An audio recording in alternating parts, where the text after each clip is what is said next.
Hey dreamers, welcome to this safe haven for restful sleep, where we create your sleep stories together. I'm Dan Jones, and tonight's bedtime story, weaved from your ideas, follows the adventures of a guinea pig who's searching for a scroll and encounters curious characters on their journey. So I invite you to join me on this calming journey into Slumberland.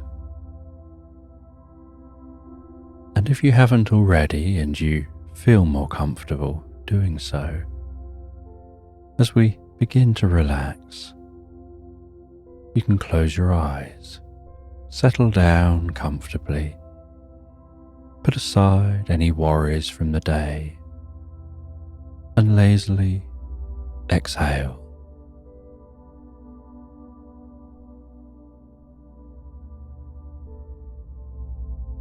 And have a sense of gazing at the evening sky, perhaps 40 minutes after the sunset, noticing the landscape around you bathed in shadows, the glint of golden light peeking from a point just over the horizon, the shades of blue darkening in the sky, and perhaps for a moment you can notice a rare sight when the light from behind the horizon refracts in the atmosphere to create a moment of indigo.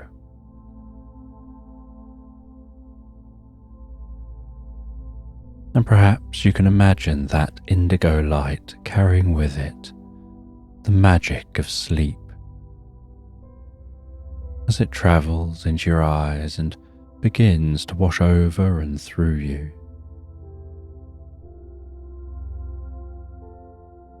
Bringing peace and calm to your body and mind with each breath that you take. As I softly count down from 10 to 1, before we relax into the story.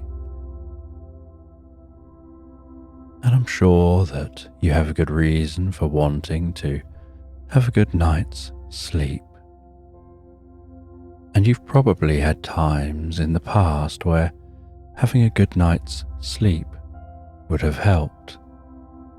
10. And your mind can find its own way to relax in the magic of sleep. 9.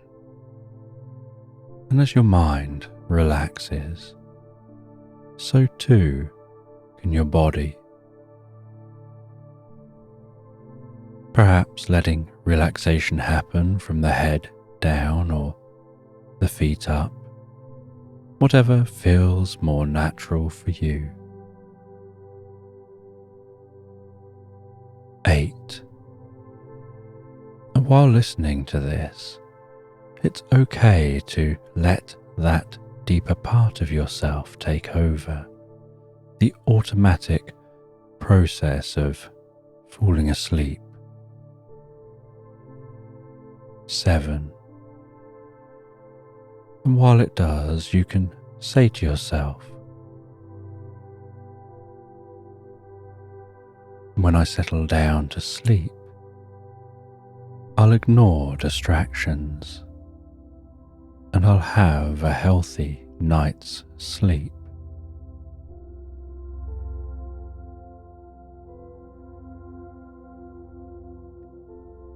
6.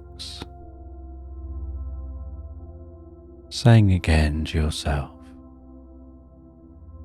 when I settle down to sleep, I'll ignore distractions and I'll have a healthy night's sleep.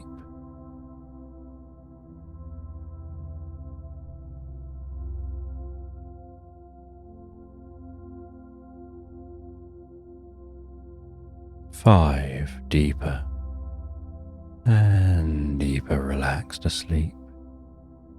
And when listening to this story, you don't have to do anything. You can listen along for a while or just drift straight to sleep. Whatever's most comfortable for you.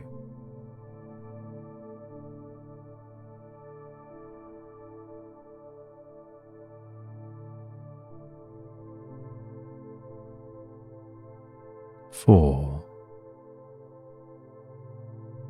And as the process of sleep is an unconscious one, you can't consciously make yourself sleep. It's something you have to just let go of and allow to happen all by itself.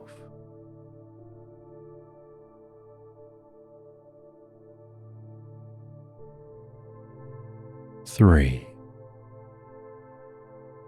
And sleep begins by closing the eyes and becoming very still and relaxed.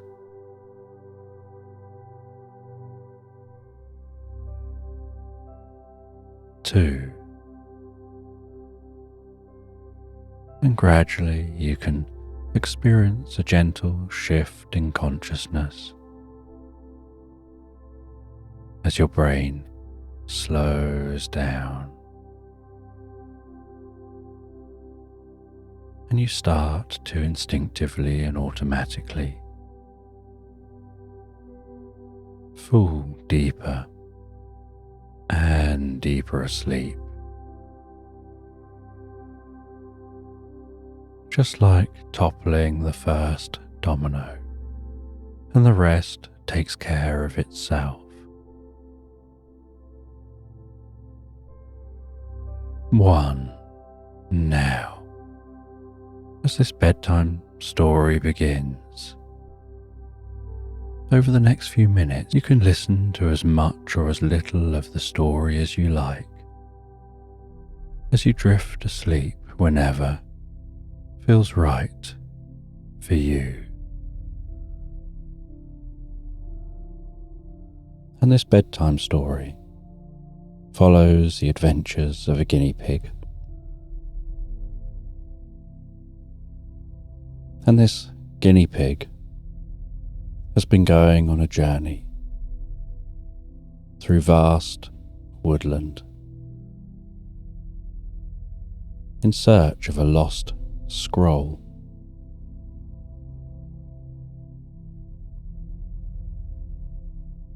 And as they walk through that woodland, listening to the sounds of the leaves rustling overhead, the sounds of the crunching leaves underfoot,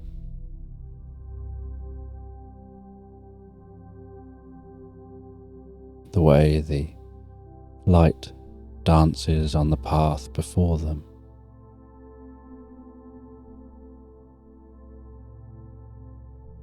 From time to time, they have to take out a map, look at the map to make sure they're still on track. And they have a small little compass that they check with.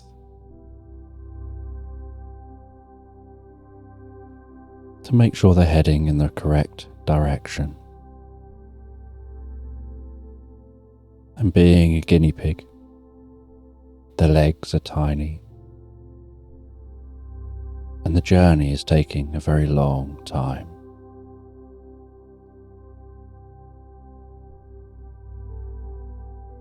And so they continue this journey through the woodland, taking in the sights and sounds of the woodland, breathing in the fresh woodland air.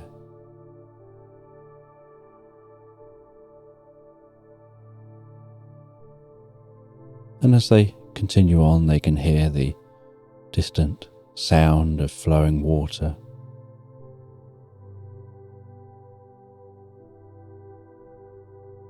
and they head along in the direction of that water with the plan to follow the stream through this woodland, hoping that maybe it would be easier to travel along the edge of the stream. And so they cut through the woodland in the direction of the sound of flowing water.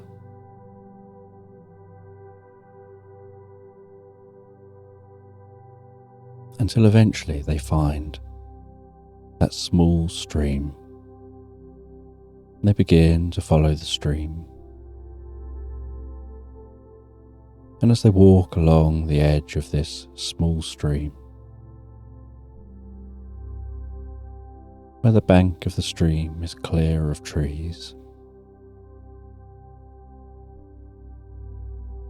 this area catches some sunlight, and the sunlight shimmers on the surface of the water.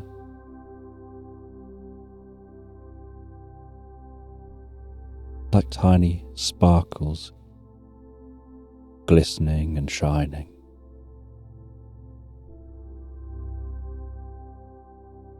They walk along the edge of the stream,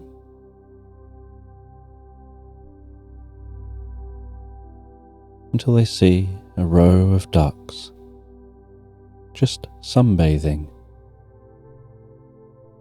on the side of the stream up on the bank. And they stop by the ducks for a while. They check with the ducks that they're heading in the right direction, saying where they're going. And the ducks confirm that this stream weaves its way around to a town just beyond the woodland, and is certainly the easiest route to that town.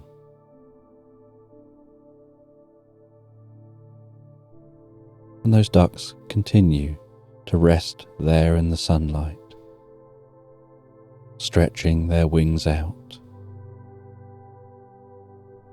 soaking up as much of the sun as they can.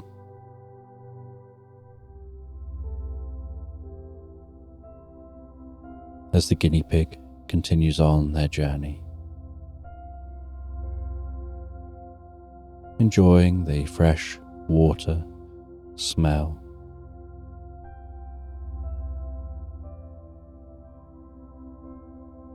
And while they continue on their journey,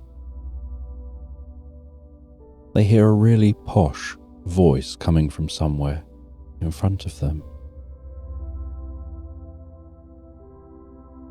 And they're approaching a turning in the stream, and at this turning, a tall reeds obstructing the view. And so they head round, and they trudge around the outside of those reeds, and the other side of the reeds, they see a posh turtle wearing a turtleneck jumper, holding a complete works of Shakespeare. And they're reading through that complete works of Shakespeare out loud, as if they're perhaps an actor. And the guinea pig stops and watches for a while. And the turtle doesn't notice them at first. And then suddenly is startled by their presence. But the guinea pig tells them to continue on. They actually liked what they could hear. And so the turtle carries on reading that Shakespeare. And while they read the Shakespeare, gesticulating and talking in a very grand and overt way. The guinea pig finds themselves transfixed on the turtle's performance. And as the turtle comes to the end of their performance and gives a bow, the guinea pig claps and applauds that turtle's performance. And the turtle tells them they've heard of this legendary theatre they'd like to go and perform in, called the Globe, and they've been training for years. And so far, all of the audiences that they've had have just been totally unreasonable people. They've found so many people walk away before they've even finished a performance.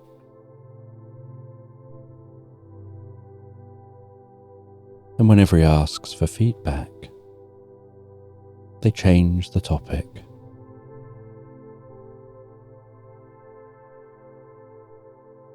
And the guinea pig shares that they actually liked it and thought it was impressive.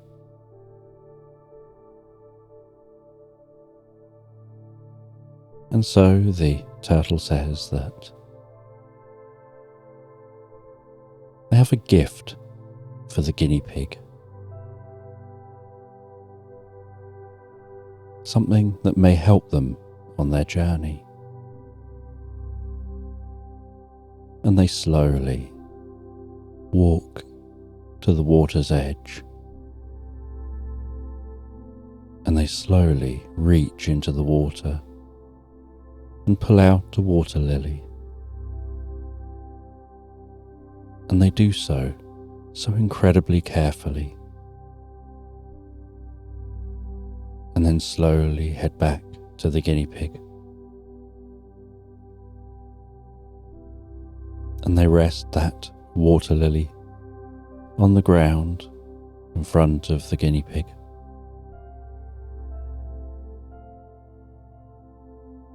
And they say, "Wait." And they look expectantly at the guinea pig. And the guinea pig doesn't know what they're supposed to be doing. And so they just look back at the turtle. And the turtle continues to look at them. And the guinea pig's eyes want to waver. But the turtle just says, "No, wait." And so they carry on waiting.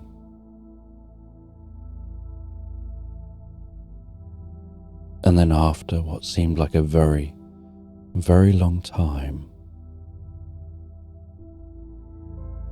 the turtle lowers their gaze down to the water lily. And they says, "Okay, you can look now." And the guinea pig looks down at that water lily and sees that there's some water within it. And that water has become incredibly still, almost like a mirror. And with the angle of the light and the angle there stood around that water lily, the guinea pig can see their own reflection in the water within the lily. And as they gaze into their reflection, the turtle talks in the background.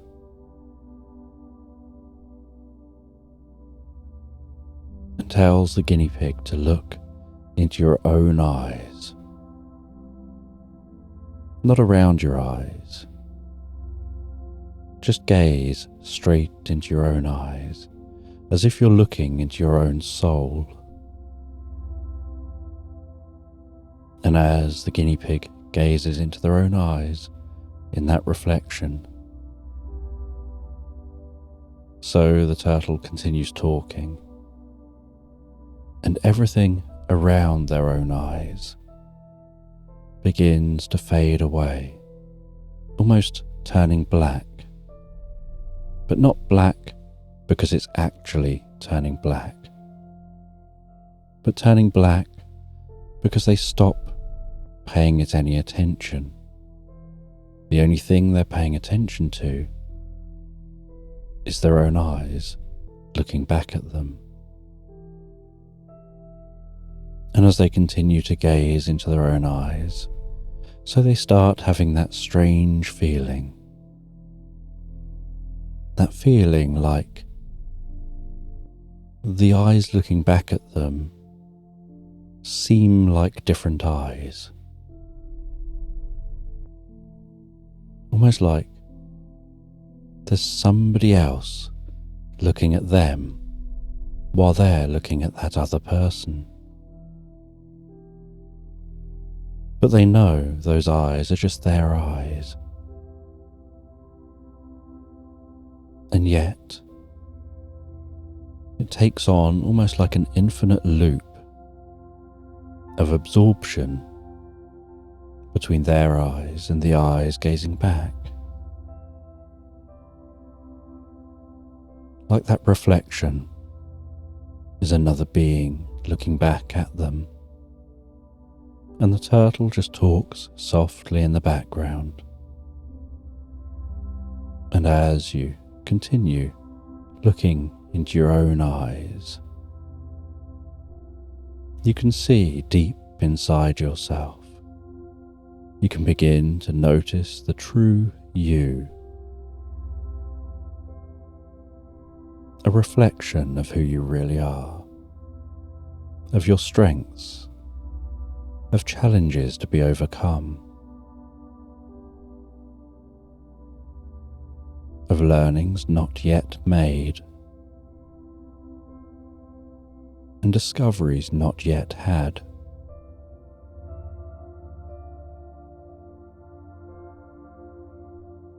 And the more they look into their own eyes, the more profound the experience becomes for them. So much so that the blackness surrounding the eyes begins to shimmer with an electric blue, almost like electric blue lightning. It's starting to fizz from the center of that lily out to their peripheral vision.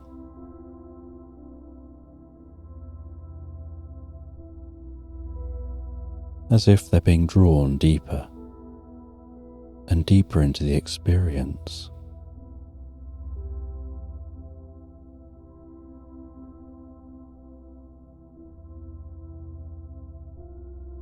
And at just the right moment, the turtle yanks that lily away and says, "Sleep." And the guinea pig's eyes close, and they drop deeper and deeper asleep, standing there, head looking in the direction the lily was. And the turtle says, "On your journey, you're going to meet some curious characters.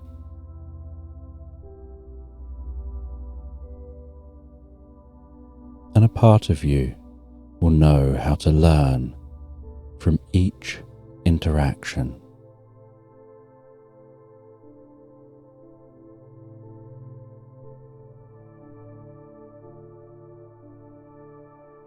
And you won't know consciously exactly how you're learning, because it'll be instinctive and automatic.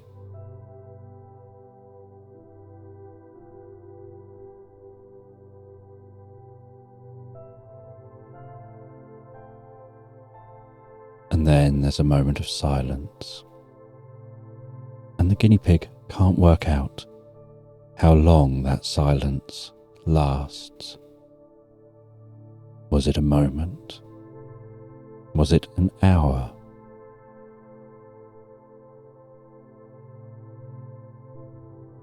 And as their eyes open by themselves when the time is right, the turtle carries on talking to them as if none of what had just happened had actually happened.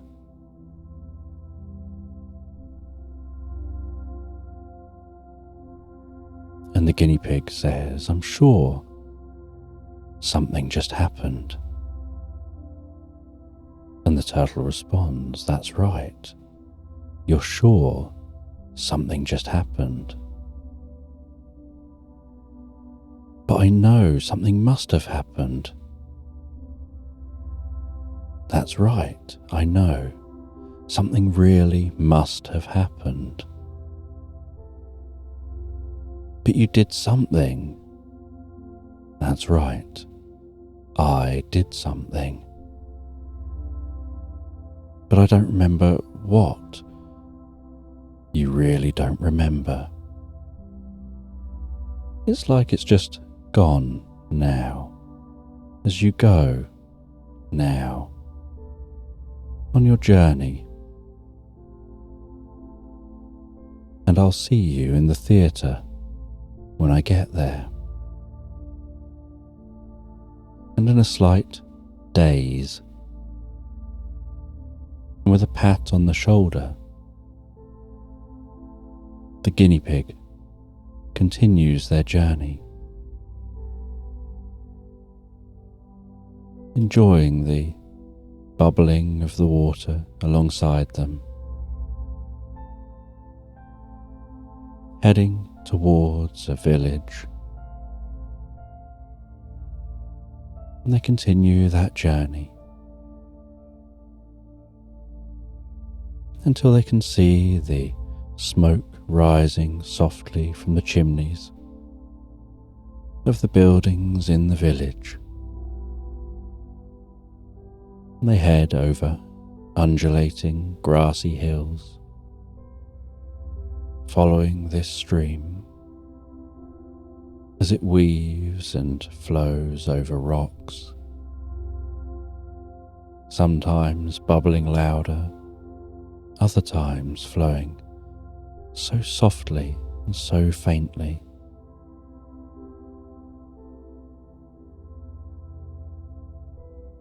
Like it's leading its own life, full of twists and turns, sometimes rough and sometimes calm, but all the time heading forward.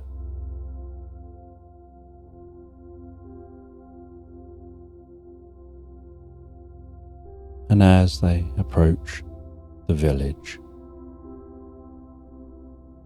they can hear the hustle and bustle of traders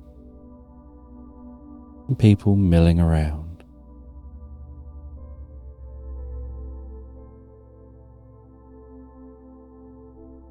They decide that they want to grab something to eat, and so they follow their nose. They head into a bakery, and in that bakery they see a cheetah behind the counter, an elderly cheetah wearing an apron caked in flour and some flour in their fur. And with a smile, the cheetah asks what they would like. And they have themselves some food from this bakery. And they ask, just out of curiosity, how long the cheetah's been doing this. And they say they're 73, and they've ran this bakery for the last 50 years. and they, if they don't mind themselves saying, are the best baker in town. Well, they're the only baker in this village. And the guinea pig smiles, and the cheetah hands them something for their journey and says, "You'll probably be needing this," as they hand them a sponge cake.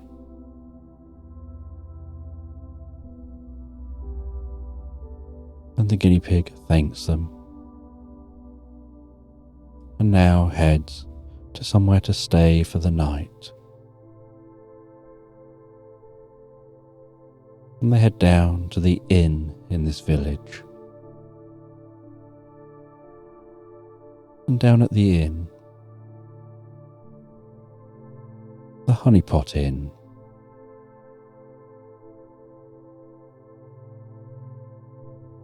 they see a little mouse called Klaus standing on the counter. And Klaus calls down to the guinea pig, and there's a path up onto the counter. And in this inn are many different animals enjoying a late afternoon drink.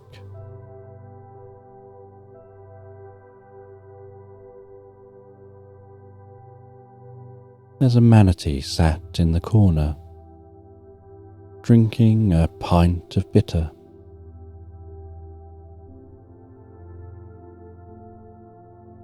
There's a squirrel called Quirrell, drinking some whiskey by the fire.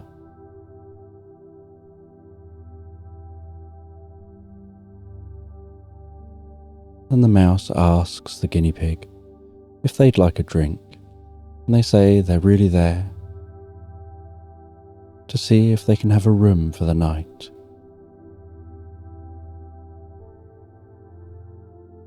And they get given a key to a room, and they head up to that room.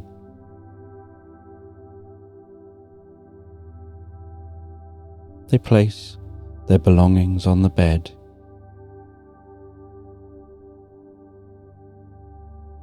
they bounce around a little bit on the bed.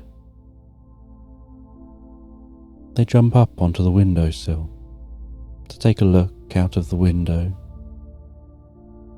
up and down the street of the village, as the sun sets and the street lights are turned on.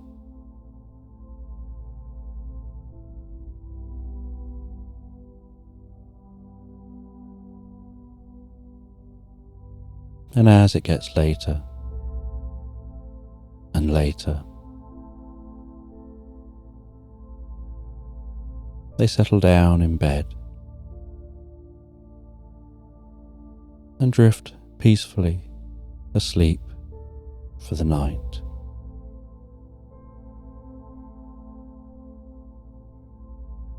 And the next morning, after enjoying a good night's sleep,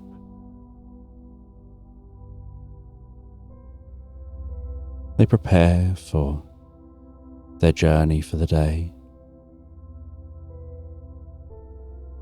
They get the sewing kit out of their backpack.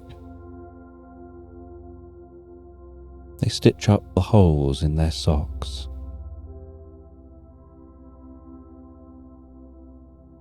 They head down and see Klaus, who asks how the room was, and they say it was okay. And they have something to eat before preparing to continue their journey.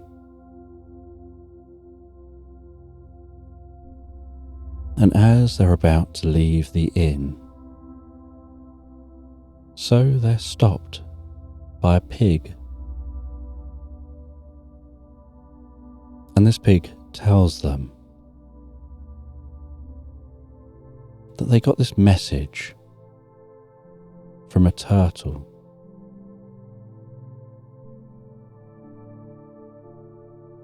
that you might need some help to make your journey quicker.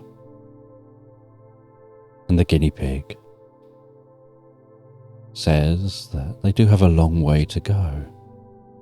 How can you make the journey quicker? And the pig says, you can always ride on me.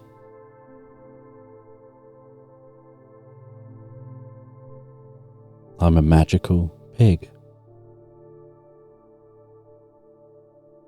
And the guinea pig laughs in disbelief. And so the pig says, come outside with me. And they head outside. And they close their eyes really tight. And they hold their breath as if straining. And then sparkling happens around their body. And white feathered wings start to form out from the sides of the pig as the pig's cheeks go red while straining. And then they stop straining and take a deep breath and open their eyes. Say, see? I'm magical. And so the guinea pig climbed up the leg of the pig up onto its back and held on tight. And as the pig started running down the street, flapping its wings and then leaping into the sky, it asked, so where are we actually going? And the guinea pig said, I need to reach the mountains. If you can get me to the foot of the mountains, I can make the rest of the journey myself. And so the pig flew them towards the distant mountains.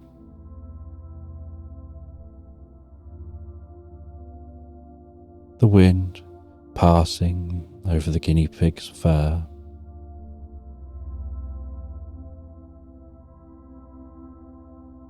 the sight of the woodland below, and the meadows stretched out in all directions,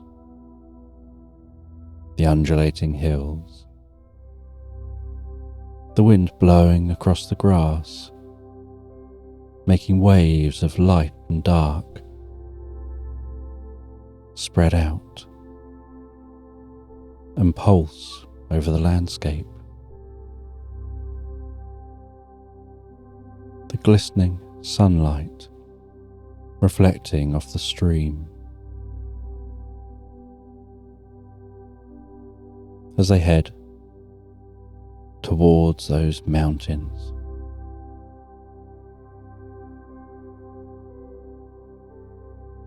And while the pig flies, so it engages in small talk. And the guinea pig just responds in a friendly kind of way, not over interested in what the pig is saying, but grateful for the pig's help.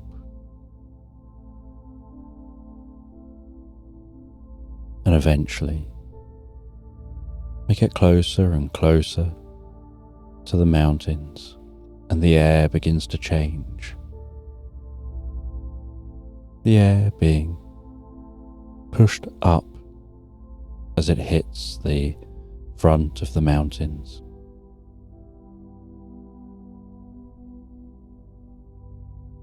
And then getting closer and encountering cold air being pushed down.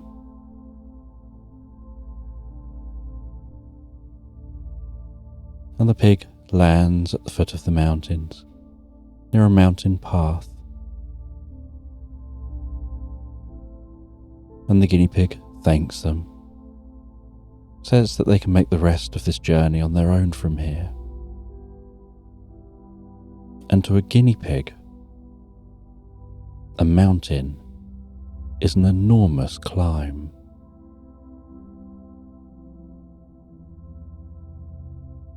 And as they start to climb, initially they start to get warmer and warmer, with all of that walking uphill. But then as they continue climbing, so the landscape around them starts to get colder and colder. And they start to notice snow around them at their level. And so out of their backpack, they take a wool jumper and they place that fluffy woolen jumper on and continue their climbing, following this path. And the path is quite easy to climb. The hard part is the distance and it all being uphill. And so they climb higher and higher.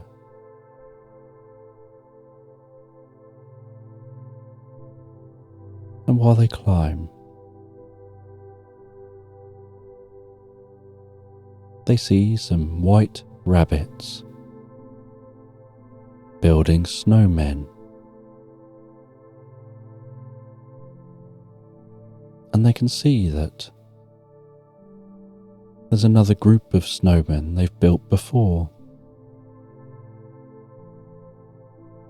which are beginning to thaw with droopy faces and their nose lying on the floor.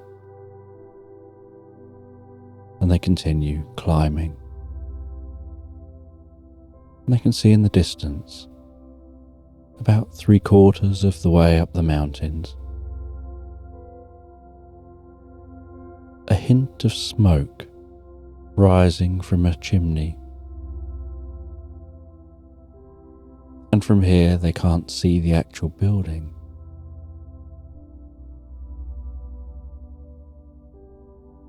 But they know that they need to get to that building. It's on their map as their next destination. And at that building, they'll be able to prepare for the next leg of their journey. And so they carry on climbing. And eventually they're climbing, having to walk through snow. Their tiny feet barely making a dent in the snow, just the most delicate, soft crunching sound with each step.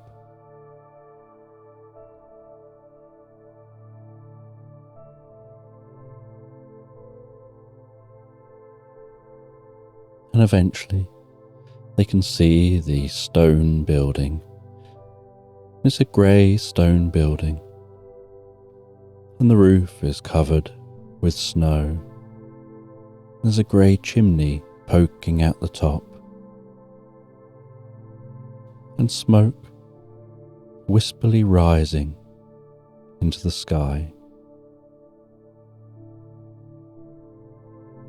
And the door is a dark, very solid looking wooden door.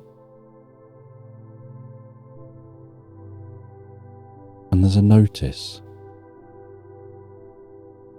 on the front of this building.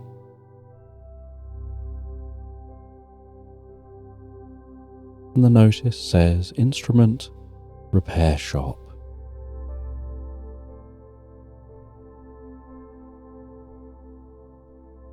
And so they push on the door and a bell trings, and the door closes behind them, and they can hear some ticking clocks hanging on the walls of this repair shop.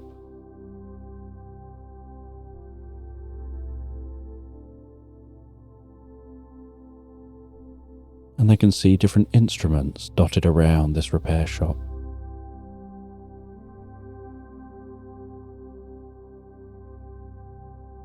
And some of those instruments are musical, and other instruments do other things.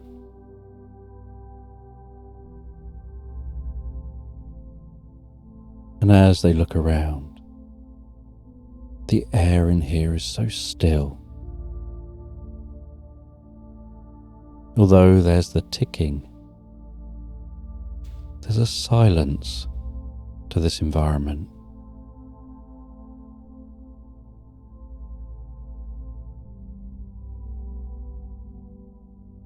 And they look for the owner or whoever's here. And out from the back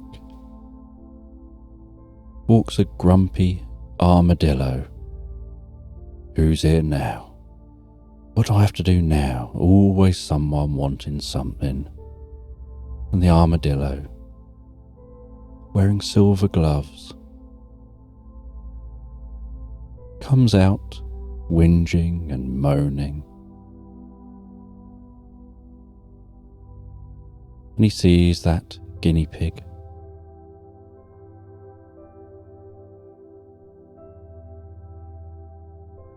And the guinea pig acknowledges him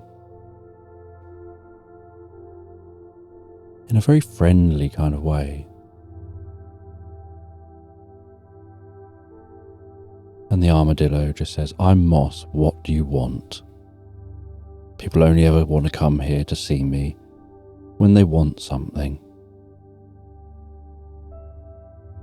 And the guinea pig thinks, unfortunately, it's true, they're only here because they want something. They need to get across to the other side of the mountains. And then they need to go through the dark forest.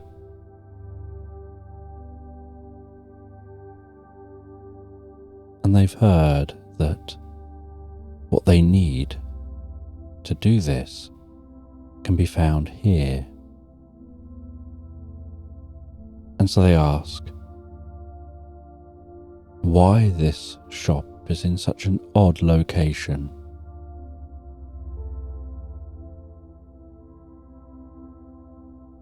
And Moss says that they don't really get on well with others. They like having their distance. But people come here when they want something repaired. And as they're talking so, they put a violin down on a counter.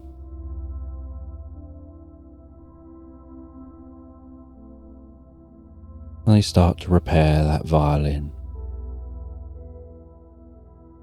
And the guinea pig asks what happened to the violin.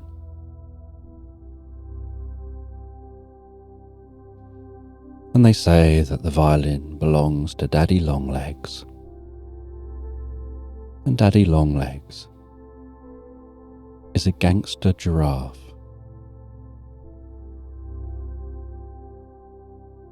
And they often mix up the violin cases with guns in, with the violin cases with violins in.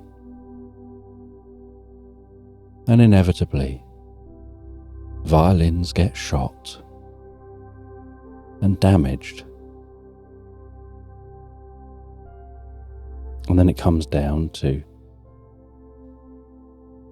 Moss to have to fix them. And Moss tells the guinea pig they know what'll be helpful. They enjoy this isolation, while also then complaining that no one ever sees them, unless they want something. And so they say they can't complain, but they suppose they will. And then the armadillo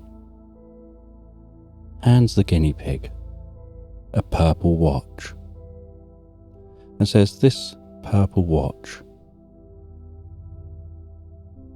will be able to help you on your journey. It emits a purple glow and a pulse of light, and that pulse of light will mark out your path in the dark. And the watch will vibrate ever so slightly. And that'll keep you on track. And so, on one of its front legs, the guinea pig puts on that purple watch. They then get handed a glow-in-the-dark, luminous t-shirt and a glow-in-the-dark scarf.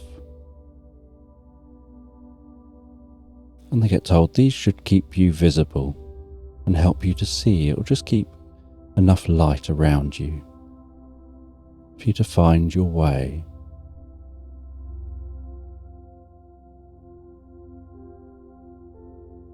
And the guinea pig wonders whether the armadillo is just trying to make them look stupid, almost like a practical joke that they're playing because they don't get many visitors here. And they get told that one last thing that'll help you to get to where you're going is out the back. And so the guinea pig gets shown through the shop. And out the back of the shop, through another door, through another room, is a steep set of stairs. And they walk the guinea pig up those stairs. And at the top of the stairs is a door.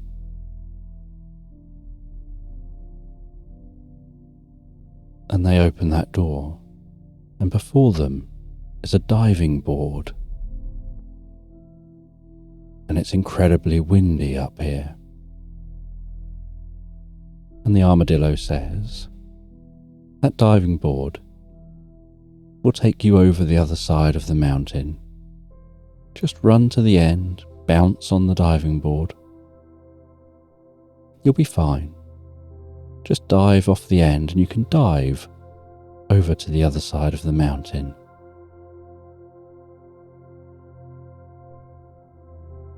And the guinea pig is a bit twitchy about this, a bit kind of unsure, thinking, doesn't sound particularly safe.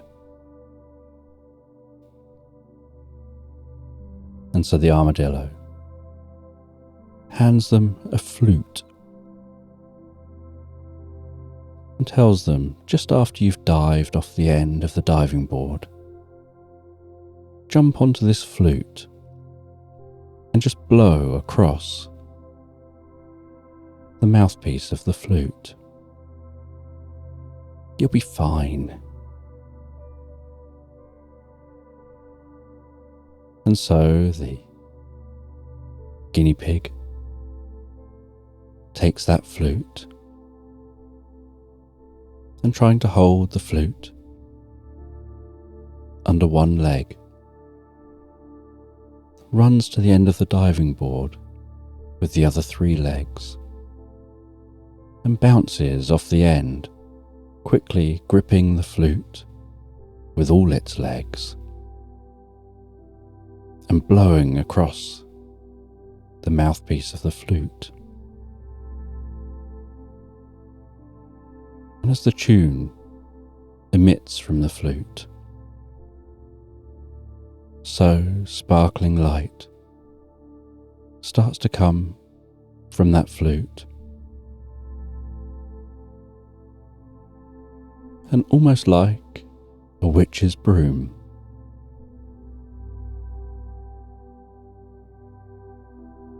the guinea pig discovers this flute can fly, and with a gentle lean left or right, or backwards or forwards, the flute changes direction. And as the note begins to fade, the guinea pig has to blow the note again to keep that flute flying in the air. And the guinea pig manages to fly down the far side of the mountain, skim the tips of the treetops,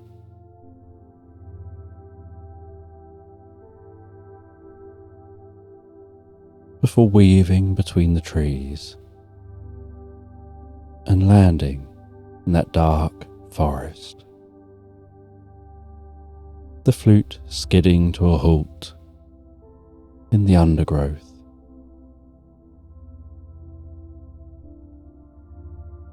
And there's a low and gentle mist weaving and wrapping its way around the trunks of the trees.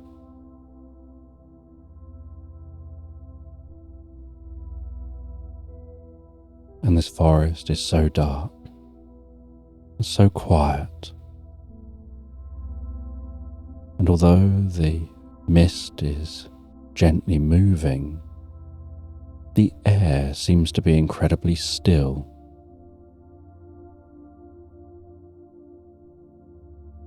And the only light is the glow from the scarf, the t-shirt, and then with a tap on the watch, that purple watch begins to pulse, and the purple light spreads out among the forest floor with a slightly stronger purple light in the direction the guinea pig needs to go. And any time the guinea pig veers slightly off route, even just to try and weave around trees or climbing over logs, the watch buzzes ever so slightly, and the physical sensation is understood by the guinea pig as they move back on track.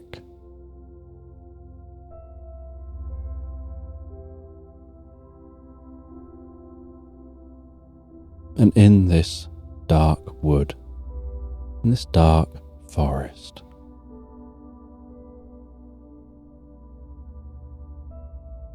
they can't tell whether it's night time or evening, whether it's dark even in the daytime, because it was lighter the other side of the mountains when they were heading into that shop, and they don't feel they're in the shop too long. And a part of their mind is already thinking how they're going to get back. They don't know if flutes can fly off the ground, or if you need to already be in the air to fly a flute.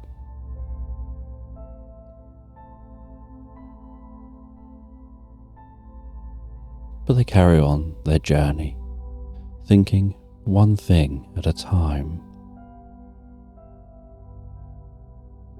And as they carry on through this pitch black forest, so they see the most pure white light, initially faintly glistening in the distance.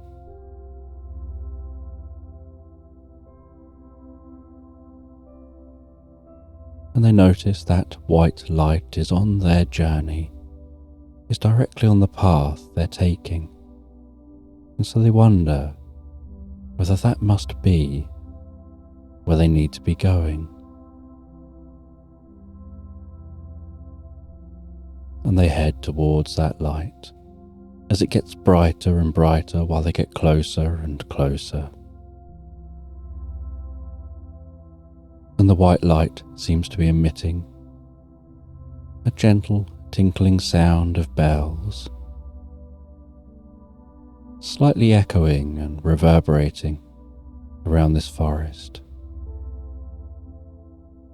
And although that white light is bright where it is,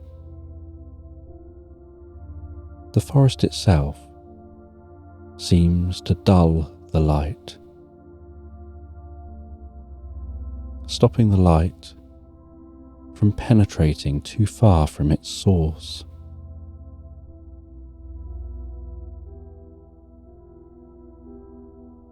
And they continue on towards that light.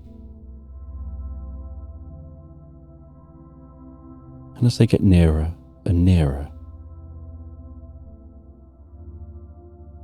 they start to see there's something that looks incredibly beautiful in the center of that light.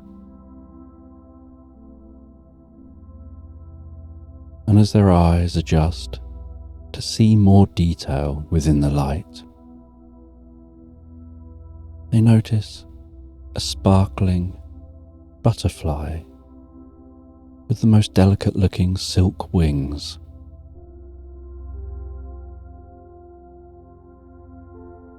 And this butterfly seems to be frozen.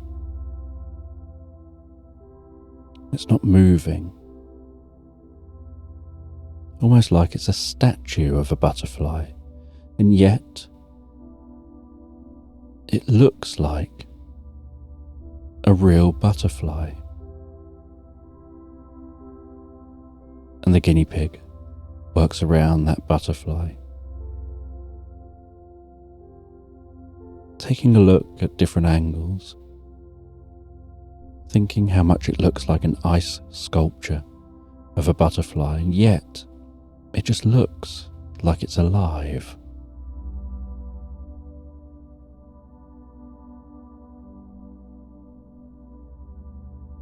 And then the guinea pig touches that butterfly, and it feels incredibly cold.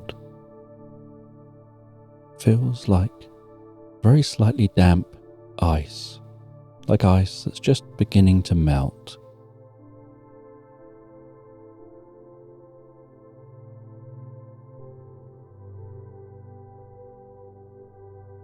And the guinea pig continues looking around, trying to figure out, this seems to be the next stop they need to make.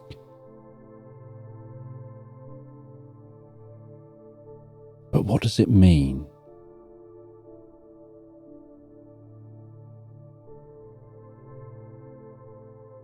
And as they look around, they notice that where they touched on that butterfly is thawing slightly faster than the rest of the butterfly. And so they light a small fire in front of the butterfly, a little way away from the butterfly, so there's just a delicate amount of heat, like the warmth of a paw touching the ice. And with that, the water gradually drips more off that butterfly. And after a long wait,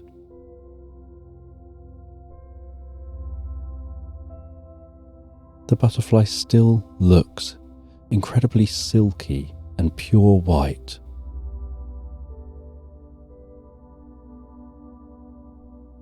And it looks so fluffy in its body, but that fluff is like incredibly fine snowflakes somehow hung together, almost like the snowflakes of its fluff are weaved together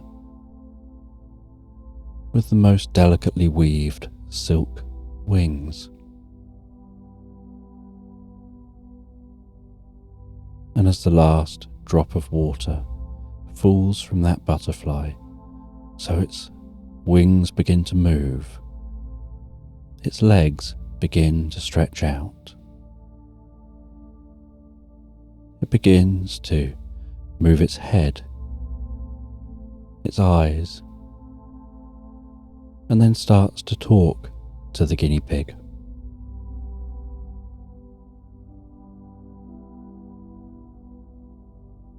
And the guinea pig says that they woke this butterfly because they need the butterfly's help, and they show the map. They show where they're trying to get to, and they show that it shows they're supposed to come here to get there. And this butterfly says that their name is Blizzard, and that they're something of a wizard. They can perform magic, and that what they need from you is just to be able to carry you. So they just need you to turn around, they say to the guinea pig. And so the guinea pig turns around. And looking back over their shoulder, they see the butterfly flapping its wings and hovering above them, carefully, almost like a claw game, manoeuvring itself above them to take hold of them delicately with their legs. And then it flaps and flies up through the trees, out of the forest, and carries them towards their last location. And it's a tall mountain with a flat top that juts out of this forest. And the sides are almost sheer, and it's known as the trash can because it looks like an upside down trash can. And everyone seems to be rubbish at climbing it. And the butterfly, glowing in the sky, carries that guinea pig up around the side of that mountain, all the way to the top.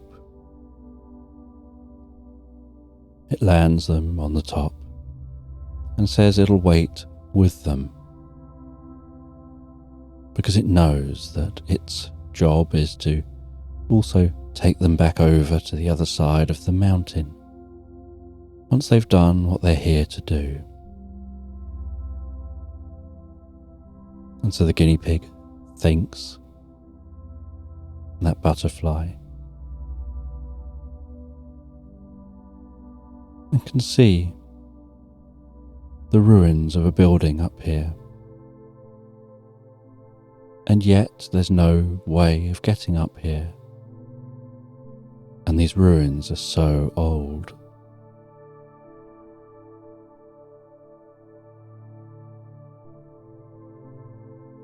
And the map shows this is the location to arrive at. And they head into the ruins. They start to explore the ruins.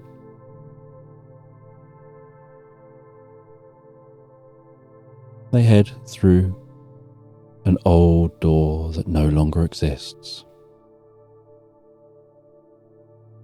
and descend some steps, following those steps deeper and deeper into this mountain until they find another door. They open that door, and as they open the door,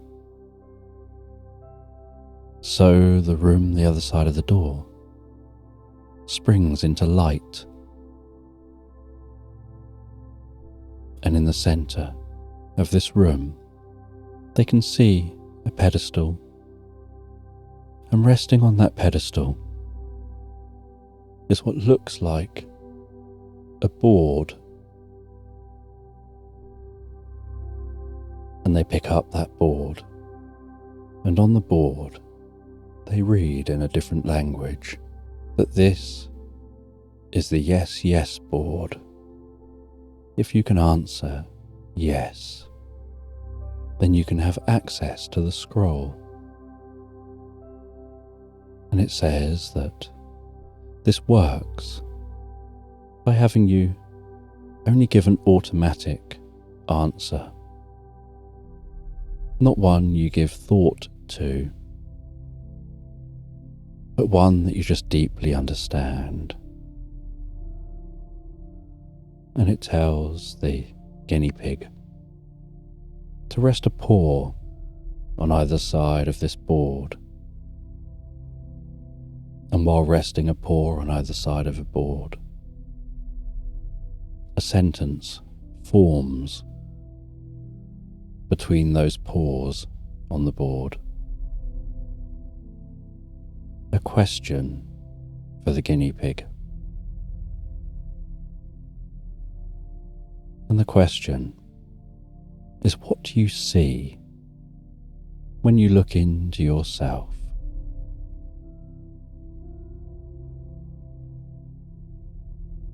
And the guinea pig thinks about it, and thinks about it some more. And as they continue thinking,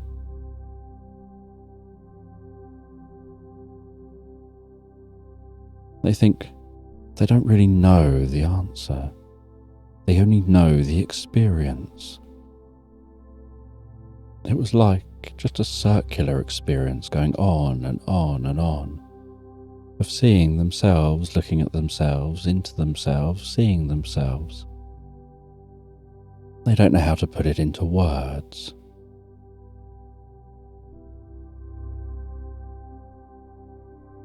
And yes, lights up on the board, and they understand it's not about the words you use, it's about the understanding you have.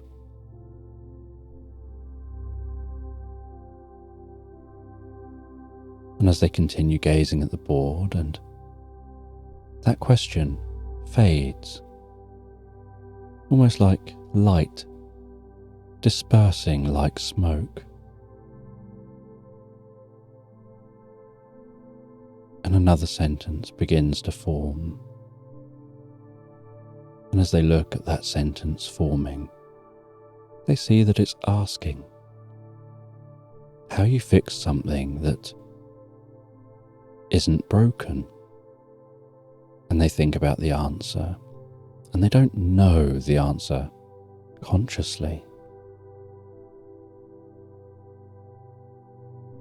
And they try and think about whether you would know that you're broken or that something is broken if it seems fixed.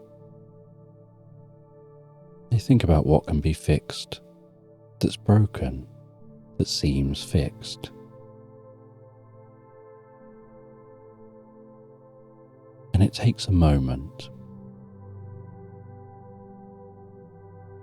but the answer forms in their mind, but only as a concept, as an idea.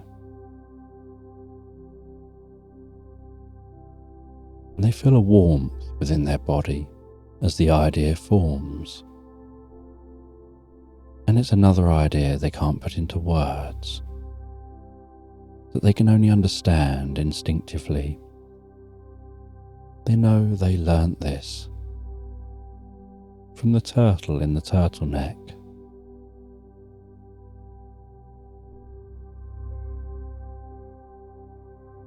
and the other yes lights up, and then a click on the wall happens, and a stone door slides aside, and a scroll falls out of that hole onto a ledge, and they head over to that scroll. They carefully open the scroll,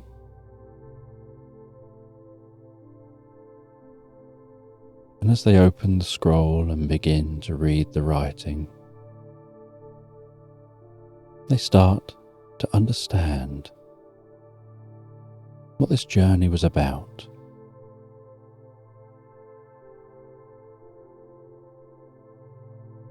And they take a nearby quill, and they can see there are other names that have been signed at the bottom of the scroll. And next to the scroll, next to that shelf, is a small little inkwell with the ink of 1,000 octopus.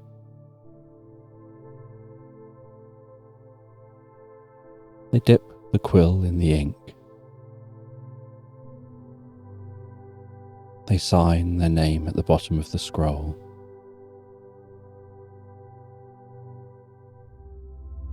They wait while the ink dries, watching that ink go from shiny to matte and smooth.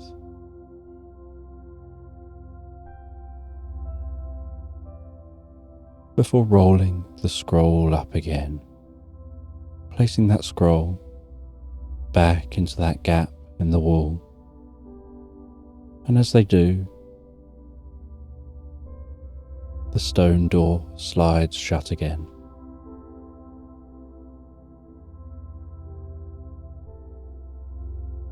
And as the stone door slides shut, so a stone door in the ceiling of this room opens, and a small hat falls to the ground. And the guinea pig picks up that small fez hat, places it on their head as their gift to be taken away along with the knowledge of what was on that scroll.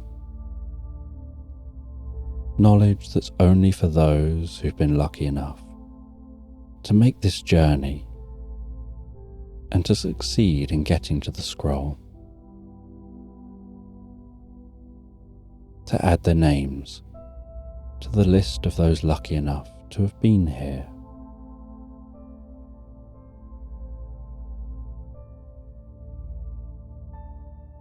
They then work their way back out of this chamber, up all those stairs, and head back out of the ruins. And that butterfly is still just resting there, waiting to give them a lift back to the other side of the mountain.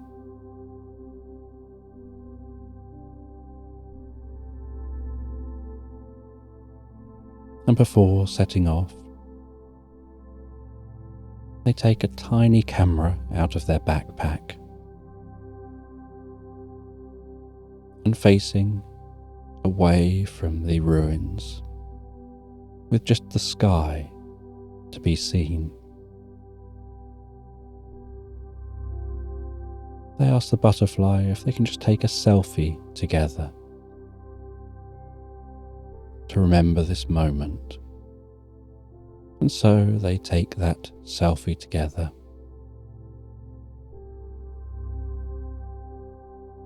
Place the camera back in their backpack.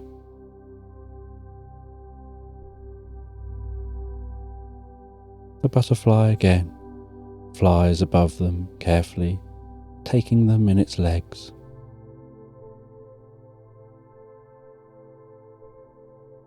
And without asking any questions about what they found and what they saw here, begins to fly them back towards the mountain. And as they're flying, so the guinea pig, being held by the butterfly, takes some sponge cake from its backpack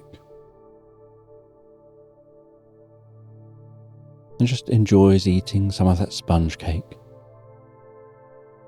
during its journey.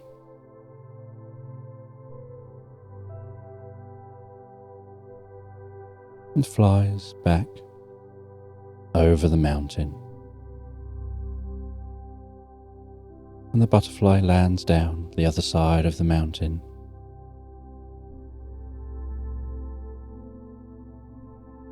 On the other side of the mountain, that flying pig is just loitering in the meadow.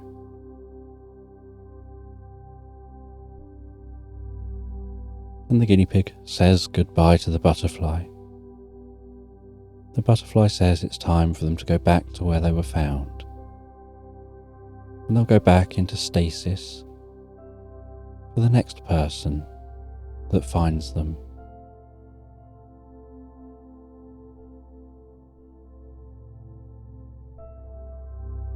And the pig flies them back to that village.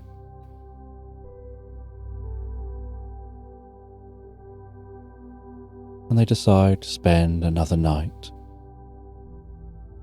in the Honey Pot Inn.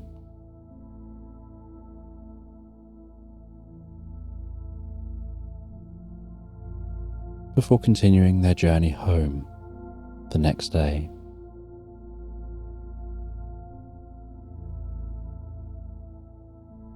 And while they're in a room in the Honey Pot Inn, they think about the experience they've had, and they wonder what they're going to do with the map so that someone else can find it.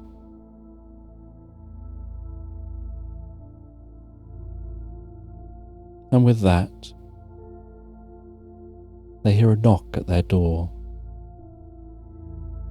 And they open the door and a turtle is stood there. And the turtle says they're going to the globe.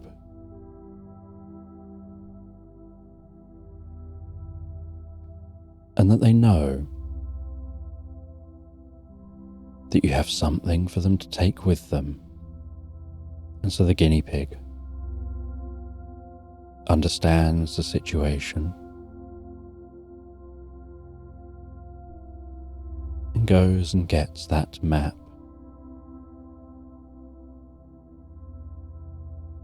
And hands the map to the turtle, who gives a gentle smile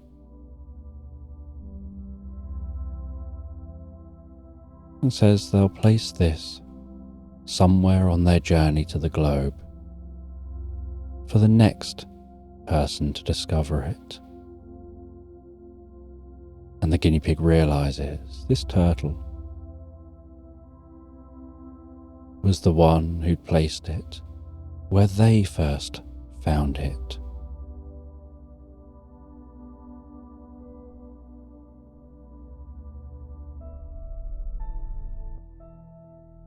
They found it a few years earlier while out for a walk, and as they were walking around,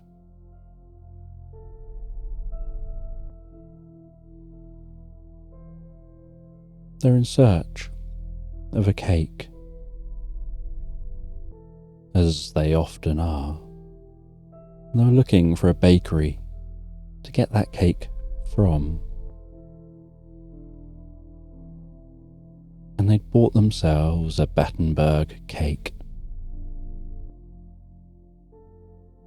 And they were sat on a hillside, enjoying that cake.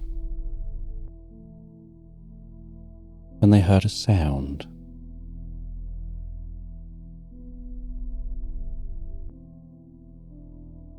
And they went and headed towards that sound.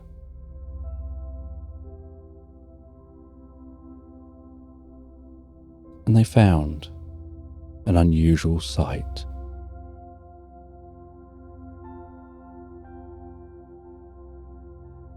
It was a snowman thawing despite there being no snow.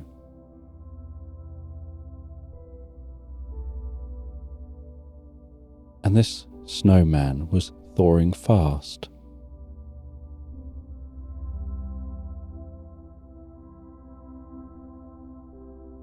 And within the ball at the top of the snowman, the ball that made up its head, something was poking out of the thawing snow.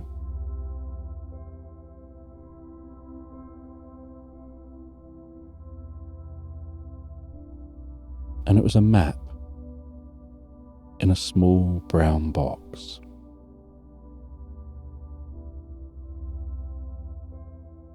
And a note encouraging them to go and explore. And they don't know why they were chosen.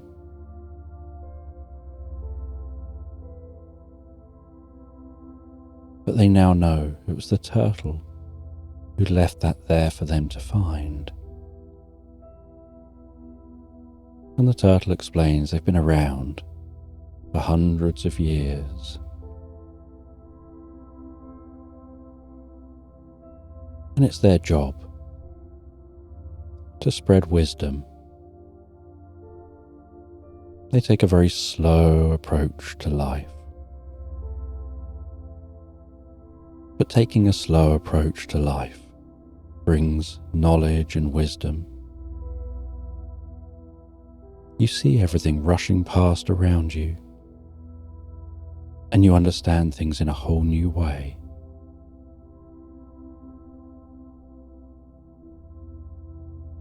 And they say now they're on a trip to the globe, and that'll give them the chance to let somebody else make their own discoveries.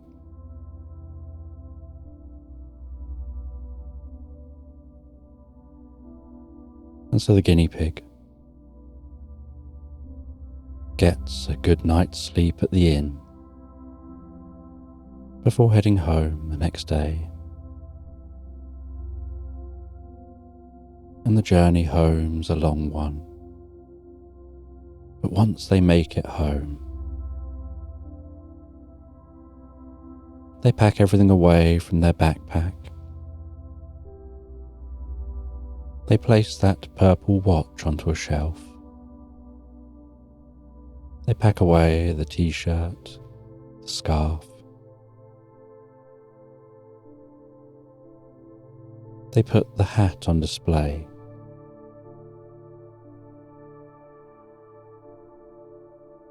They then brush their teeth before heading to bed. And there's nothing better than getting home to your own bed, resting down, closing your eyes, falling asleep, drifting and floating peacefully, relaxed into Slumberland.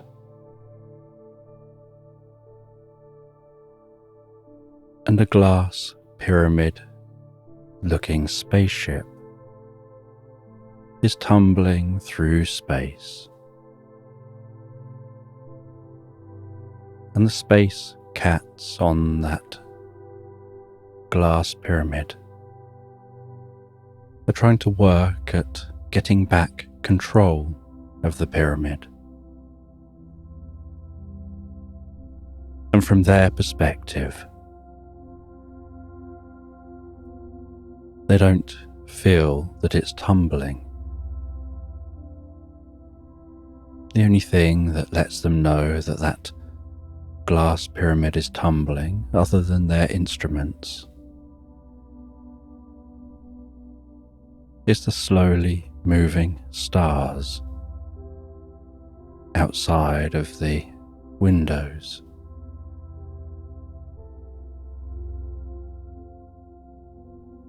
like a slightly sped up time lapse of the stars passing overhead on the night sky. And those cats work together to try and fix the problem in this pyramid spaceship.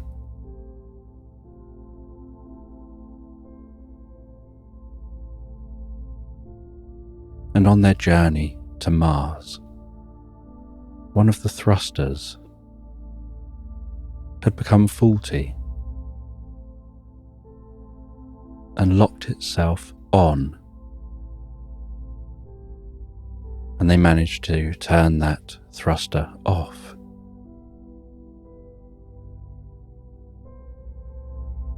But the pyramid was stuck in a spin. Some of those cats are incredibly smart, and so they're working on a solution to correct the spin of the pyramid.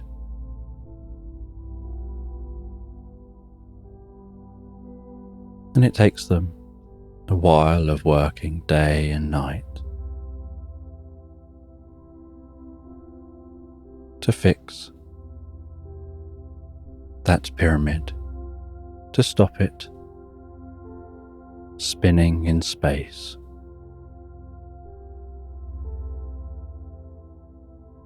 And as they're trying to fix that spinning, so the pyramid is heading off course.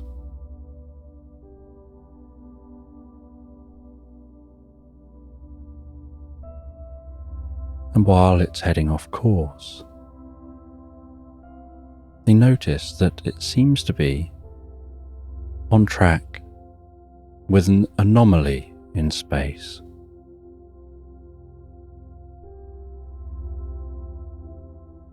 And some of the cats are getting restless as it spins.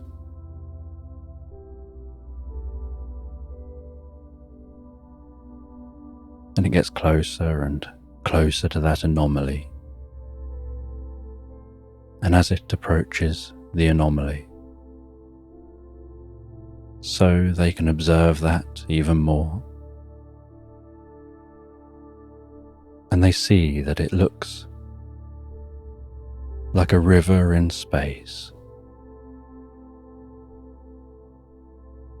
like a river with no beginning, no end, just pulsating, almost like a ring of water, with that water pulsing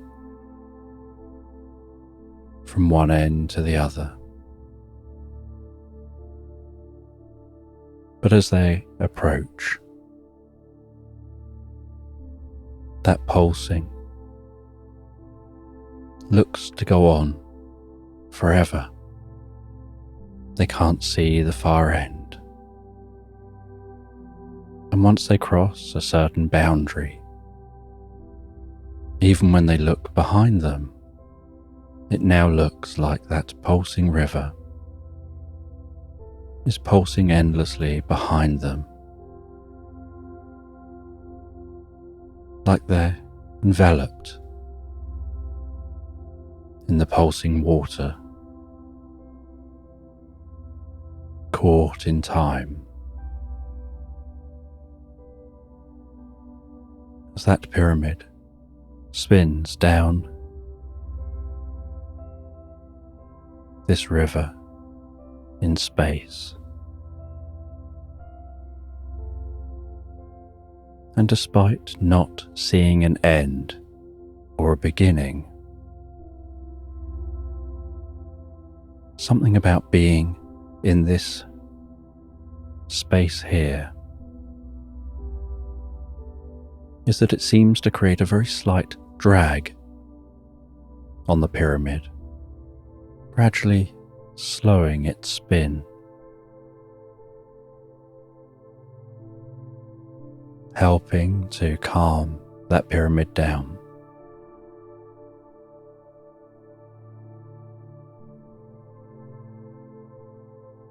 And as it exits this space, The cats finally solve the issue and correct the different thrusters and have control back over the pyramid.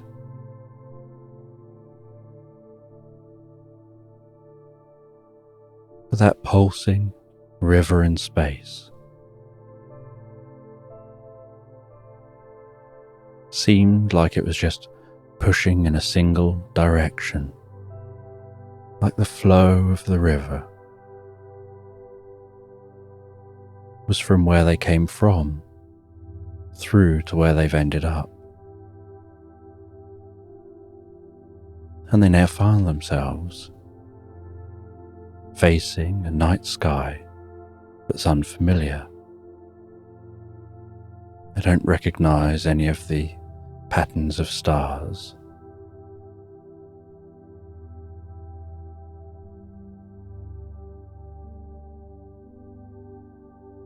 And their computers don't recognize any of the patterns of stars, their star maps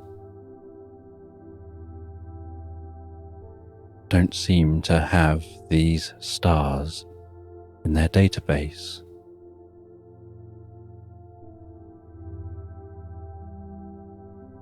But the ship is always scanning,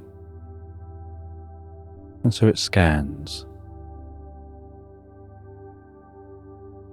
and it starts to map these new stars,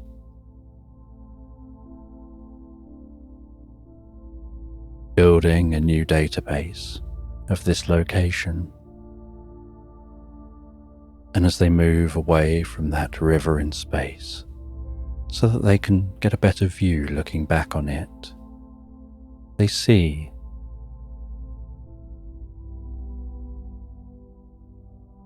that it looks like some kind of a portal or wormhole, but that it seems that this is an exit, and they try to fly the pyramid back through this wormhole, only to find that never mind how fast they accelerate, they can't get close enough to enter this wormhole.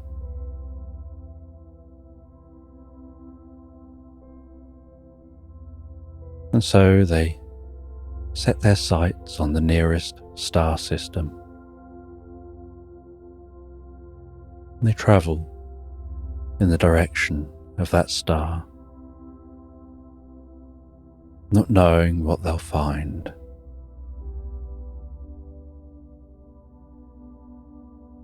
And as they approach the star system,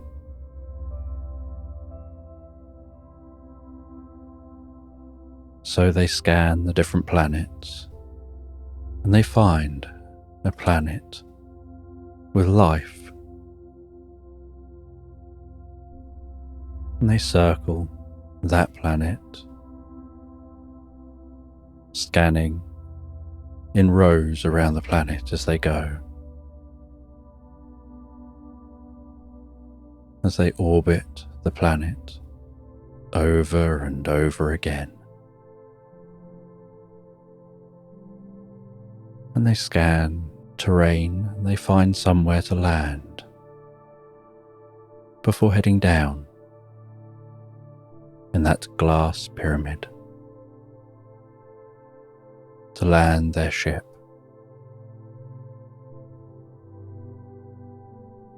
And they decide to land near the northernmost pole,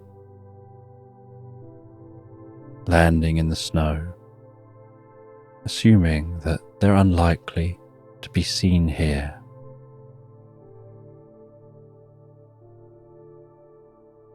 And as they land, their ship melts the snow beneath it and sinks down some distance into the snowy surface.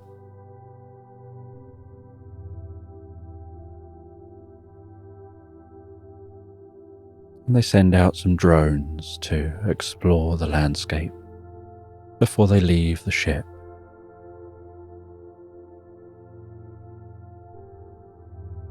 And this area is far enough away from the coldest part of the poles that it begins to snow, and snow begins to settle around the ship.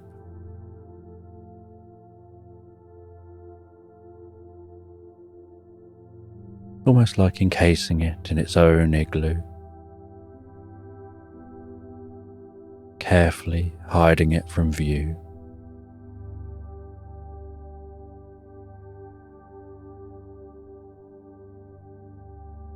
And when the drones come back, saying that everything here is clear and safe and the air is breathable,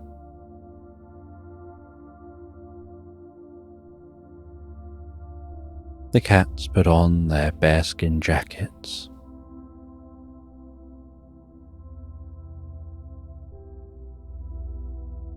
and put on face coverings and hats and mittens to protect them from the wind and the cold.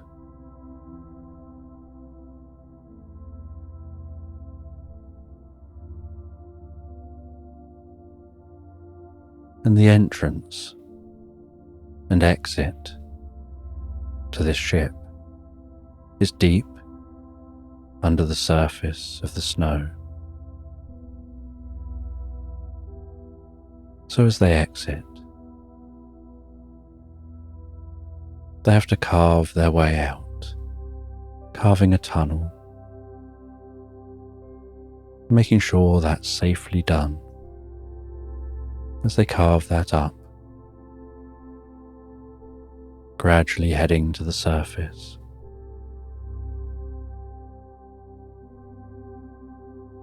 Eventually arriving at the surface and getting to have a look around,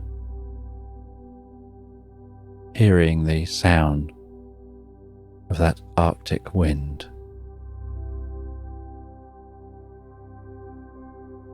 Their tails flapping in the wind, having to brace themselves against it as they walk around and explore.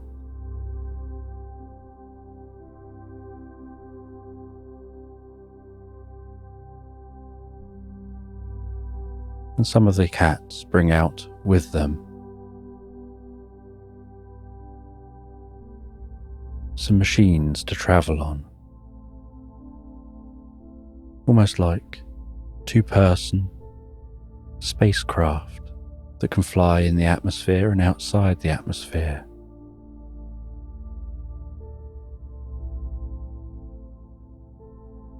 That are a bit like a motorbike with a covering around it.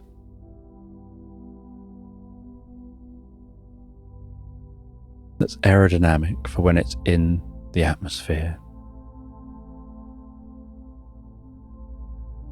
And the base of it is heat protected for when they re-enter the atmosphere. And they get in the craft 2 by 2.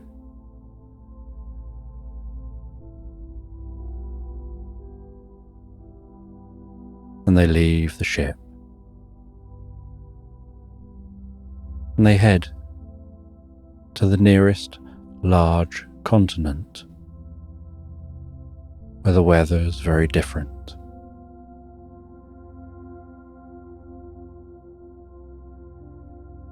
And as they all travel to that continent, so they notice how the weather changes, flying over the most incredible, deep blue-looking ocean.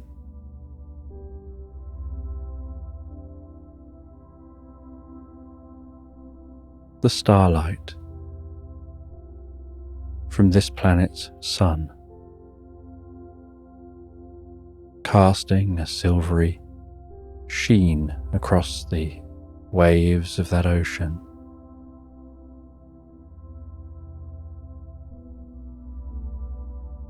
And then in the distance, on the horizon, they can see the hump of land. They head towards that land. And as they approach, they're taken aback by how Earth-like this planet seems. There seems to be what look like large trees, Earth-like foliage, and what look like birds flying among the trees and above the treetops.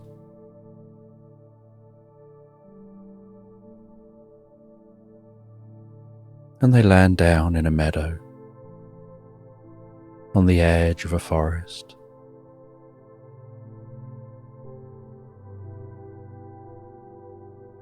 They scan their surroundings.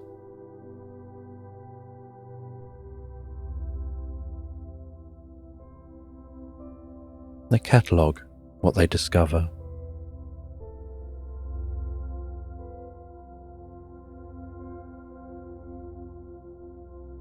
And they can hear what sounds like singing coming from just within the forest.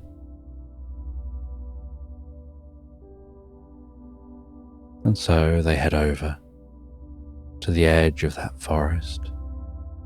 The trees look like tall fir trees,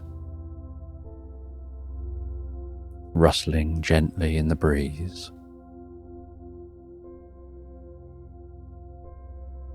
And the scent of those trees is a similar scent to the smell of honey, mixed with a bit of lavender.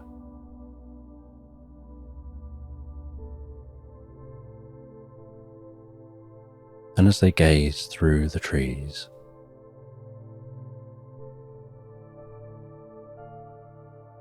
they can see some bears. Well, that's what they look like. A little bit like giant pandas, only they're far more active than pandas. And they're dancing around a campfire, singing, and some of the bears are banging on some drums, and some of them are banging on the trunks of some trees. And those trees seem to be hollow, and yet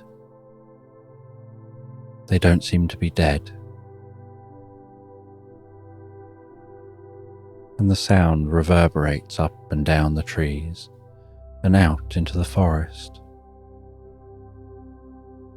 as those bear-like creatures continue dancing around a campfire, just crackling and popping.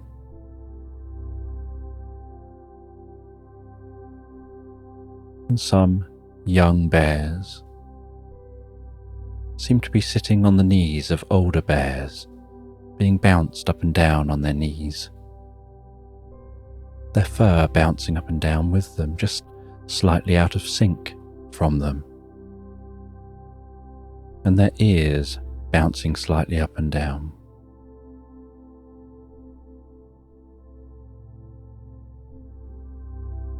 And the cats record what they can see.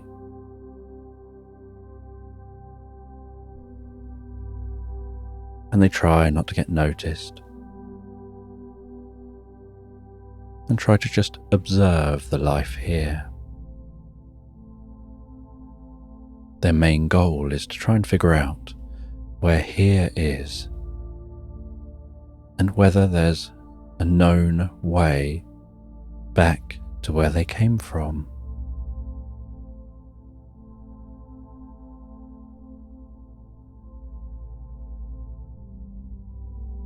And they head away from the tree line scanning around in the meadow. And they pick up that it seems that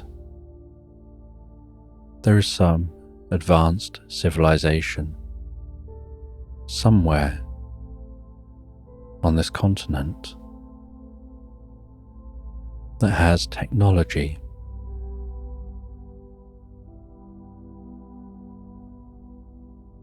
And so they head towards that technological signature that they pick up.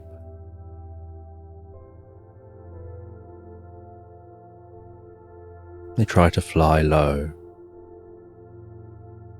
and hope not to be picked up on any kind of detection system. And their craft are only small, so they're hoping perhaps if they do get picked up, they would just interpret it as maybe a large flock of birds.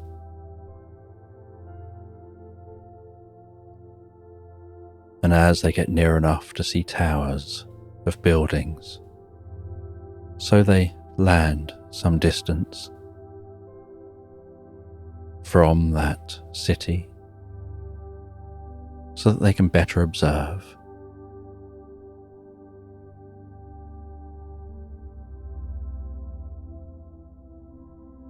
And they look through a telescope to get a better look over at the city before sending some small drones towards the city.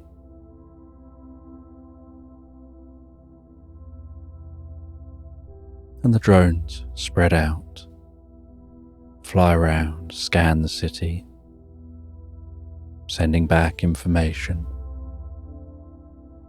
And they have a little monitor set up. And they look at the monitor and they see that information coming through. And they can see on the monitor a forming map of the city. Marks identifying different beings who are within this city. The drones pick up on the language that's mainly heard within the city, and their computer begins to translate that, working out the patterns.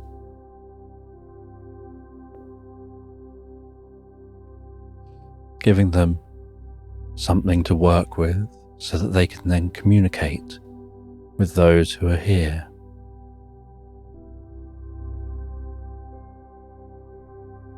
And once they have enough language understood by their computer,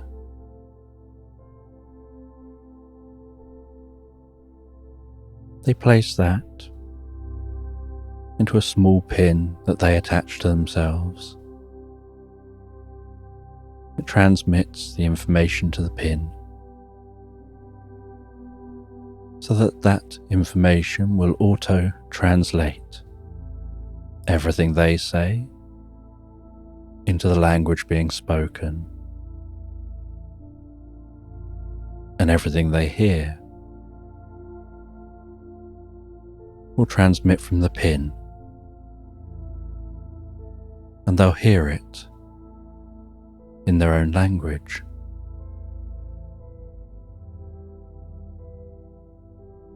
And then they head down closer to the city, placing their vehicles in the most inconspicuous place they can find. Just a short walk from the main areas of the city.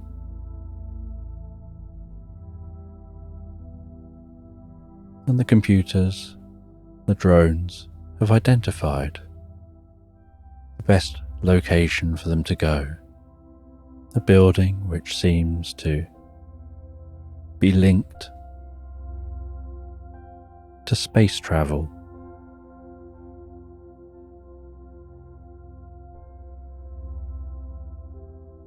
And so, trying to remain hidden, they head to that building.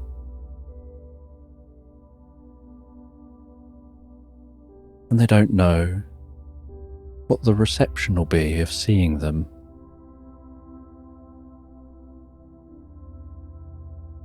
So they, once at the building, work out who in the building they need to really be speaking to.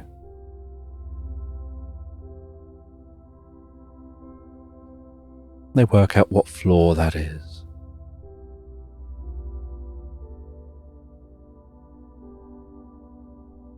And then they find a discreet part of the building and climb up the outside of the building.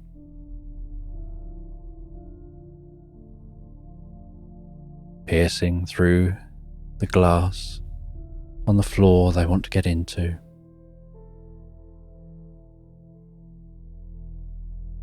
Accessing that floor and sneaking around that floor until they find a room that looks like the room with the person most experienced. And they head into that room. And there's a scientist in that room who's startled by the appearance of these small, fluffy creatures.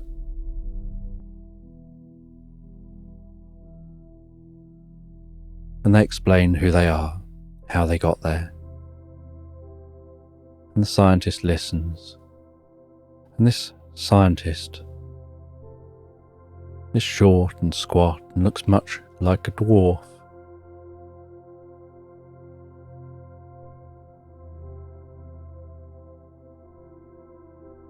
And they were involved in the satellite programs here. They were involved in space flight. And they don't seem particularly fazed by the sight of these creatures.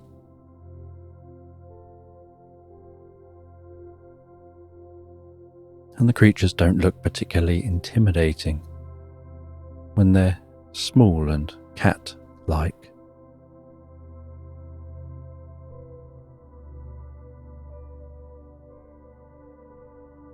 And this scientist says that 2 anomalies had appeared on their radar when they were scanning space.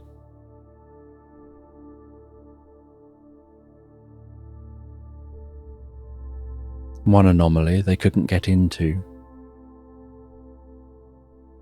to explore and to work out what it was. But the other anomaly they managed to send a probe into. And it sent back a signal until it was about halfway through that portal in space. And then the signal just disappeared and they lost contact with the probe.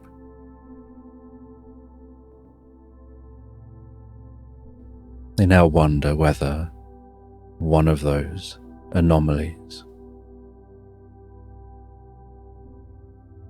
is a portal, like a wormhole, heading one direction, and the other one is a wormhole, heading the other direction.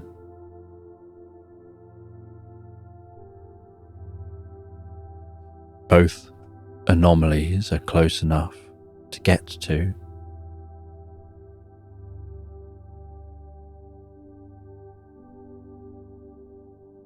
but they're far enough apart that you can only really head to one or the other at a time. They're not alongside each other or anything like that.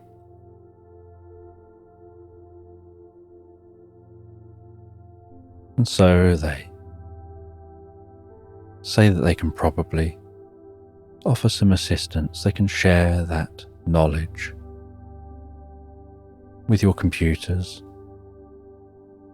And so they share the knowledge with the cat's computer. And they're curious to explore this as well. And the cats ask about the space travel that these beings here have done. And they say that they've mastered quite a bit. They can now very easily and quickly explore their own solar system. They've even managed to master travel to the extent that they can warp space and time enough to travel to nearby stars. But they don't yet have anywhere near the capabilities to create wormholes or to travel to distant stars.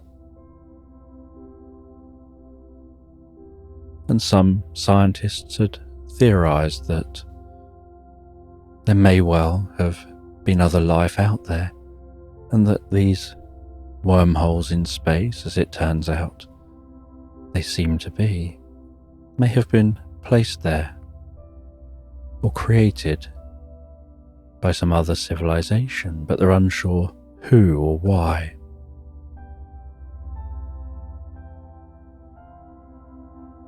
And unlike on a planet like Earth, where there's the cats and the mice and the humans as really the main intelligent species who have space travel,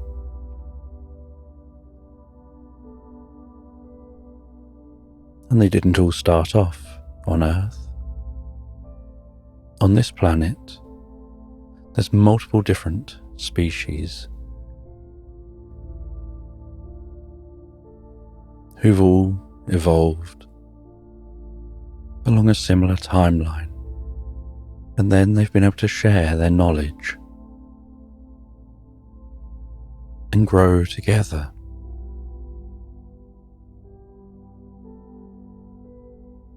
And they all live in different locations, in different climates that work better for them.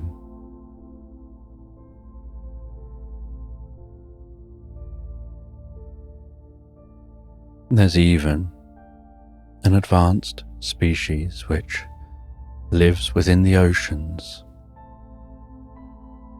that had managed to develop and harness technology despite being incredibly different to all the land creatures.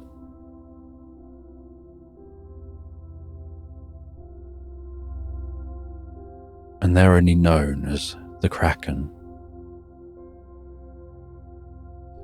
They're large and powerful underwater creatures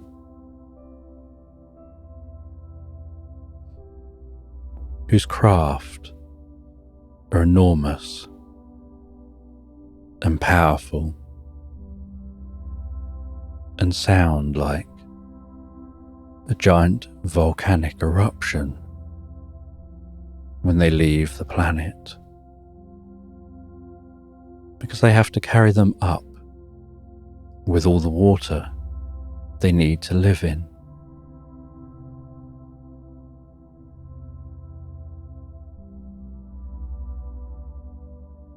And the cats take all this knowledge. They head back to their ship, ready to leave this planet.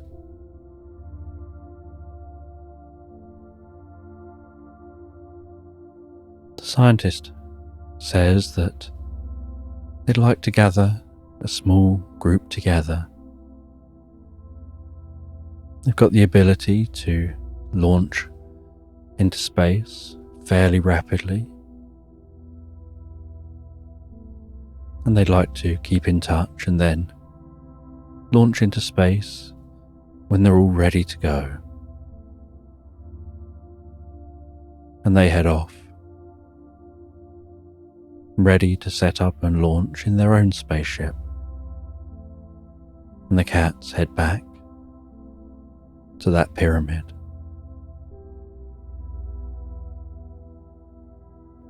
And by now, all the checks have been done to make sure the pyramid will fly perfectly fine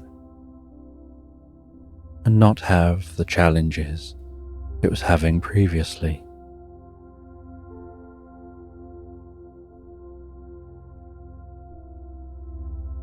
And they get into position. And once the pyramid is flying, they can move around fine. But for launch, they have to sit in a chair and lock themselves in and brace themselves for liftoff. And within the pyramid, they hear that countdown start. 10, 9, 8. They hear the engines firing up. 7, 6, 5. They hear the rumble and feel that rumble vibrating through them. 4, 3, 2, 1. That rumbling intensifies and increases as the engines fire more powerfully. And at first, all they can see through the pyramid is white of the snow, and then that snow seeming to melt and flow, and then the sky as they leave the snow and accelerate faster and faster up into the sky. And they accelerate fast enough to be leaving that sound behind.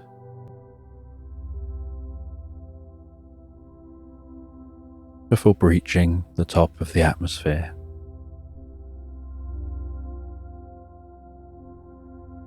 And everything goes silent. And the notification sounds to let them know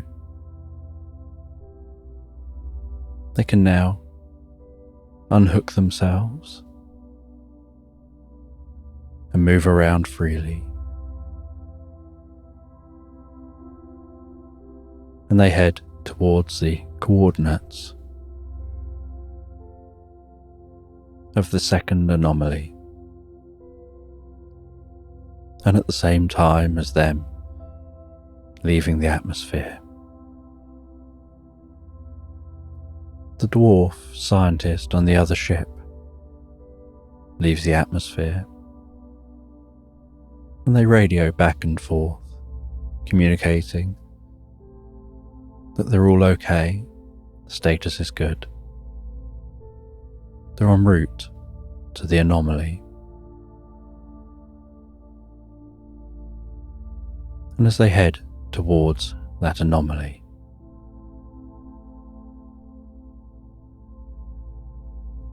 the cats have a little time to interact, to have some downtime. And one of the cats goes and rests beneath the gigantic sunflower, reading a book about a family who live on a farm surrounded by an oak grove.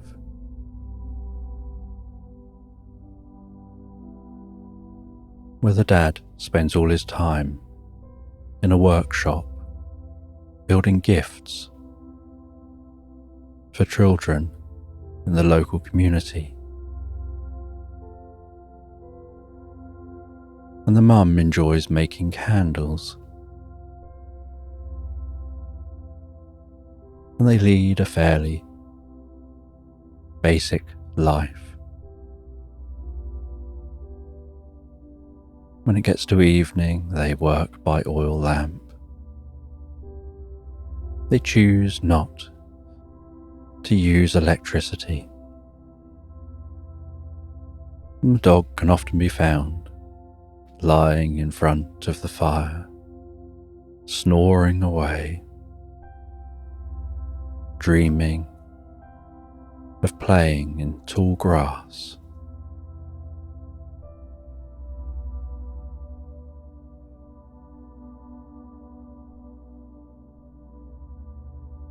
And after a long period of time of flying in the spaceship, a message comes through that something has been detected. A third anomaly that was so faint it couldn't be picked up until getting closer to it. And the other ship says that they also have picked up this third anomaly.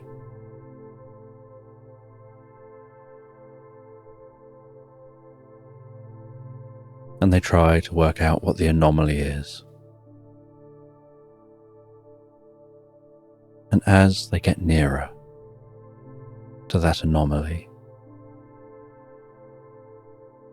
so they can see a fuzzy patch of space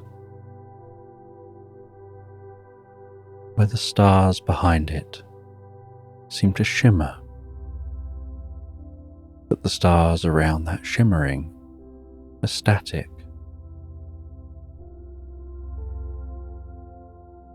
And that anomaly seems to be moving very slowly against the backdrop of stars.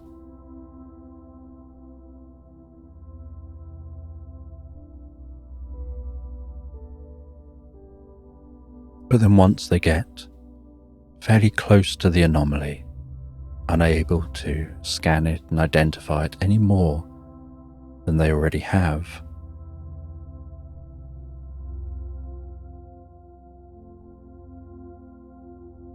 a beam of light appears around that anomaly, beginning to mark out some level of shape.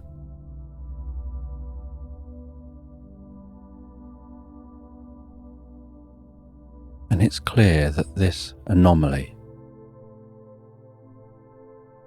is another ship in space. Only this ship dwarfs the pyramid and the dwarf scientist's ship.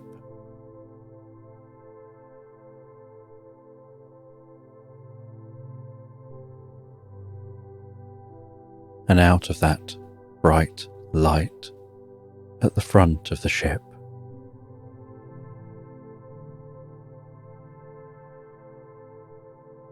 a smaller ship can be seen exiting.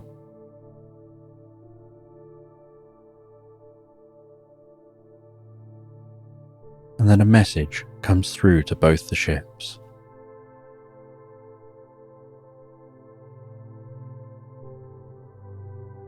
That message is in a language not understood by either side.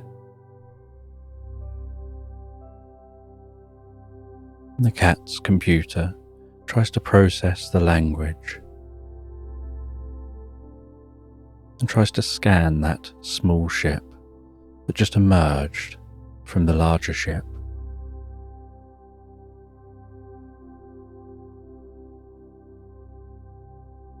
And it manages to gather enough knowledge to be able to make some guesses of what the message says.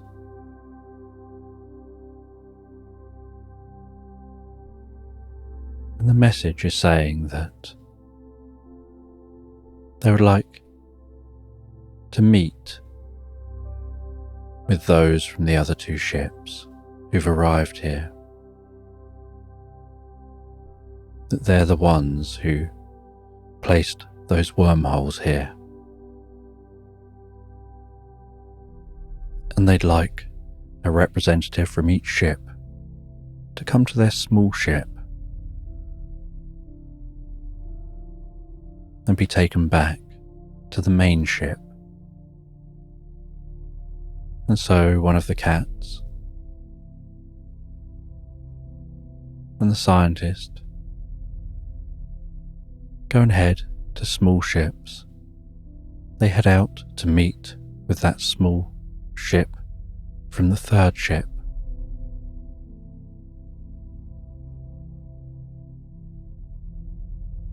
And they manage to dock with the ship. And they all head into the ship. And they discover that there's nobody on this ship itself. It just seems to be an automated ship, like a taxi coming out to pick them up and take them back. And with their ships in tow, it heads back to the main ship, heads in through that light, which is almost blinding in how bright it is.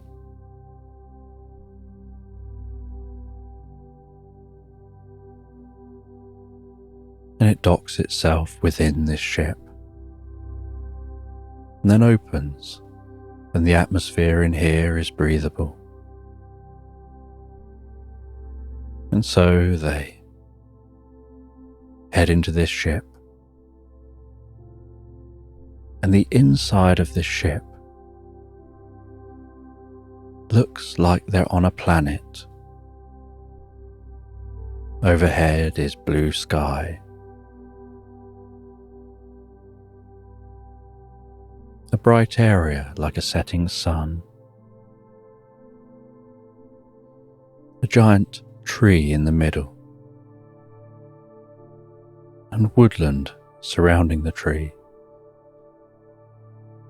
and meadows as far as the eye can see.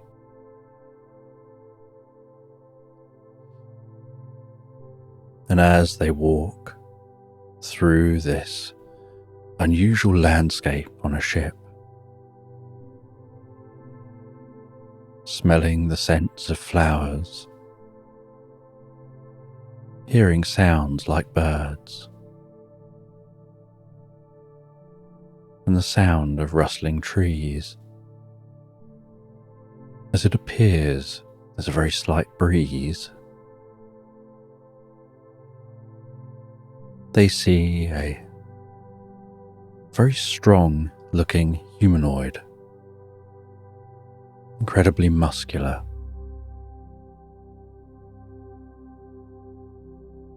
and pretty scantily clad, with a sword on his back.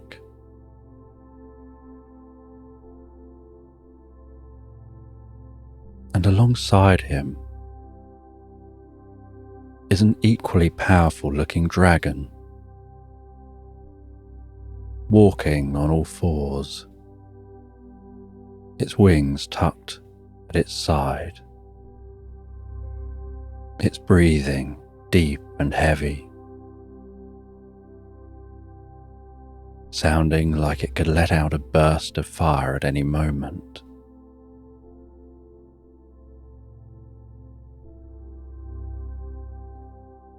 And this humanoid talks with a deep voice and explains who they are. And they say that they got in trouble, or that's kind of what the cats think was said, as on the translator it sounded like they said they got in tribbles.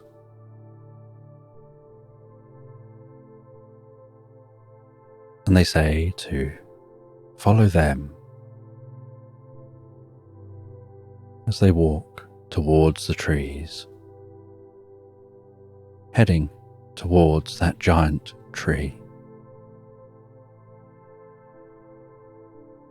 And the interpretation of what it sounds like they say is that this is the mother tree. And in the base of this tree, a passageway opens, and they all head inside, and it closes behind them. And like a giant lift, it begins to rise up within the tree. And high up in the tree, they exit across a branch. And on the end of the branches are different consoles.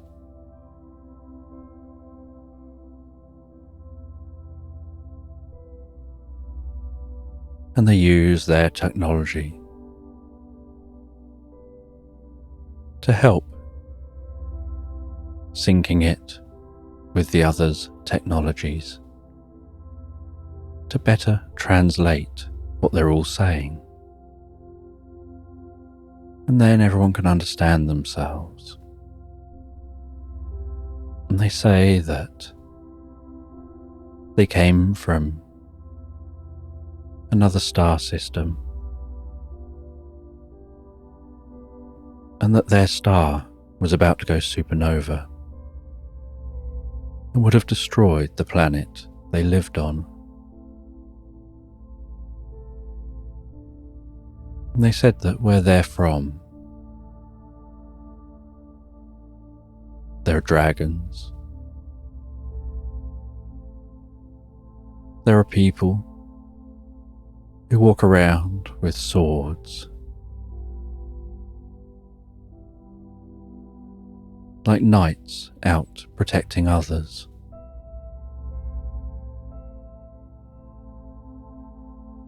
That it's probably the kind of place that would be very alien to either of what they know of the planets they come from. That centuries earlier, the men with swords used to ride on the backs of dragons, fighting evil. And there'd be good wizards and evil wizards. There'd be dwarves under the ground. There'd be all sorts of dangerous creatures that you could encounter. And so as they had continued evolving and developing technology, there were still giant creatures to have to deal with.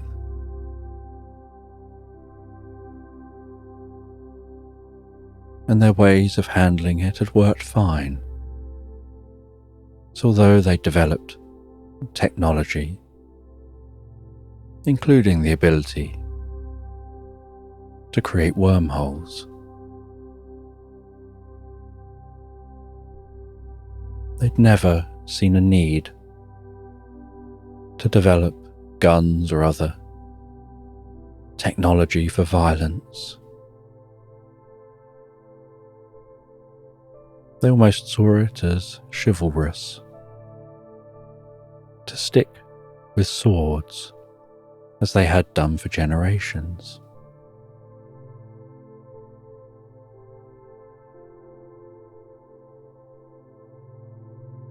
And they only managed to develop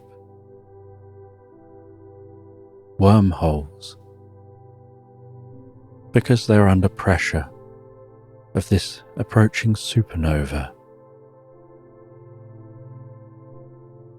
And they didn't know if their technology would work. And they didn't know where they could go because they needed to find a new home. And so, for a few centuries, they were building this ship, almost like an ark, to save their world.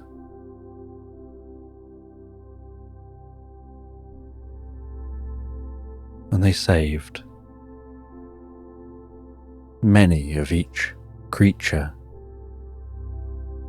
and plant from their planet on this ship. They managed to launch it into space.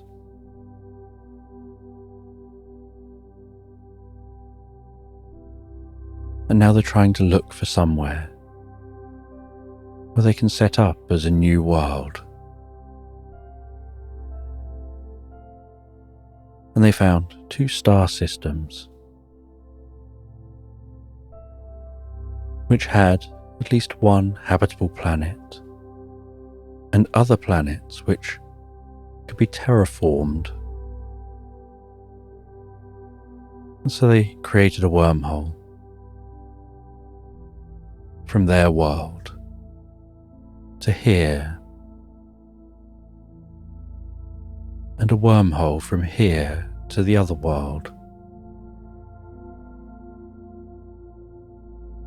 and then a wormhole back from that world to here again, so that they could check out and work out which is the best to explore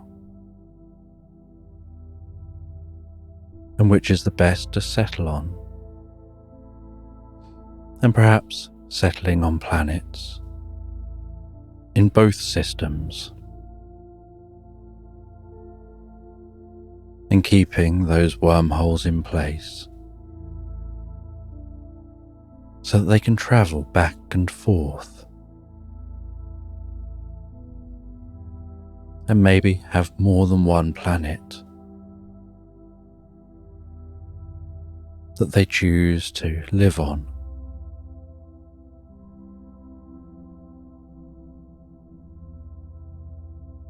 And as they know that the planet's full of life, full of intelligent life, and also full of life that should be respected, they don't want to set up on those planets.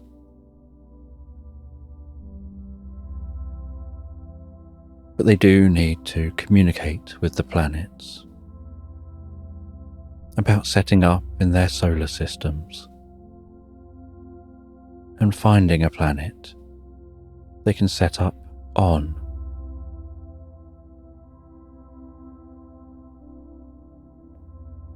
But they also didn't know how either planet would take encountering aliens from outside their own solar system.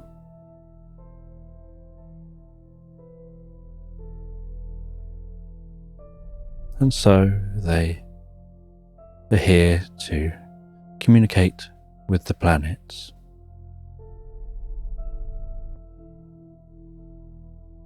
And after they all understand what's going on, they leave that tree. They head back to that ship that will transport them out of the main ship and take them back towards their own ships. And then they leave in their small ships back to their main ships.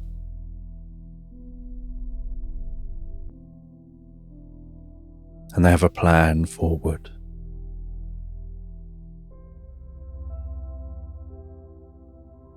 That a planet will be found in the solar system and in this system, which can be terraformed and can be used for their new home. And they'll have a home in each system.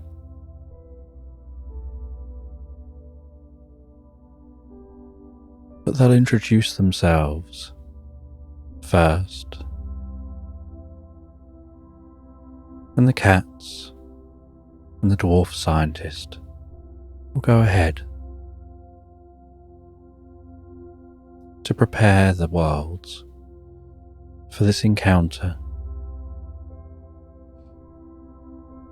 And so the cats find their way back through this wormhole now knowing that they can head back through the other wormhole to visit and learn and engage with the scientists on that planet. And the scientists from that planet can do the same. Now they know it's a wormhole. They can go and visit and explore. And maybe go and visit Earth. As the cats head back through the wormhole, and make their way back into the solar system,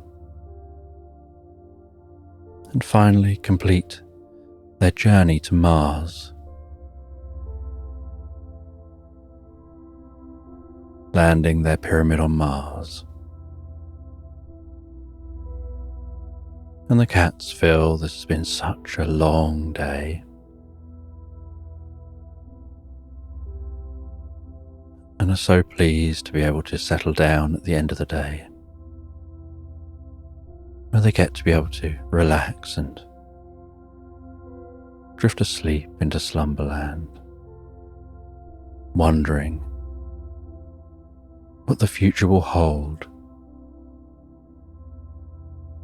with all these new discoveries. And a car is travelling along a quiet motorway at night, and there's a gentle fog wrapped around the motorway, and the overhead beams of the street light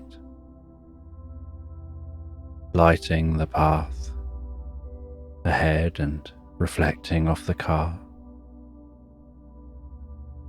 As that car continues along the motorway, and while the car travels peacefully along this motorway, a completely clear road, its headlights illuminating the road ahead, there's a gentle sound of music coming from the radio,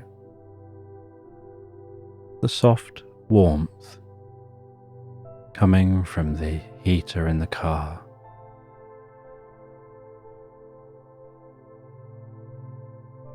And the driver, an old man,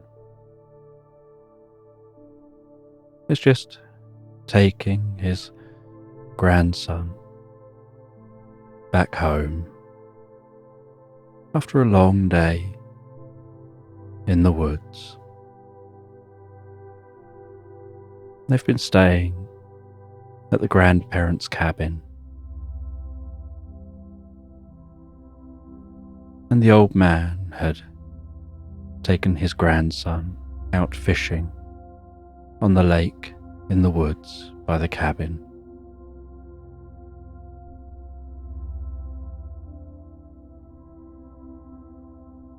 And the two of them were just out on that lake, bobbing gently, sound of the water lapping the underside of the boat, the oars resting just inside the boat as they bob there fishing, with the old man showing what to do, and the child really too young to understand, but watching and enjoying, just spending time with their grandparent. With the life jacket they're wearing done up really well around them, but seeming oversized compared to their body, giving the illusion that you could probably almost bounce them in the life jacket like a basketball. It was so bulbous around them.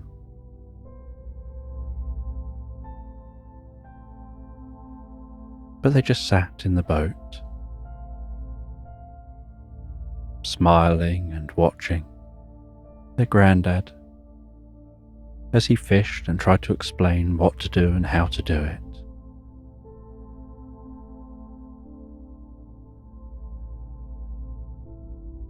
And he was just telling stories. He'd go off on little tangents of telling stories about his fishing days. Saying, in my day, he'd tell stories about fish he caught on lakes, fish he caught out to sea.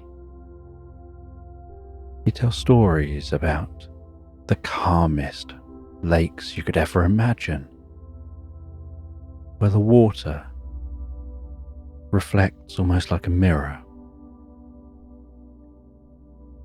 where you could tilt your head and you can't tell the difference between the sky and what's above the water and the reflection,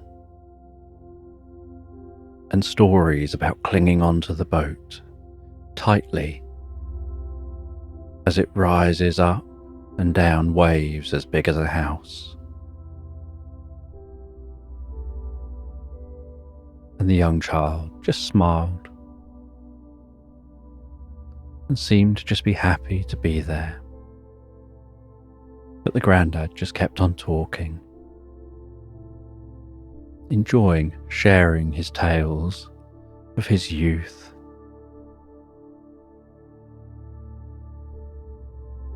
He would gesture the size of some of the fish that he'd caught.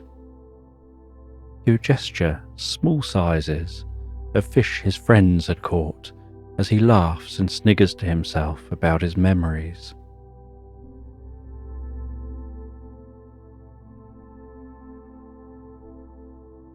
And the child just sat there, watching and smiling.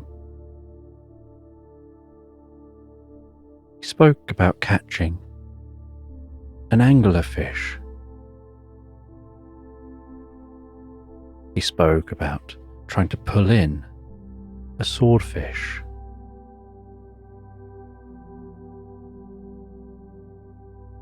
He spoke about hooking a monster from the deep in a lake, and it escaping him because the line broke.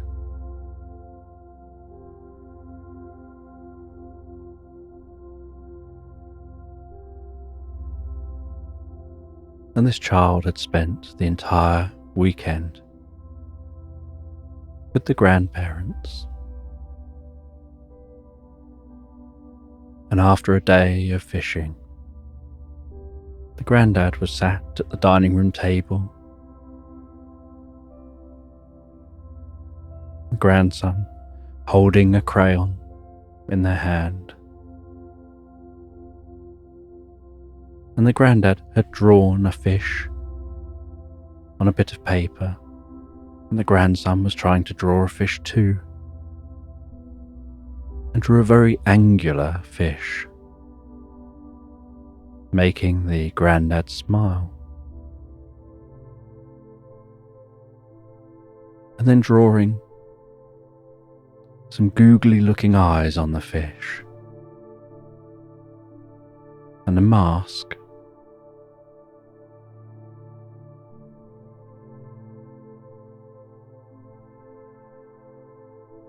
And the grandad showed the child down to what they said was their secret room,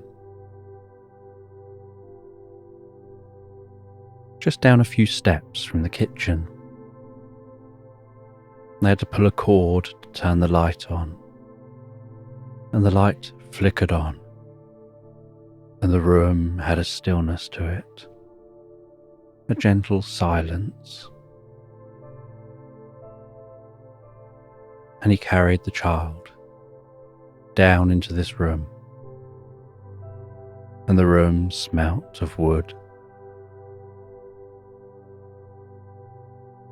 and every step was dulled by the wood and the softness of that wood, and by the furnishings. And there was an old worn chair and he sat down in that old worn chair, holding his grandson on his knee. And he took a notebook from beside the chair, and he spoke about how he enjoys noting down his little ideas that he has when he's fishing, when he's walking in the woods, when he's relaxing, his mind wanders. He comes up with different ideas, and he likes to come back to the cabin, sit down in this chair, and write his different ideas down.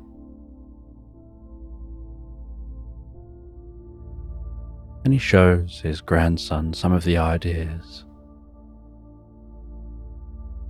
And again, his grandson's really far too young to understand, but just seems to enjoy the closeness, the interaction, the tone of voice of the granddad.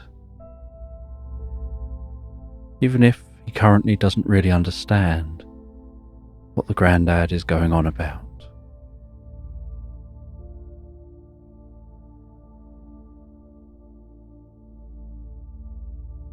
And when it got to tea time, the grandma called them back up to the kitchen and had laid the table. And they sat down for some food.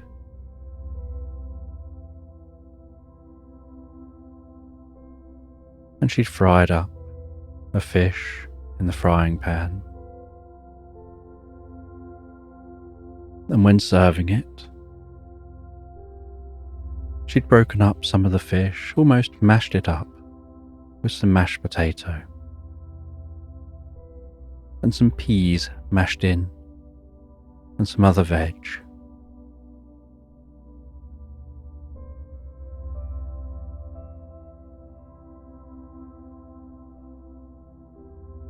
And the granddad helped the grandson to eat the food by pretending that it was a train going choo-woo, guiding the spoon into the child's mouth and having a smile on their face while doing so, and opening their mouth when they want the child to open their mouth.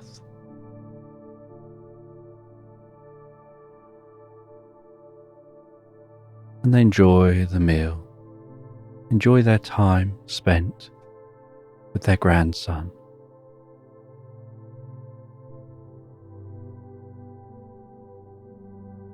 And at the end of the meal, the granddad says that they'll wash up, and they clear the plates away, and they start the washing up as the grandmother takes the grandson through to the main living room.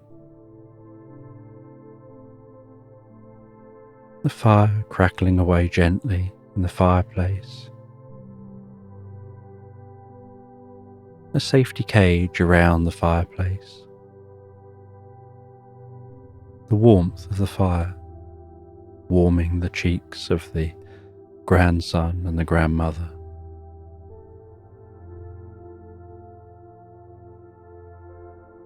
The cat sleeping high up in the cat tree to avoid the grasp of the grandson. The cat enjoys strokes and tickles, but finds that children can be a little overbearing at times, just grabbing at you. And so when a child visits, they climb up to the highest point and take it as their cue to nap, only coming down again when the coast is clear.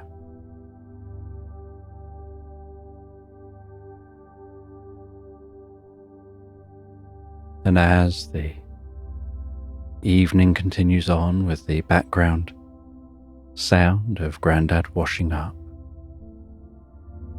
the cluttering and clanging of plates and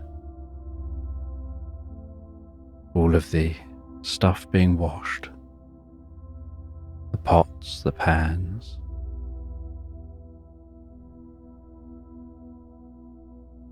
it starts to gently rain outside, initially sounding like someone's throwing some small stones just gently and delicately at the cabin window. And from time to time, a flash of light would be seen at the window. And then sometime later, a distant, long drone of thunder rumbling away. Almost like nature beyond the cabin is breathing in that rain.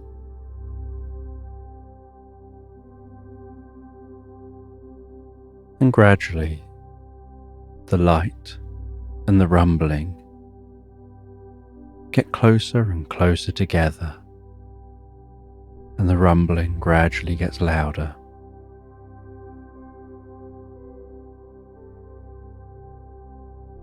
And the cat jumps down from the tree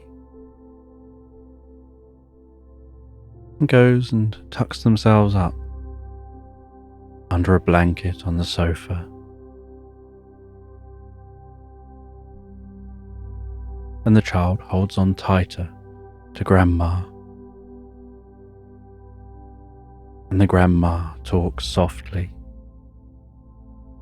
and reassuring,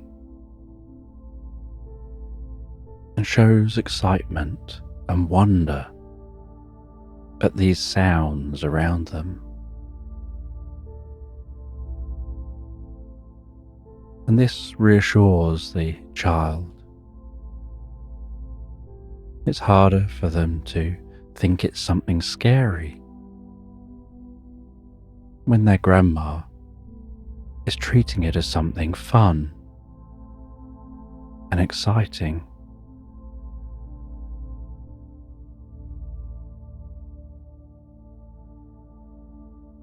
And as the night carries on, so the grandma takes the grandchild up to bed, settles them down in bed, kisses them gently on the forehead and sits beside them and begins to read a book.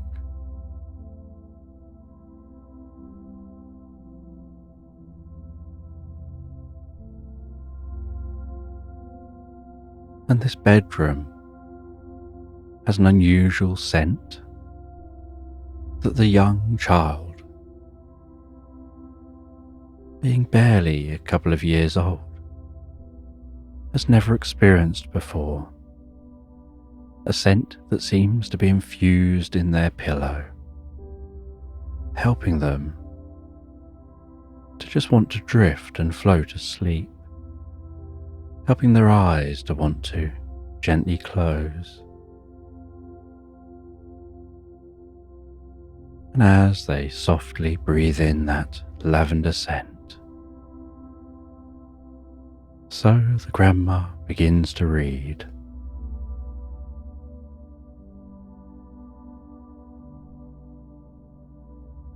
About Jerry the giraffe.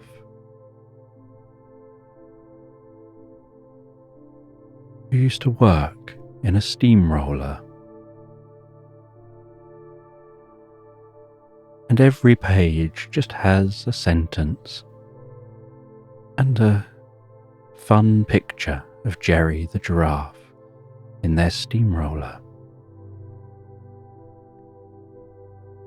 And Jerry the giraffe enjoyed their steamroller. Jerry would steamroller everything. The page turns,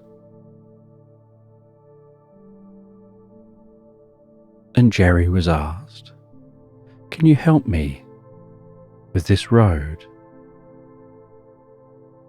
And he would turn up with his steamroller and flatten it out.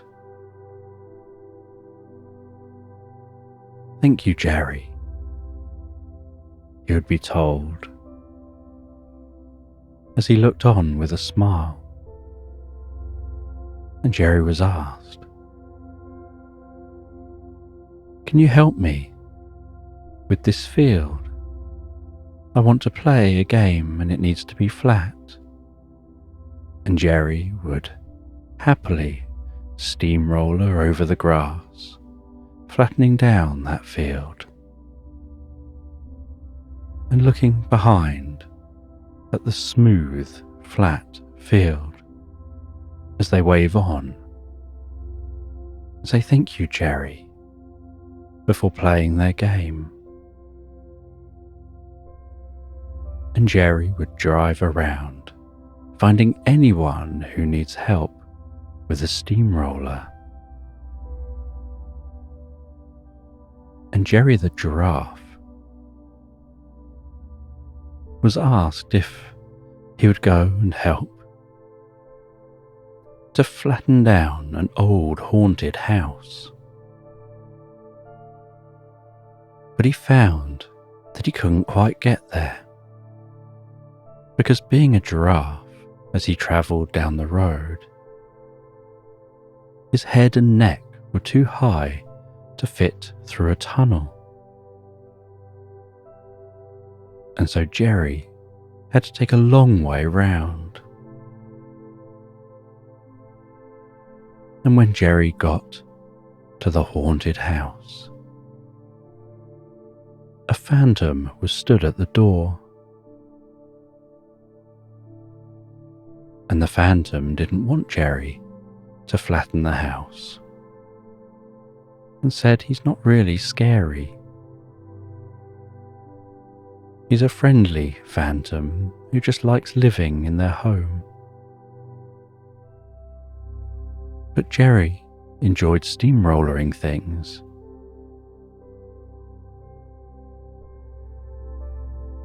And so the phantom and the person who wanted the house flattened to get rid of the ghosts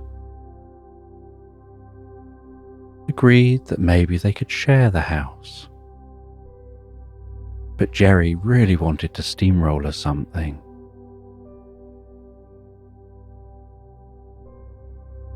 And so they agreed. Jerry could steamroller their garden. There were lumps and bumps in the garden. They wanted to plant some plants. So Jerry went into the garden and steamrollered that garden, making it very flat. They then said, to celebrate their new garden, they wanted to have some toffee, but it was too sticky and too hard for them to flatten out. And so they put it on a large tray, and Jerry put his steamroller and rolled over that toffee, flattening it out really, really thin. And they all enjoyed some of that toffee. And Jerry had some toffee as payment. Before going home in his steamroller and feeling he'd done a good day's work, and the grandchild fell comfortably asleep. And downstairs was still the gentle sound of the grandad putting away the washing up.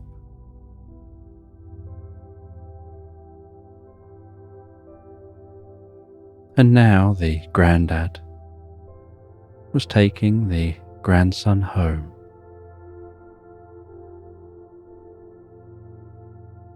And the grandad was in his sports car, his grandson strapped in to a child seat in the back, the grandson fast asleep.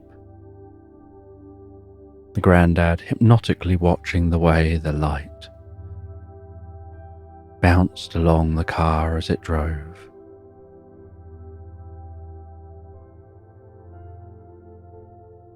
They carried on through this fog, along this clear road, with very, very little traffic on either side.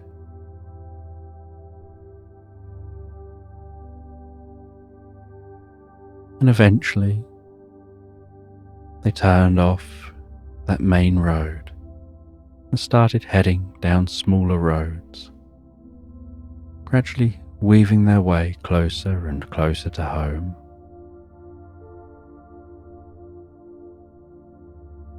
And once arriving at the grandson's home,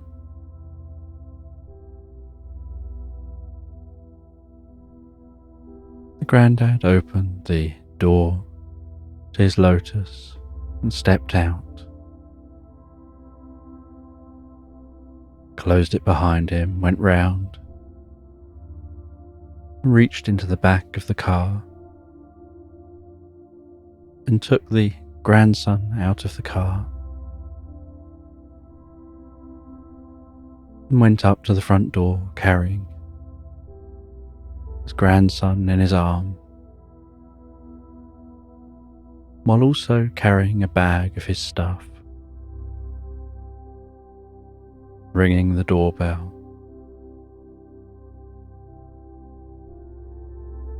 And the parents answer the door, and the child is still gently sleeping. And so the grandad whispers gently, saying that he's been fine all weekend. He's had a great time, he's been fishing, he's been told stories, he's been drawing and seems to have really enjoyed himself. And the parents carefully take the grandchild, and as they take their child, they then take him up to bed, gently tuck him into bed, and the grandad stops for a brief cup of tea before making his journey home.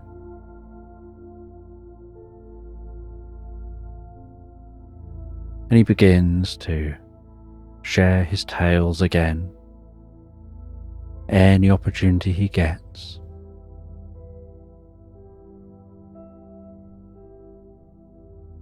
As the parents listen, and eventually he finishes his tea and sets back off in his lotus, making his journey home. And it's a few hours drive, and while driving he has music playing gently in the car.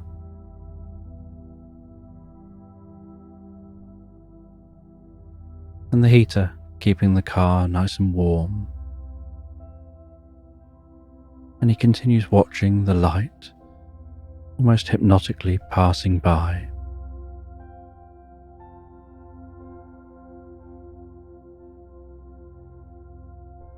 And he thinks about the weekend with his grandson as he makes his journey back to that cabin,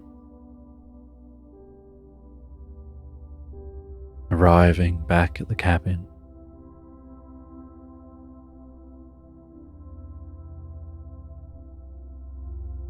And as it gets later, he heads off to bed.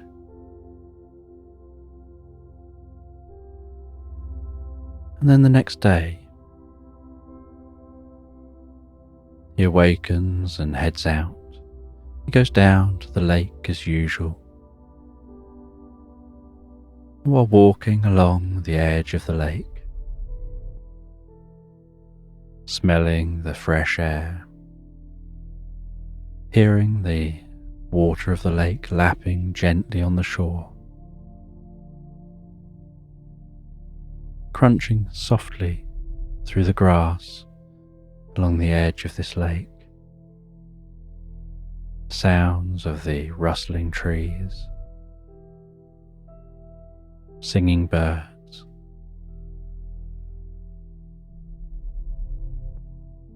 a dragonfly flitting around above the lake.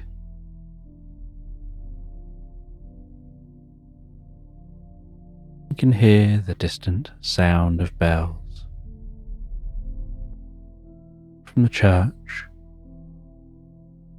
from the nearby village, just a short walk through the woods.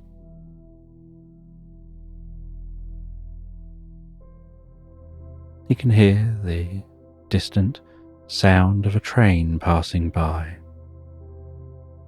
perhaps just leaving that village.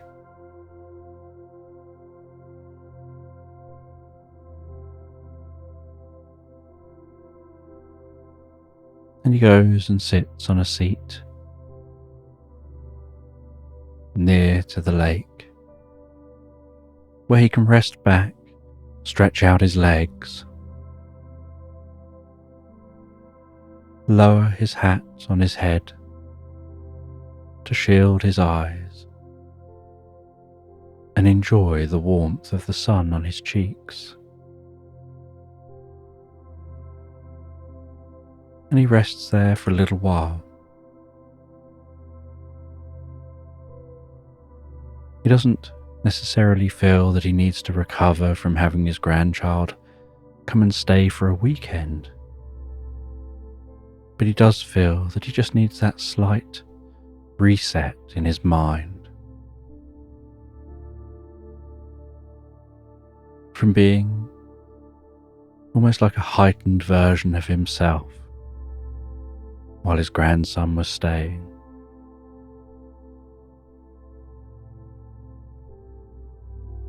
Where now he can transition into a more sedentary mode, focused on a slow pace of life, of peace and calm.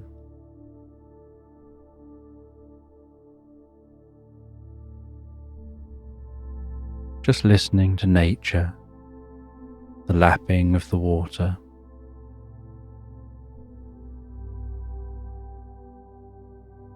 thinking back to his own kids and how fast they grow up, how 1 minute they're a baby you're holding in your arms, and you're young and active. The next minute, they're arguing over every little thing.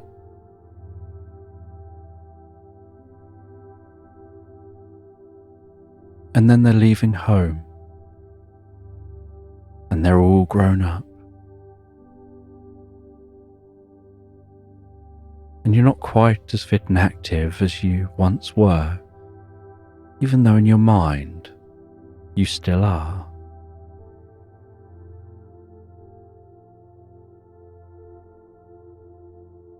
And he feels that this thought is helping him to really appreciate and connect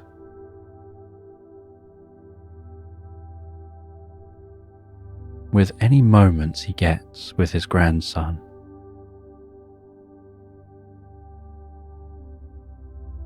Even if at those moments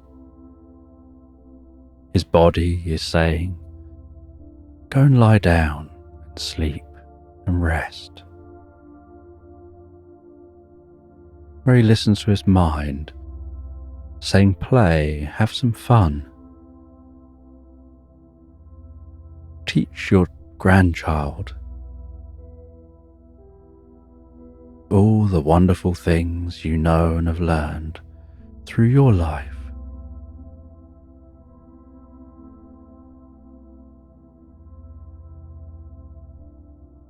And with a slightly achy body,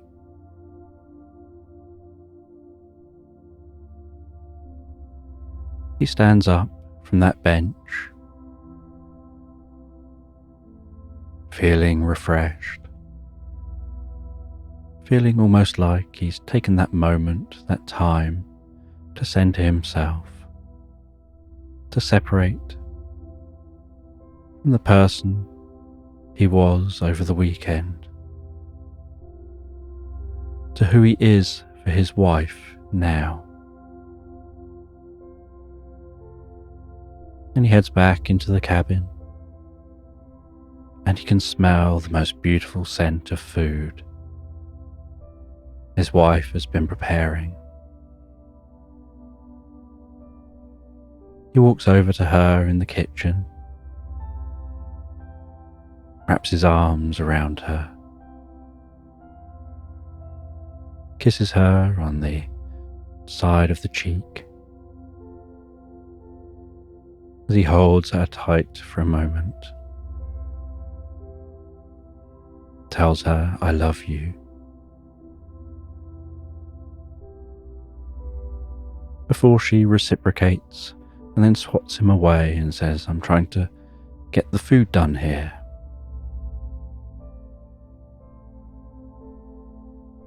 And he goes and sits down and watches her as she finishes preparing the food, as if his whole world is contained in that single moment, in that single vision.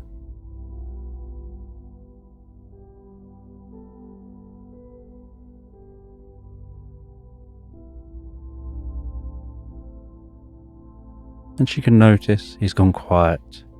He's inside his mind, absorbed in the moment.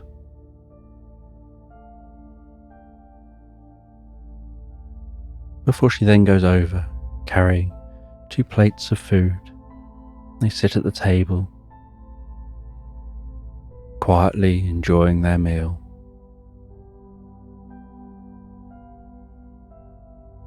And after a little while of peace and quiet, organically, just starting a conversation about nothing particularly important, just talking back and forth, smiling so calmly, enjoying each other's company, and settling down as the day goes on, resting on the comfortable chairs, having an average day, and thinking about how nice it is to have the opportunity to have so many average days like this.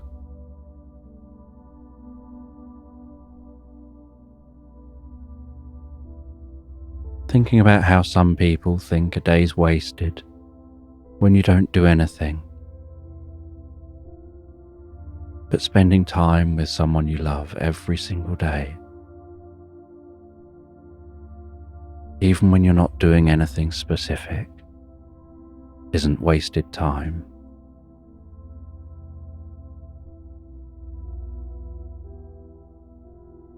And as the evening sets in, so they head out onto the porch of the cabin, out to a chair that gently swings, and they sit on that chair under the warmth of the evening sun, and then that very gentle coolness that begins to set in.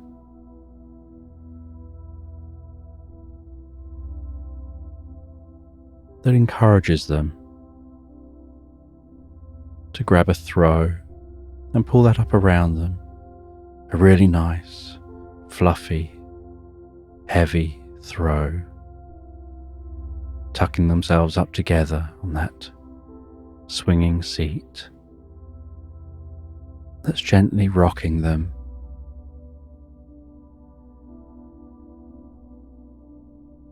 with the encroaching coolness of the night tickling their cheeks and their nostrils as they breathe in and out, while they remain warm, snuggled up together, listening to the sounds as they shift from the daytime birds and animal sounds to the sounds of the nighttime animals, birds settling down,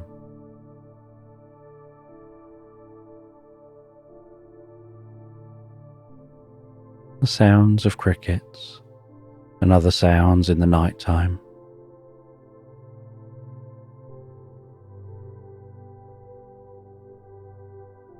As the moonlight begins to rise over the trees, casting a silvery sheen across the landscape,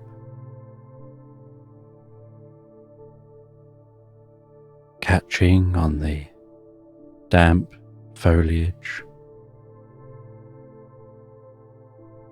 reflecting and sparkling in the slight breeze.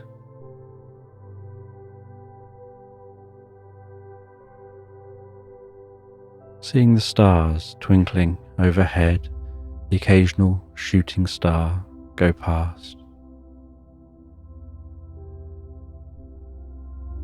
Perhaps making a wish or two before it starts to get later. They know it's time now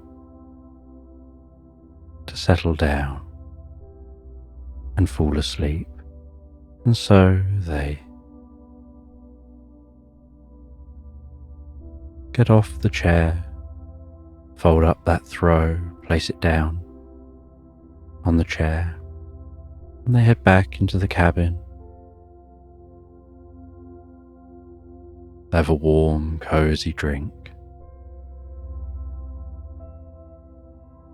before heading up to bed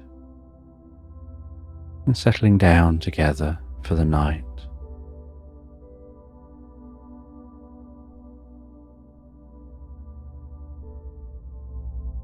And drifting and floating so peacefully, so relaxed asleep into Slumberland.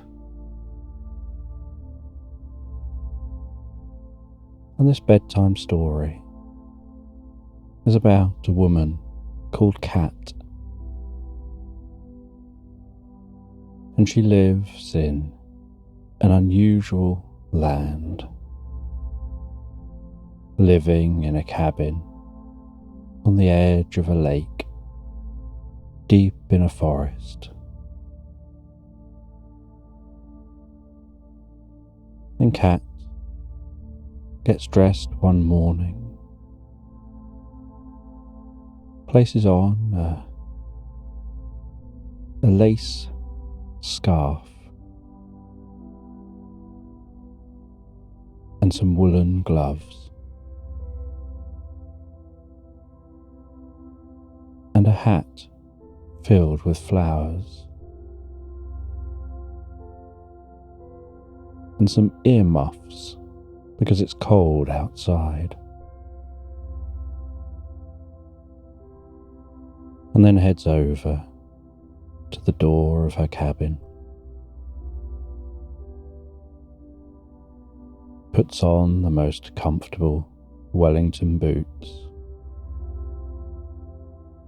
and the inside of those boots is the most incredibly warm and comfortable fleece lining, and the top of those Wellington boots has the fleece elasticated so that it hugs the legs and seals the top of those boots.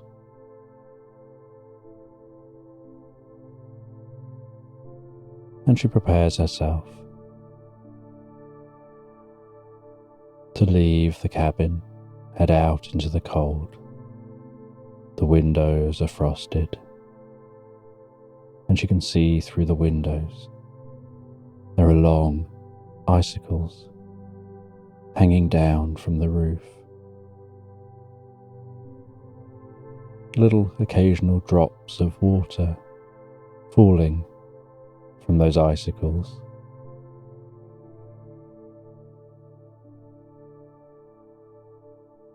She places the most comfortable coat on, wraps herself up,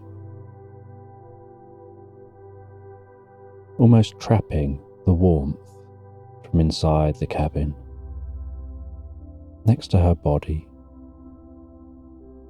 before opening the door, feeling that rush of cold air, the way it tickles her cheeks, seeing her breath escape her mouth as she walks out of the cabin and instantly starts crunching on the snow, closes that door behind her. A little bit of the snow falls from the roof as the door closes, and with a soft patting sound lands on the snow by the cabin.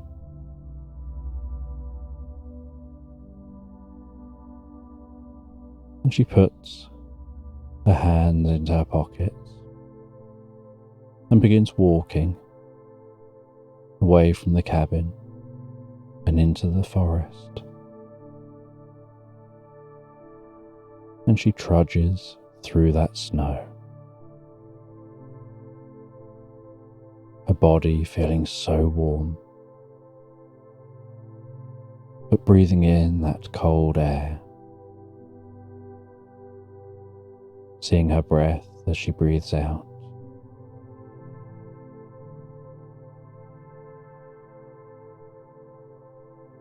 And as she walks through this snow-covered forest, so she can see the way the sunlight dances through the trees, almost seeming to shimmer and sparkle, like thousands of stars filling the canopy as she continues walking.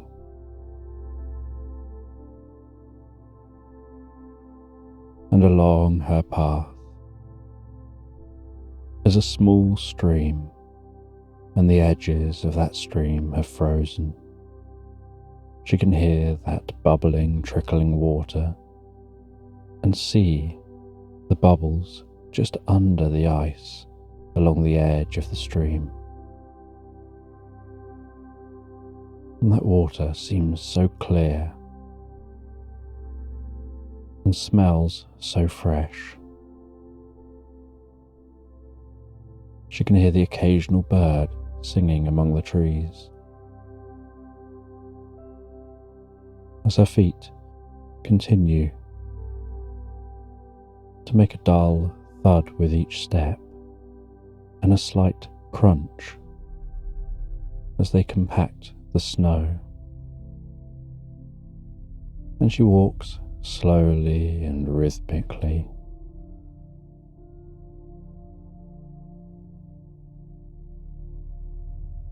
and really takes her time to enjoy her journey through the forest.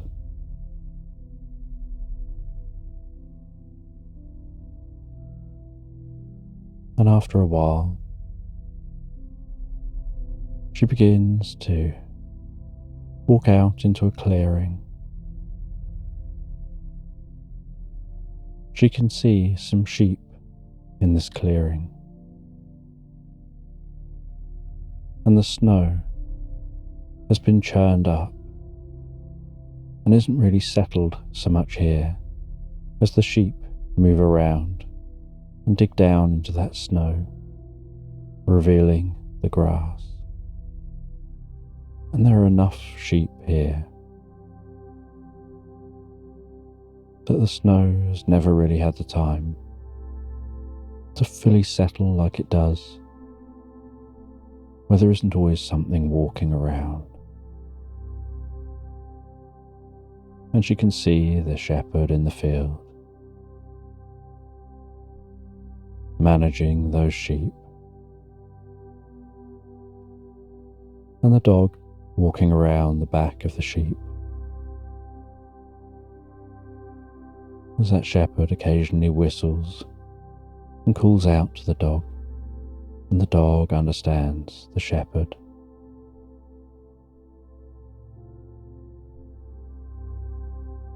And she walks past that clearing, heading back into the forest the other side of the clearing.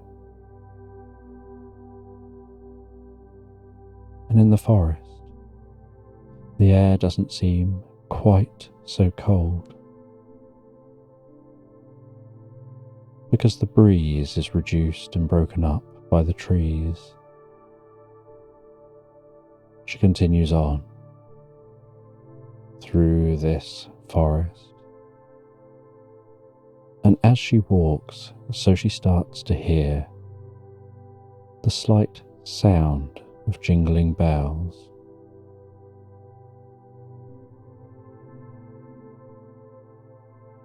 And intrigued, she heads off her usual path and walks deeper into the forest, pushing past branches of the trees, some of the snow occasionally falling from those branches as she goes.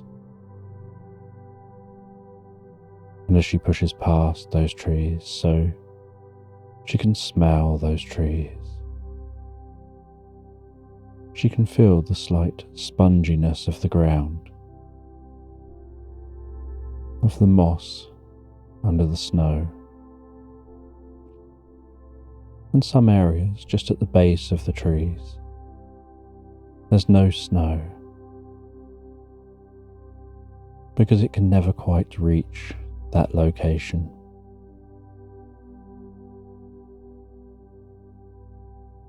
And as she weaves around those trees, occasionally resting a hand on a tree, other times resting an elbow on a tree, ducking under branches,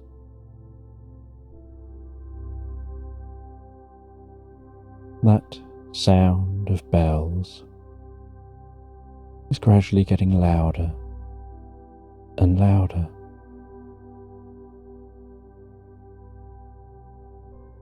And then she notices that a slight ethereal fog seems to be developing around her feet. And this fog just seems to be hanging over this location. And so it isn't so much that the fog is developing around her feet, it's more that the fog was already here, and she's the one that's moving into the fog, rather than that fog moving towards her.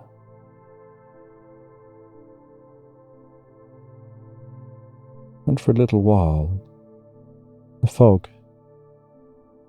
is just circling around her feet,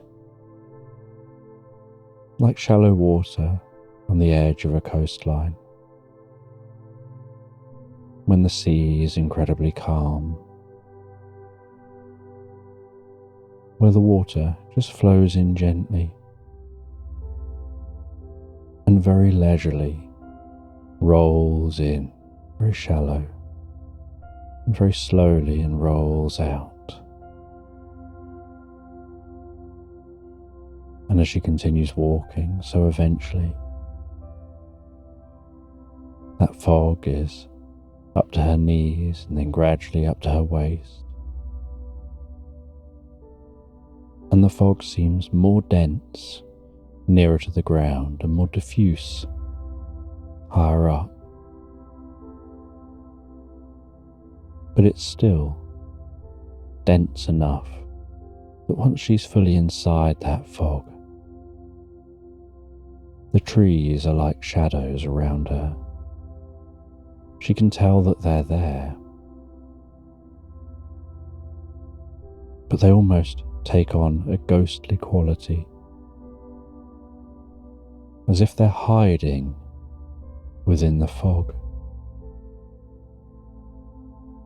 Everything turns shades of grey, with no colour, no harsh black, no solid white, just the most comfortable shades of grey.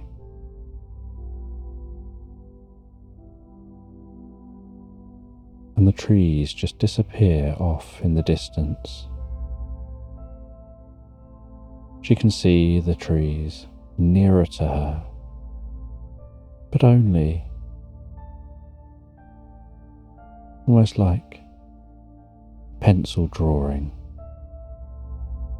that's been shaded in with the pencil so delicately.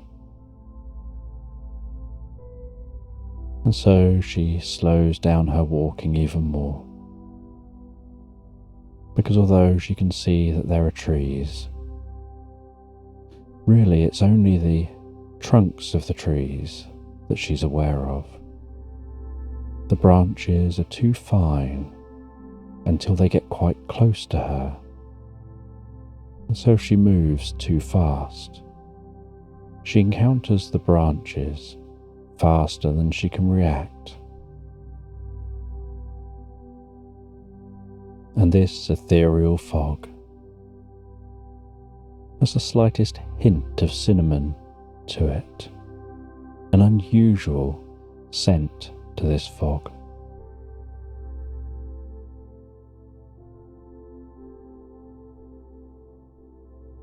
And while walking through this fog,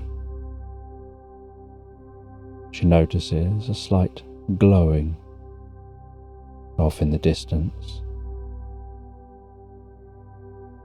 and that slight bright glowing seems to be a blue colour, quite a bright blue, managing to pierce the fog. And it seems that bell sound is coming from that location. And as she walks towards that location, so the fog seems to get more dense. And she wonders if perhaps the fog is also coming from that location.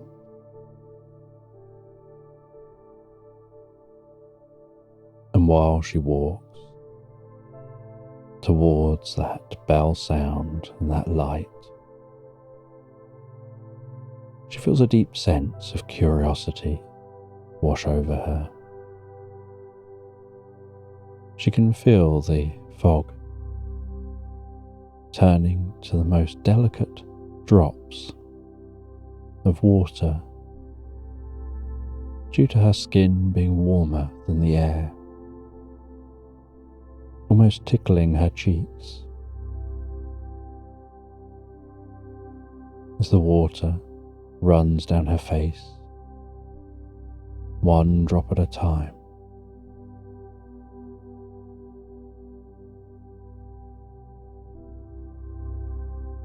And when she reaches that light, she discovers that there seems to be what look like the bones of a large creature. And she walks around those bones, and at first she thinks that it looks like the bones of a dinosaur, except that out of the back of those bones are what appear to be wings.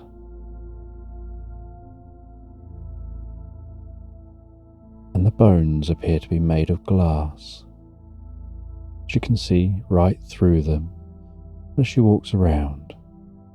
She looks at them from different angles and the way they distort the view beyond the bones.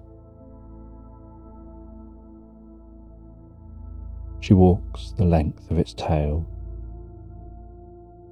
those bones curling around to the point of the tail. She walks back to the head, crouches down and looks at that head, tilts her head a little sideways to peer into the mouth of the bones of that dragon. She looks at the earth beneath the dragon.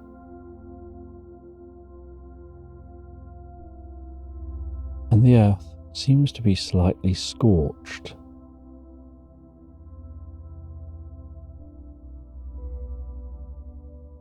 And she's curious about these bones. She's curious about the idea that this was once perhaps a dragon. Maybe it was a hoax, because dragons obviously don't have glass bones.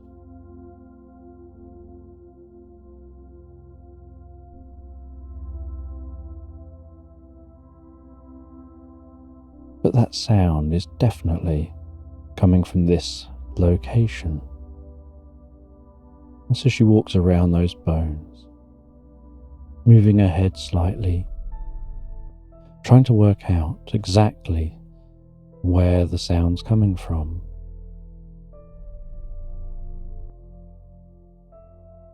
And she finds that that sound of the bells is coming from the heart of the dragon. And she crouches down again, this time looking at the underside of the dragon, looking up at the backbone from underneath, looking up through the ribs.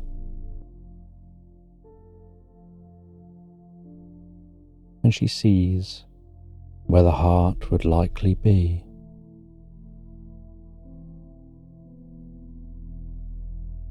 What looks like a small diamond.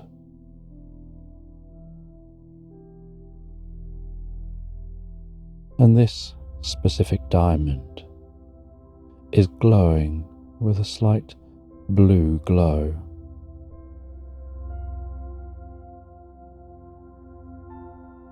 And it's that light from that diamond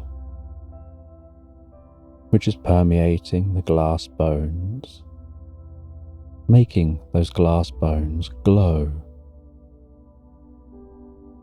which is what she could see as she walked towards it.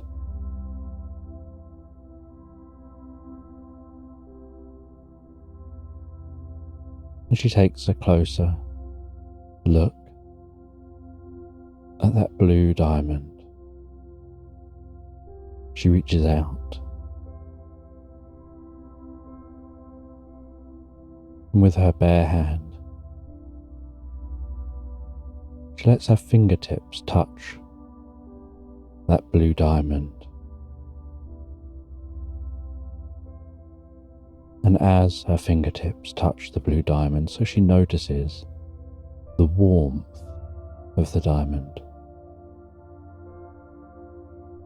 That it's giving off the warmth, like the warmth of somebody's body.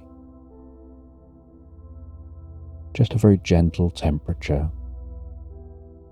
but a temperature that stands out in this cold environment. And while her fingers touch that blue diamond, so it's as if somehow she creates some kind of a psychic connection. She suddenly gets this flash in her mind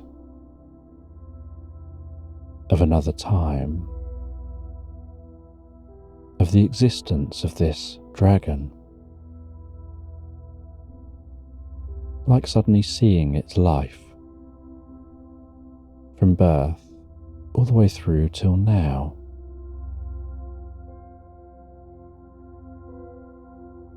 And this dragon had lived for thousands of years, until it was time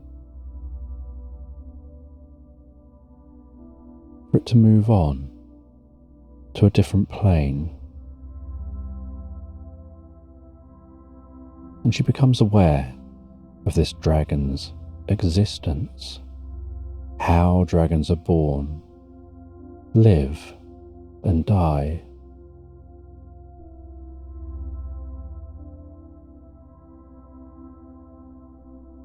She sees the heart of a volcano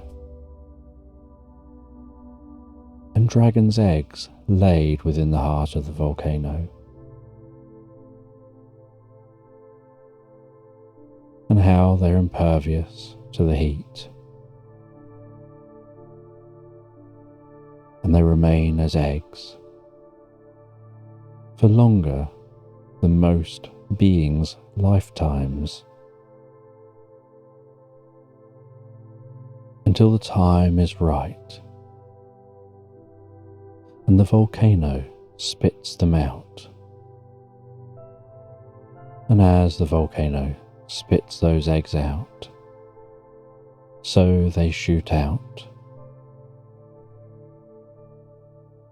and they spread around the land. And where they lie, it's like they plant themselves in the ground. And the heat of the eggs that they've absorbed over thousands of years help them burrow into the ground, almost burning their way through the topsoil.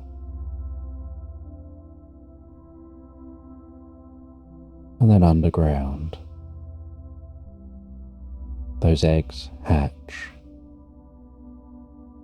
and it's a very, very long process. A small dragon is born, and it's born in a sleeping state. And while it sleeps, so it learns, it absorbs knowledge. The mycelial network weaves around the dragon, connecting it with the landscape, with the roots of all things.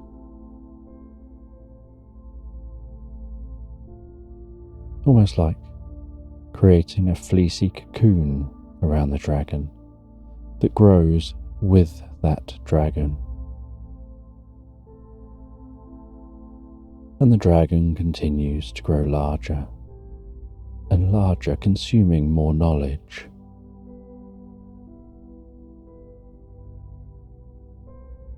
And each of those dragons will grow in its own location.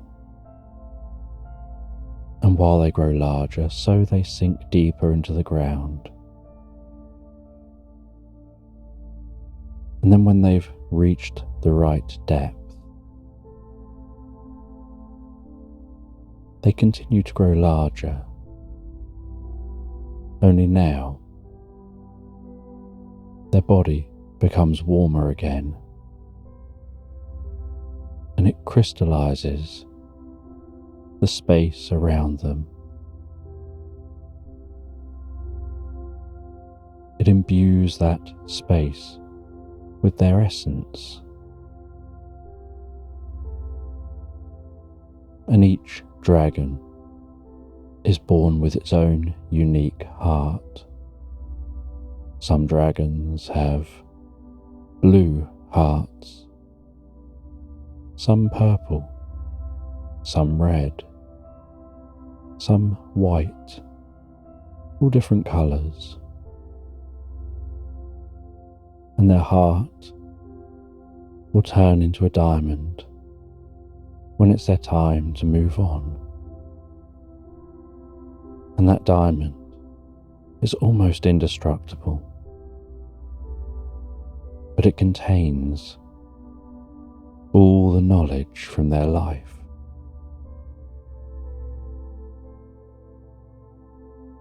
And they grow and they create their own unique cave. And they do all this whilst sleeping, where the dragon is almost like in a lucid dream. They're not aware that it's a dream at this point, but they do have control over their actions within it, and they learn and develop.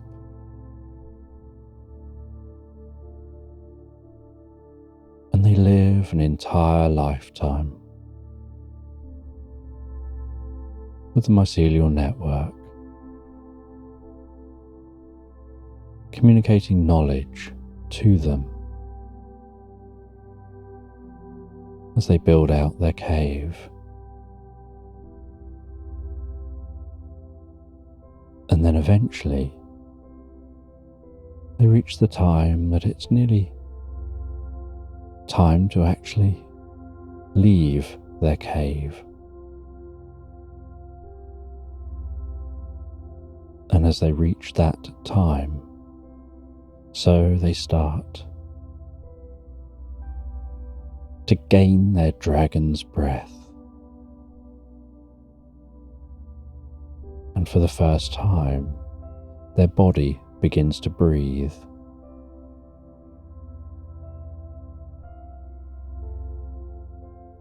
And each time they breathe out, so hot air bursts from their mouth and begins to create a path to the surface.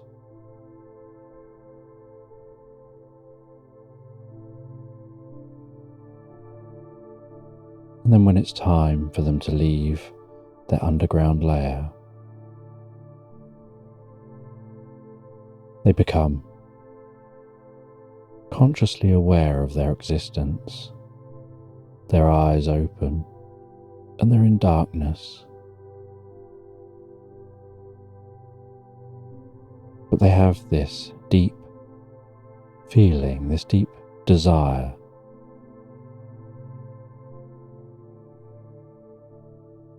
to work through to the surface. And so they push from their cave, pushing through that tunnel they've been building, widening the tunnel with their body as they go. Their baby scales in the mycelial network that's wrapped its blanket around them gets rubbed off by the outside of the tunnel. And a bit like a snake shedding its skin, that becomes infused with the inside of the tunnel, holding the tunnel open and reinforcing that tunnel as they push forward and slightly upward, until eventually they break free through the surface and rest on the surface for a little while as their wings prepare for their first flight.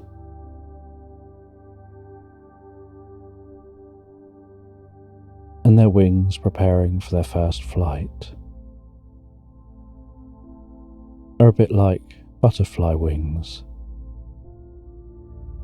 The way a butterfly will have to puff up their wings and prepare their wings for that first flight after exiting their cocoon. And once ready, the dragon launches into the air.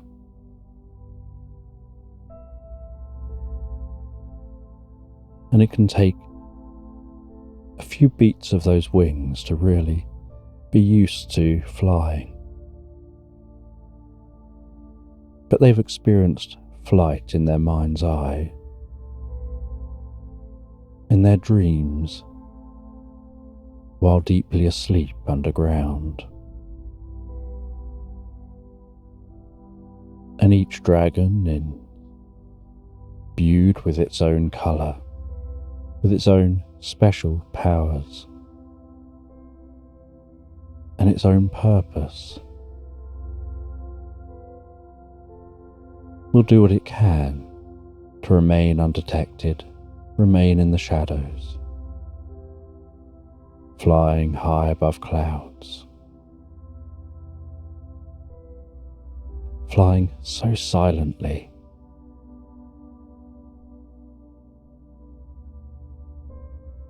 And occasionally, they'll let out a roar to let other dragons know they're around. And it sounds like a deep crack of thunder rumbling by. That kind of thunder you get where you look around, there doesn't seem to be any lightning or any rain.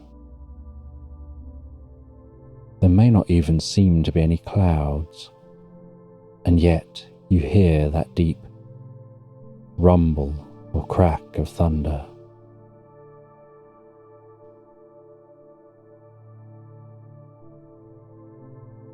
And they live their life, generally just protecting their environment, the area of the land they were born in, sometimes travelling to neighbouring land to protect that area.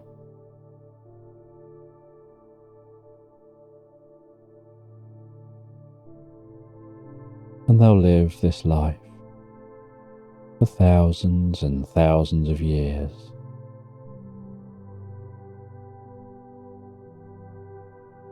Until eventually they get a deep urge to prepare for the next generation.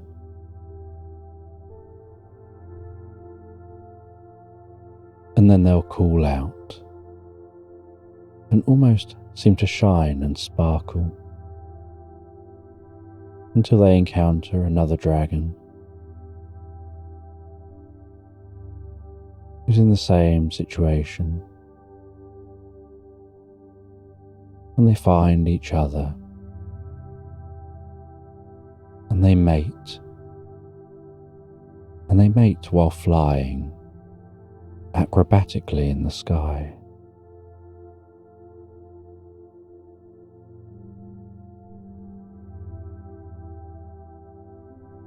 And then they go away,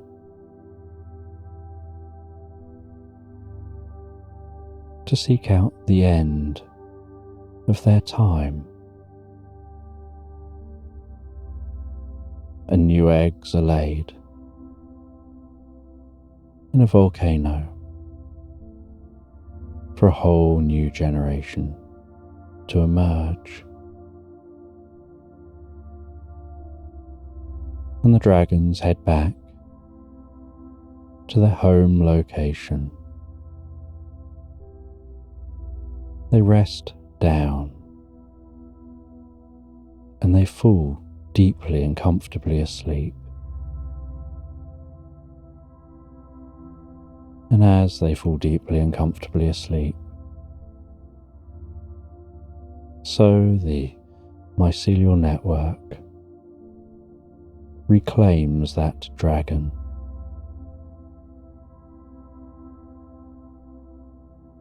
leaving just the essence of the dragon behind, turning its bones to glass, infused with just the spirit of the dragon, with nothing physical. And so the glass is really just a temporary physical manifestation of that spirit.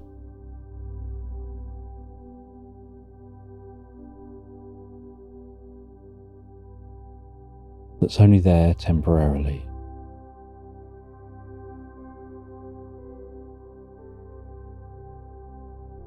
And after a short period of time, the glass itself shatters, sprinkles, like thousands and thousands of tiny diamonds of spirit across the landscape. The heart of the dragon lands on the ground and usually just gets buried in place as the dragon's dust gets caught in the wind, gets churned up in the environment.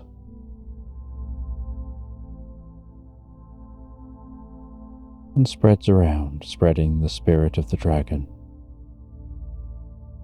back into the environment, filling that environment with the experiences of the dragon, the consciousness of that dragon,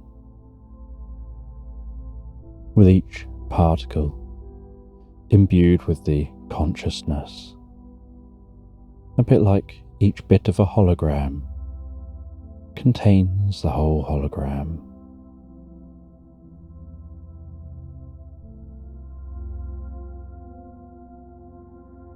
And these dragons come from an otherworldly place. At the end of their life, they go back to an otherworldly place, similar to the life of an octopus, or a squid, or a cuttlefish, of living, of giving birth, and then moving on.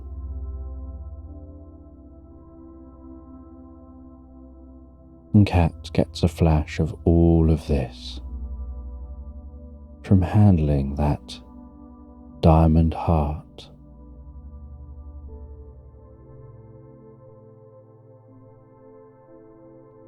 And the diamond heart is still attached in place, and she moves her hand from it. And she knows one day in the near future it'll just fall to the ground. The glass bones will shatter into thousands and thousands of dusty particles that will absorb into the ground, blow around and be absorbed back into nature.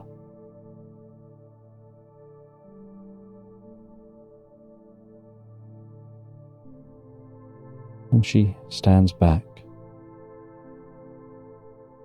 from those glass bones.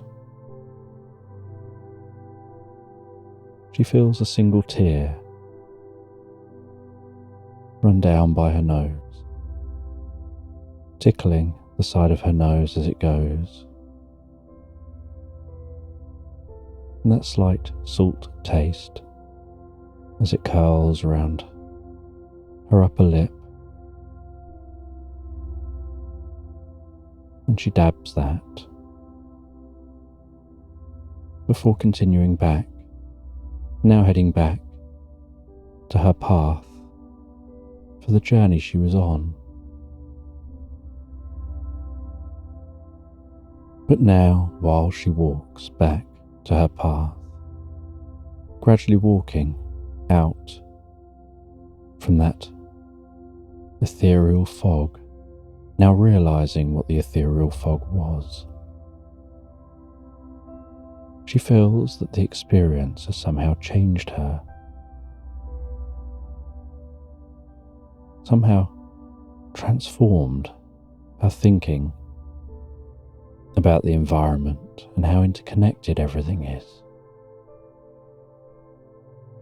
And the times when she's heard the sound of thunder and yet hasn't seen any evidence of what caused it.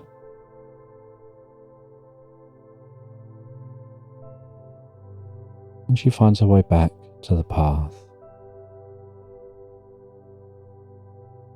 continues along that path through the forest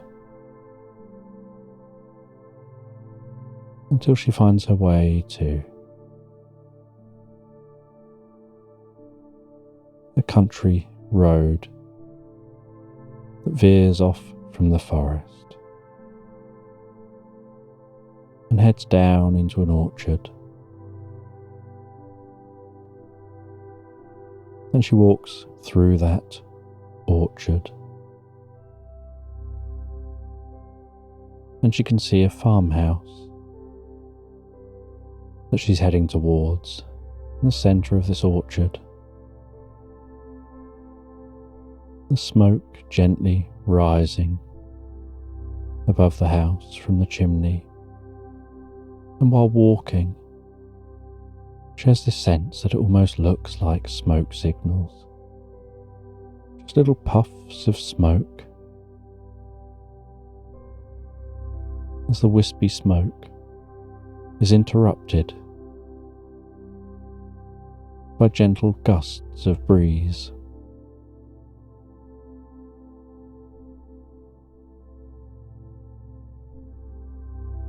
And she walks up to that farmhouse.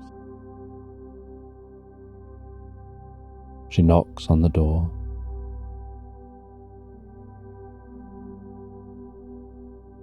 And a farmer answers the door with a smile. And they know what she's here for. And they let her in. She heads into the warmth of the farmhouse. And this farmhouse smells of wood.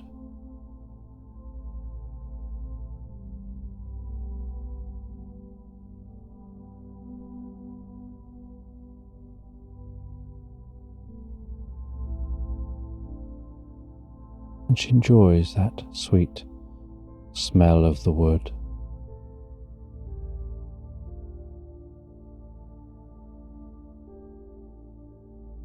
And she gets taken to the kitchen where the farmer fills up a basket of goods for her, different fruit and veg, different items.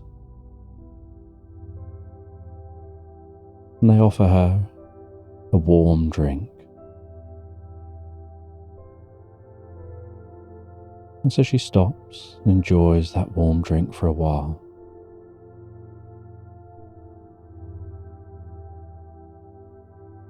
And after enjoying the warm drink, she heads back from the farm, heading home.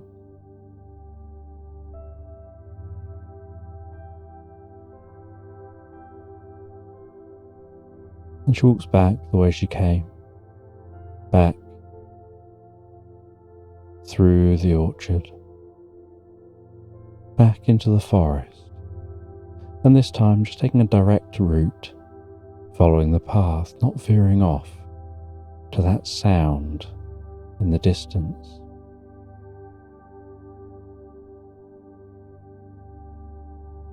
And she finds her way all the way back to her cabin.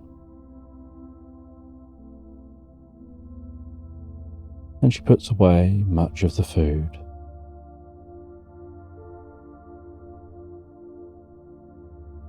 And has some items she leaves out.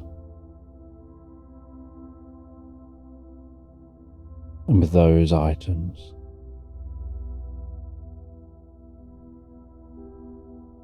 She chops them up and prepares them and puts them into a cooking pot. And as she's cooking, so that smell of the food makes her mouth gently water.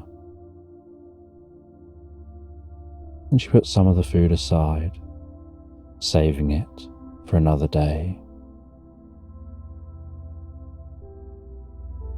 And some of the food she eats now.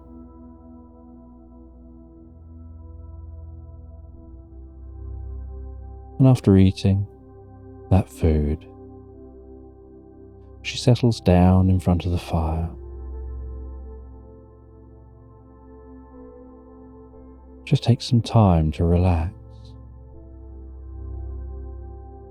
And as she relaxes in front of the fire,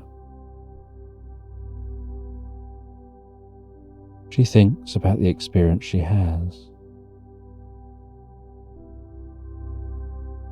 Her mind is filled with a lifetime of experience of that dragon.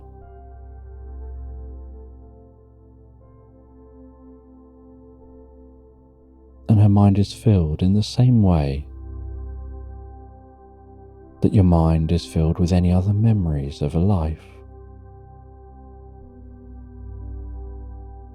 That she just knows it, and she can think about it in the same way that she thinks about any other memories at all. And she finds her mind full of those different thoughts, exploring the different experiences that that dragon had had.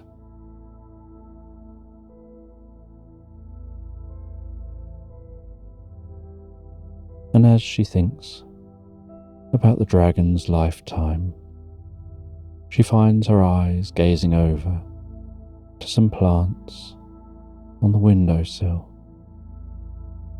Just something for her eyes to look at while she's lost in thought. And she notices that on the plant is a small ladybird, just walking on a leaf. And her eyes follow that ladybird for a while. And she starts to connect the idea of that ladybird walking on the leaf with the experience of the dragon. The idea of all things being connected, from something as small as that ladybird to something as big as that dragon.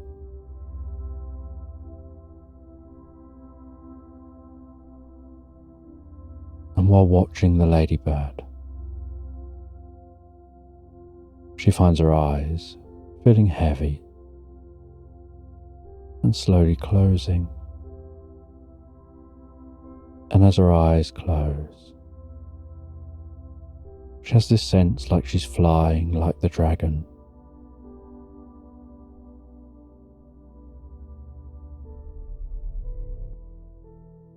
And she imagines flying like that dragon, deeper and deeper into the experience. Only she then has this image in her mind of herself, after the snow has cleared, walking into the back garden and planting a single seed in the back garden. And every day going out and sitting in the garden and just enjoying being in nature, and from time to time gazing over at where that seed has been placed. And after a little while, when gazing over, seeing the seed has begun to grow.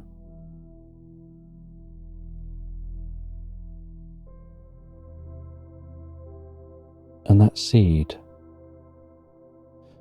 continues to grow until there's a plant that's breached the surface of the ground. And then one day she goes outside, and there wasn't just one seed and one plant. That plant seemed to have somehow filled the entire garden in a pattern, and this pattern seems to have paths, almost like an unusual interference pattern.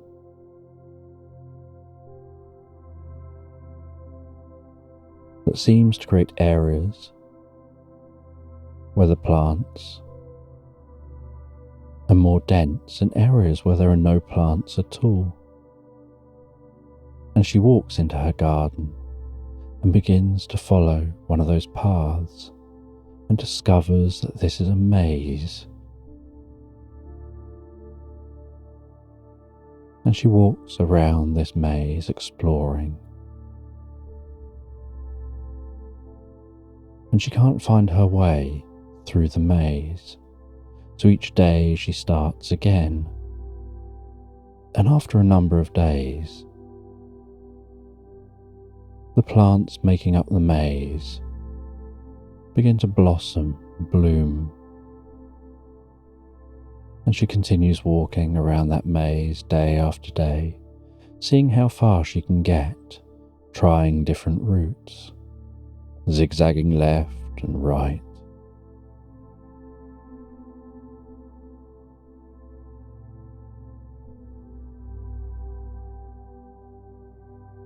And then one day, having failed to find her way through the maze, day after day after day, she walks through the maze and stops for a little while. And as she stops, so she sees a small snail gradually working its way up one of the plants, and she watches that snail as it slowly works its way up the plant. She sees the trail of the snail,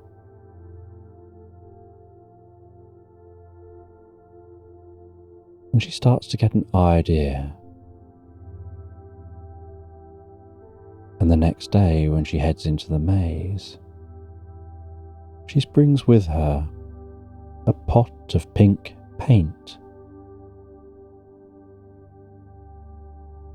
And while walking through the maze, every route she takes, she marks it with that pink paint. And it takes her quite a while. But after a few weeks, she finds the route she's not yet taken.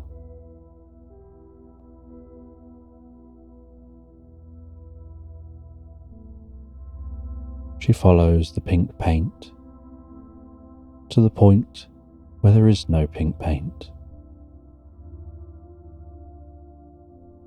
and knows that's the route to take next, and eventually finds her way out of this maze. And as she heads out of the maze,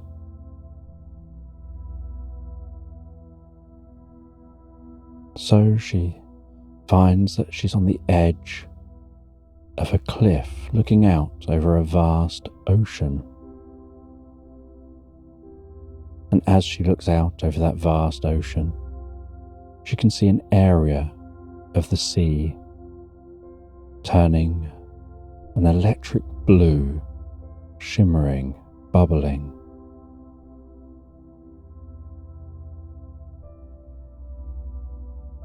And then sees that dragon with the blue heart burst free from the water, flying up high, and realizes that some of the earliest memories of that dragon where it burst free from its cave. It was born as a water dragon.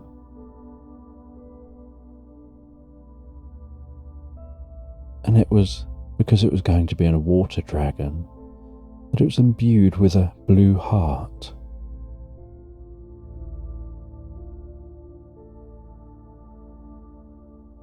But as they live for thousands of years, by the time it came back to rest in the land it started from, the land was no longer underwater, but it still came down to rest on the land where it began. And she has this sense of having binoculars around her neck,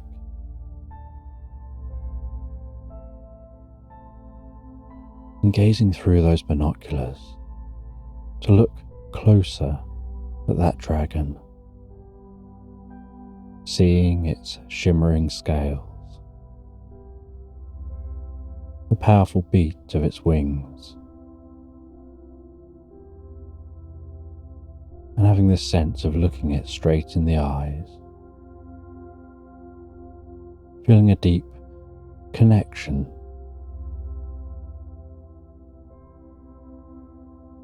And then she has this sense of the dragon communicating through her mind, through this dream.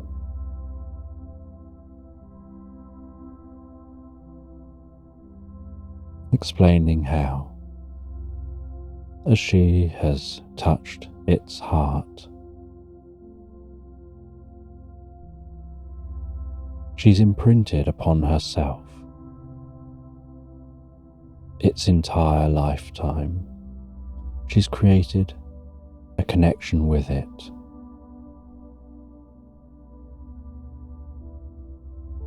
And dragons never die. They just transform and go through different stages of existence.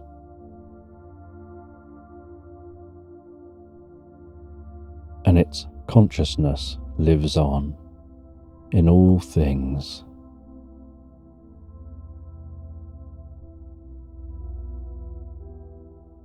And now more of it lives on within her.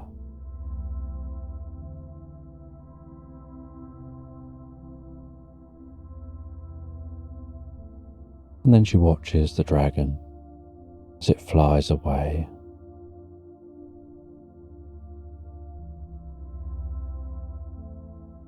And the next morning, she awakens, feeling lighter than she had the day before, as if something had shifted gently inside her.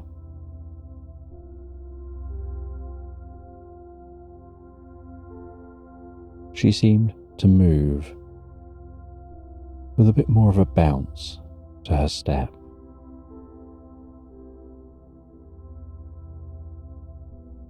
And the next day, the snow had started to melt. She enjoyed going for her daily walk.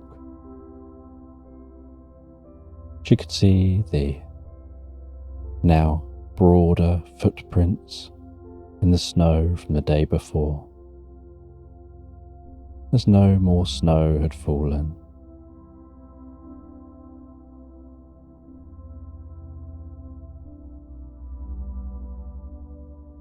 She could see the environment as if through new eyes. She had this deep sense like she could almost feel the environment breathing around her, almost tingling with life.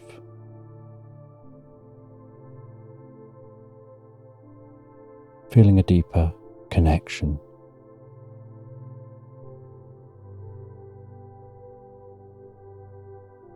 And as she followed that path again this day.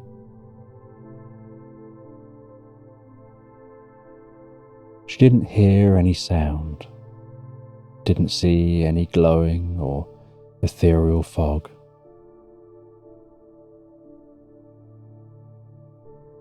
Just felt like it was a whole new day and the start of a new beginning for her and the world around her.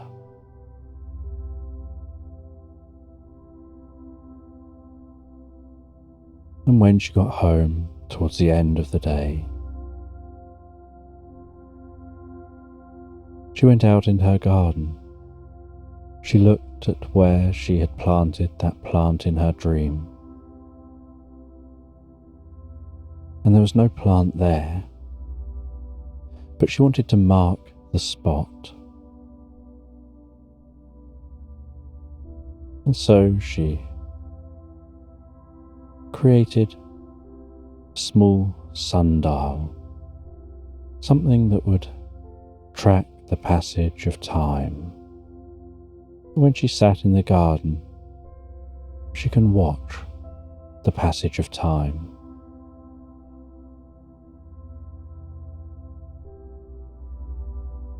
And she enjoyed working in her garden. And over the coming weeks, she saw the way the garden integrated the sundial with itself.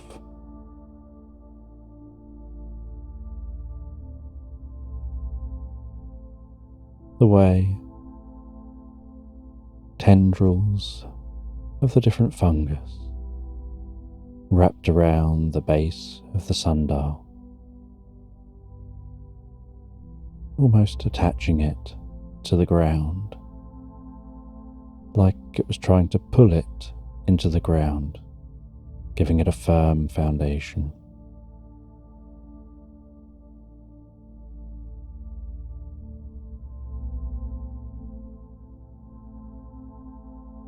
And then one night, she headed to bed,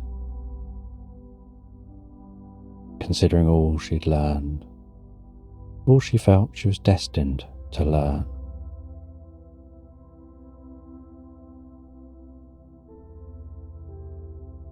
And while dreaming about when she's an old woman, trundling along with her walking stick, watching how life around her has changed and what she's gained from that connection with the world. And curious whatever happened to the dragon's heart, she drifted and floated so peacefully, so comfortably, asleep into Slumberland.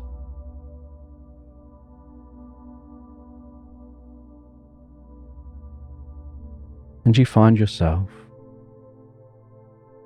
relaxing at home one day. And you're sitting in the most comfortable chair, reading a book and enjoying the silence. And as you rest there, so you become aware that you should check the mail.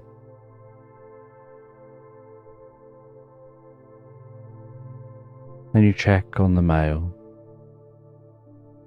and you go out to a mailbox. And this mailbox is only for special mail. Mail from another time and place. And you head to that mailbox. You carefully open the mailbox. And inside that mailbox, you see an unusual sight. Instead of just having a stack of letters, or as is most common, the mailbox being empty, there's a crow, and the crow's wearing a fedora hat.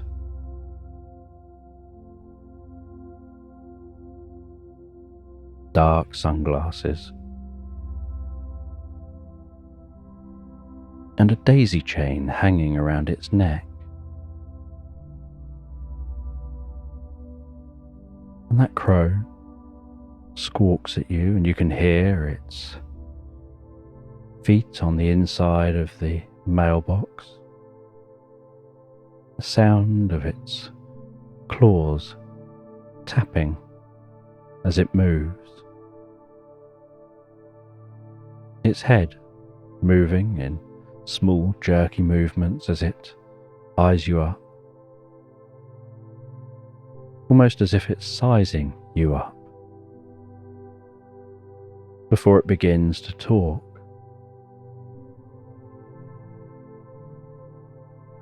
And it tells you that there's a quest for you to go on, and they're here to deliver this message. And they nod their head forward as if trying to shake the glasses from their face, and the glasses fall to the floor of the mailbox. And they tell you to pick those glasses up and to put them on. And you look at those glasses and you see how small they are. You know there's just no way they'd fit on you. But it tells you again to pick those glasses up and put them on. And so you reach into the mailbox, and with a thumb and a finger, you carefully lift those glasses and you begin to pull them towards your face. And as you pull them towards your face, so it seems like those glasses are getting bigger and to a more natural size for you to wear. Only you notice that actually you're getting smaller at the rate and speed that you pick those glasses up and move them to your face, so that as the glasses reach your face, you're about the size of that crow. And yet you're stood on the ground, surrounded by grass, which you would now describe as tall grass. But moments ago, you would have said it was a perfectly mowed lawn. And as you put the glasses on and look around you, you see that the landscape has changed. The mailbox is still there. You're stood among what is now tall grass. You can see towering trees. And yet, the street has vanished. And you didn't even notice that happen.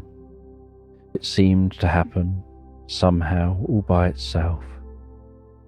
Just the process of handling those glasses, placing them on. And the crow jumps down from the mailbox,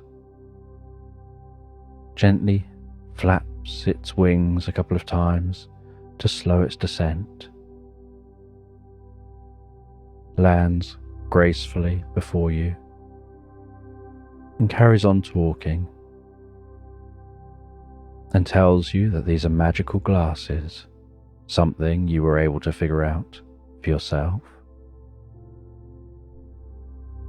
But that what these glasses do one of the bits of magic is they're able to direct you and guide you. They use your thoughts to create paths through space. They tell you that you have to go and find the mouse, and that mouse will guide you further on your journey. Because the mouse has something in the house of importance and use to you. And then the crow flies away.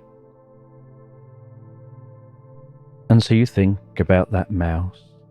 You don't know who the mouse is. You don't know where the mouse is. But somehow the glasses know the mouse you need to think of. So as you think of that mouse, you see this gentle blue glowing light seeming to almost emanate from within your body, weaving across the countryside. And so you start to follow that weaving, gentle blue light. And you follow the blue light through the tall grass, past the giant towering flowers, seeing the butterflies and the bees flying in and around those flowers, almost like giant flying creatures,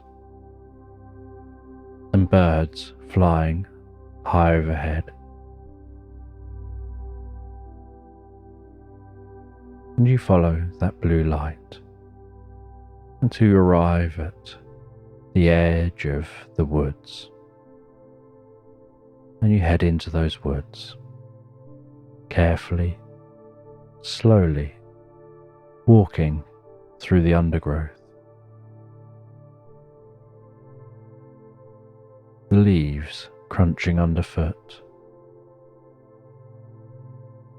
having to climb over what would ordinarily be twigs that you would just crunch your way through. And that blue light just continues weaving through this woodland. And there's something magical about walking through this woodland, the way the light dances around you, almost like walking deep underwater and seeing the beams of light dancing around overhead. Only these beams of light are dancing because of the breeze blowing through the trees, that gentle rustling of those leaves. And there's something deeply peaceful and calming about this walk on your own, about the solitude of the experience, time to be lost in your own thoughts, pondering about nature, about reality, about these glasses on your face.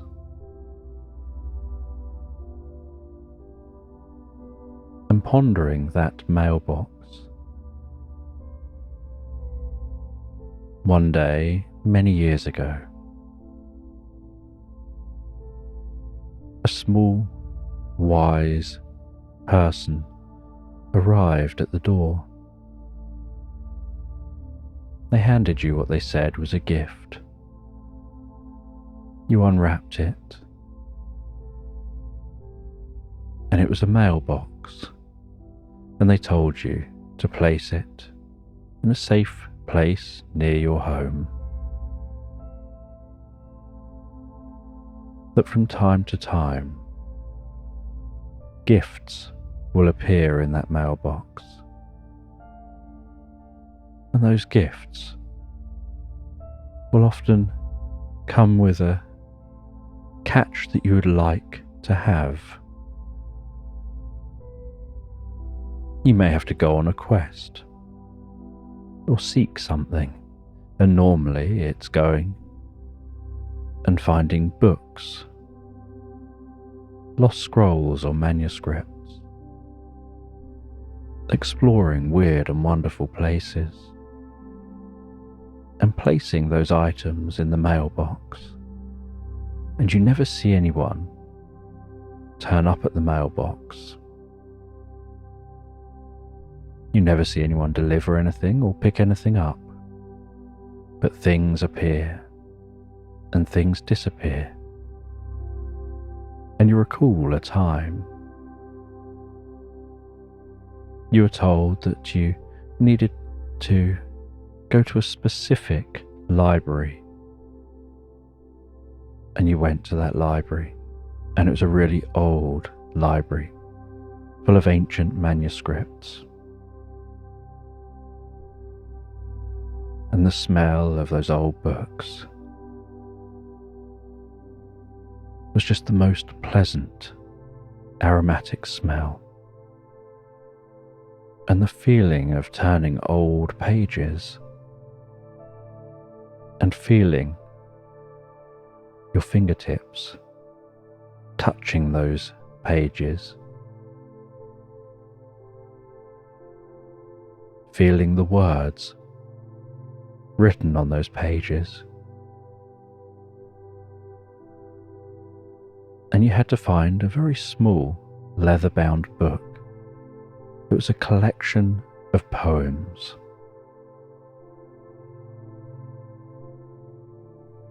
And there were poems about sacrifice, about one person's journey through life. And they'd written poems frequently throughout their life.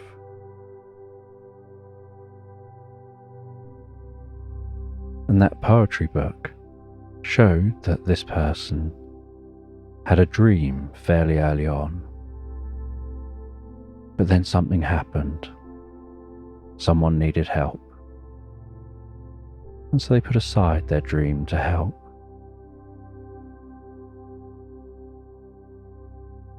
And then there'd be another poem.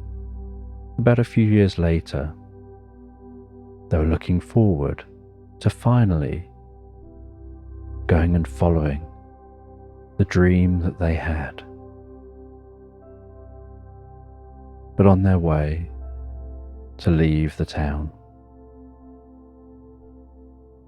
they found that someone needed some assistance, and they stopped and helped.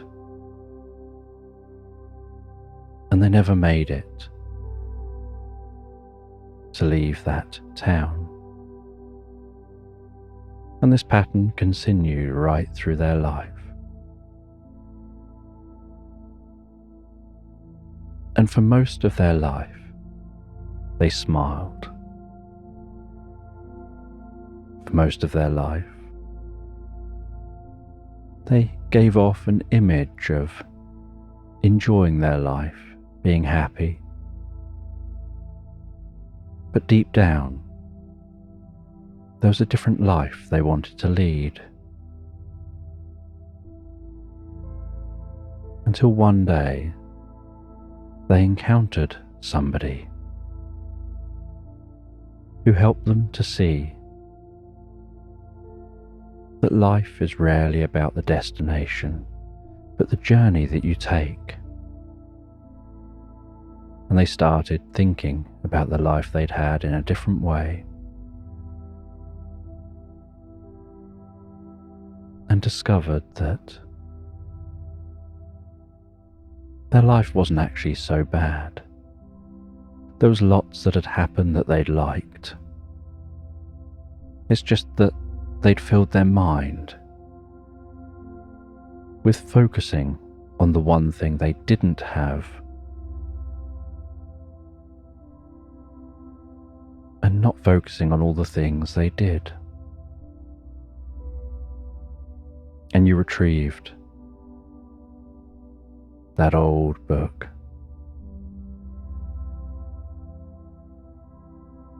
And despite being a small old book, something about it felt heavy, and you were happy to put it into that mailbox and be able to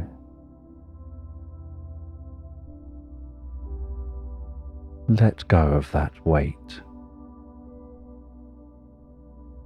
And there've been other random quests you've been on,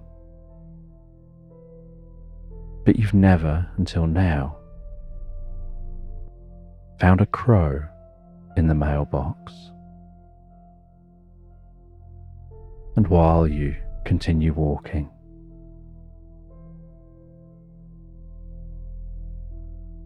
this woodland seems so much larger when you're this small. You don't know how large this woodland is, you've never seen it before. But you know how large these trees normally are. And you know it doesn't normally take 30 steps to get from one tree to the next.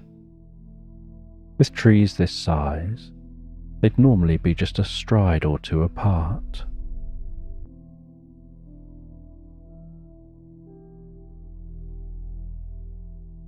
But it does help to give a sense of awe and wonder when you're so small compared to everything else.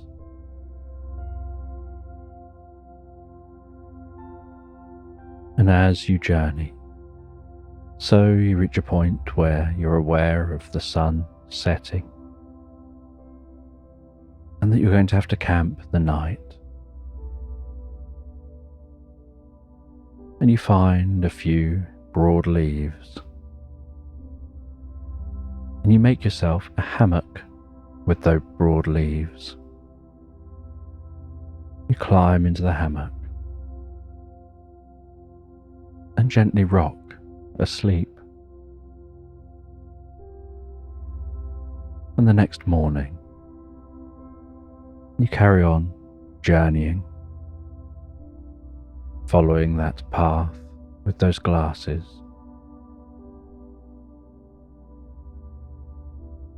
And while you follow that path with those glasses, so you notice that the light is gradually becoming more solid, or at least that's how it seems. It's becoming more vivid before you, as if the light is getting stronger, and you wonder if this means you're on the right track and getting close to your destination. And then you see an unusual house at the base of a tree.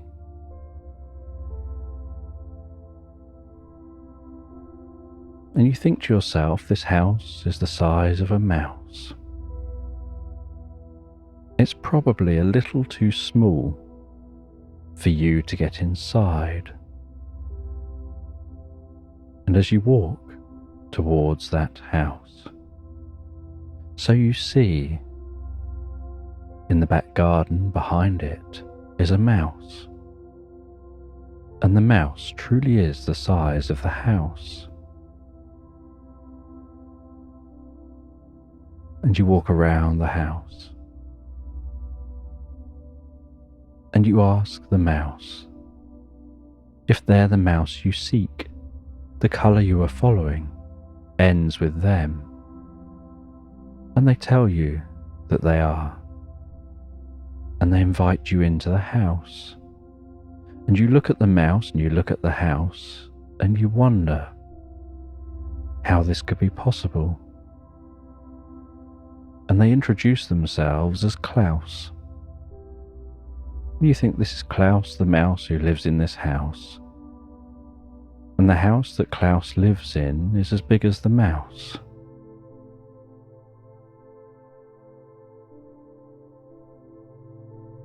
And you look back at the door, which is about a quarter of a size of Klaus. But as Klaus walks towards the house, that mouse begins to shrink.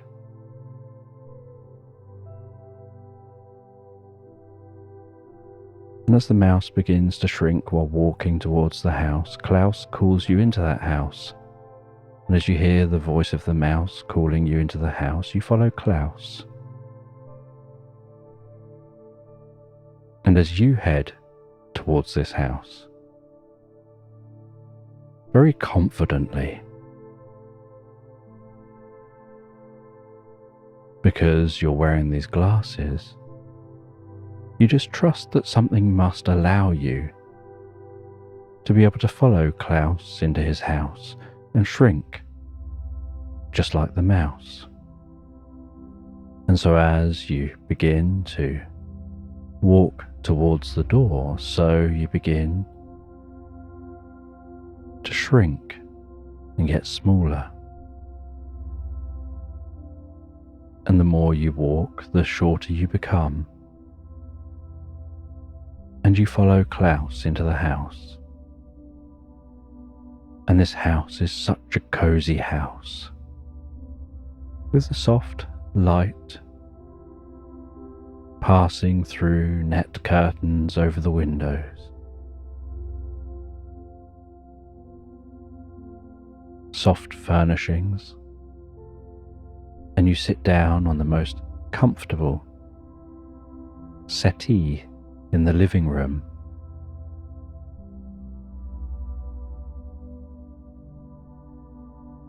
And you realize now how small you are, even compared to what you were. And you were already small compared to what you were when you woke up yesterday morning.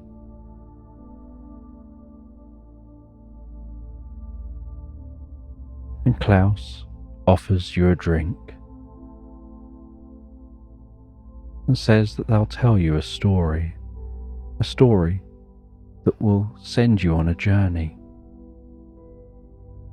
And as they sit next to you on that settee, both of you drinking your drinks, they open up a jigsaw puzzle. They pour those puzzle pieces over the table in front of them. And while telling their story, they carefully begin to search through those jigsaw pieces. They start by finding the corners and the edges, and as they find them, so they begin to place them down roughly where they think they'll go.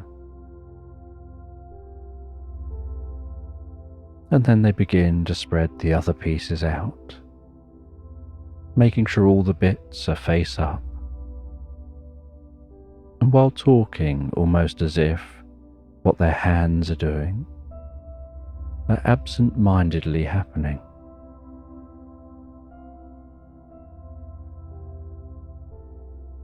They continue to sort those jigsaw pieces.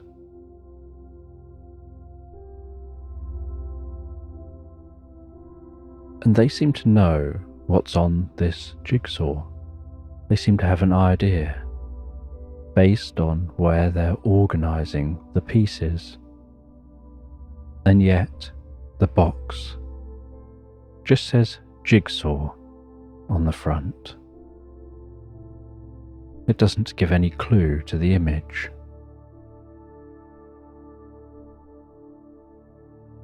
And they continue to tell the story. They talk about a desert and how you're going to have to find this desert. And they share about how, searching in this desert, you'll end up coming to a crossroads and you'll have to make a decision of which way to go. And one way is left and one way is right. And you want to make sure you choose the right path, because the one that's left will be wrong. And you don't want to be left making the wrong decision. It's important that you make the right decision and choose the right path. And you wonder if this was a little vague, and so you ask them, could they be more clear? Do they know which path to take? And they say, yes, you've got to take the right path. If you take the wrong path, you'll go in the wrong direction. So make sure to take the right path, because the one that's left is going to be the wrong one. You don't want to have taken that. And you think you understand them, but you don't think they've been as clear as they perhaps could have been. And they continue telling this story about stargazing in the desert, about things you'll discover, and things you'll have to do. And from time to time they stop handling that jigsaw to have a swig of their drink. As you continue to drink the drink you've been served. But to you, this drink just tastes like gloop. It's quite tasty gloop, but it's thick and sloppy. And it's barely even a drink. It's almost got the consistency of a very thick soup. Perhaps even as thick as a mousse that's been stirred up.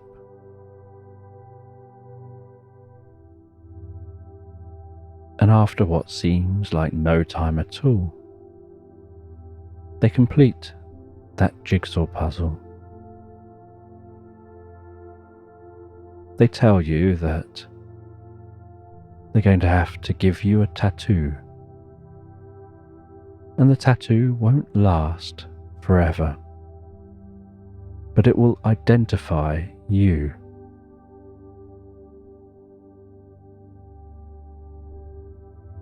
And they get a device. They place it on the inside of your wrist. And in what's almost a single punch, like when you do a hole punch or stamp, you feel a slight prick, and then it's done. They remove that, and what you see is a tattoo of a shield. And that shield seems to have a armorial crest.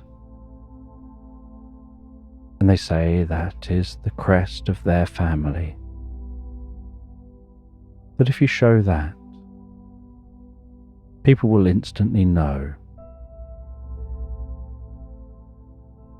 that you're on a quest and that you've encountered me.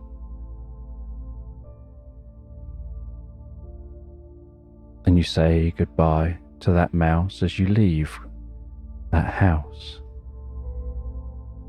And as you walk out the house, waving goodbye to Klaus, so you start to grow larger again. But you only get as large as the crow size you were before. And you continue on your journey. and you've got the thoughts in your mind of the directions you were given, but your glasses mark the way. And so you follow that path your glasses line for you, weaving through this woodland. And way off in the distance, you can hear the sound of flowing water. And you can notice that that light is directing you towards that sound. And so you continue following that light as it weaves through this woodland, over the gently undulating landscape, the soft sounds of nature, the rustling of the leaves, and the tinkling of the distant water.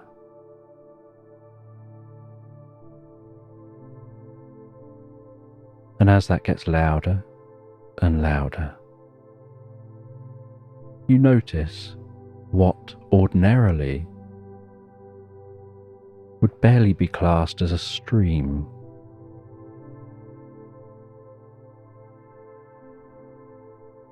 Some trickling water crossing through this woodland.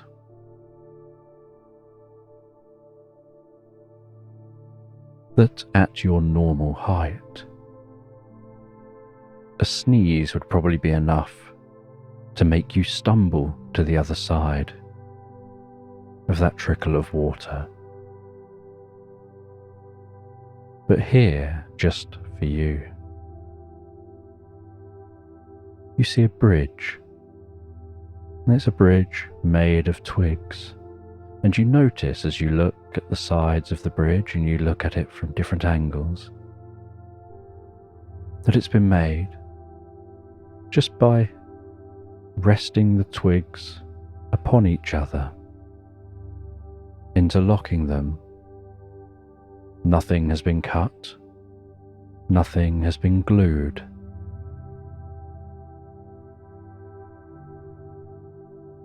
They're just resting there. And you walk over that bridge, and it gives the most gentle creak as you do. You walk down the other side, and you follow this water on the other side. And the sound of water gets louder and louder before you as you head to the main stream. And as you arrive at the main stream, you can hear the sound of a frog croaking.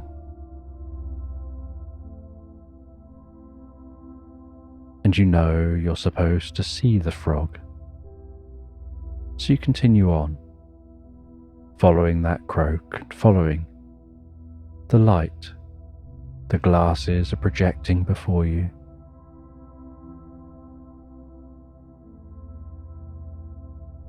And as you arrive near the frog, so you discover that the frog seems to be in some kind of a wheelchair.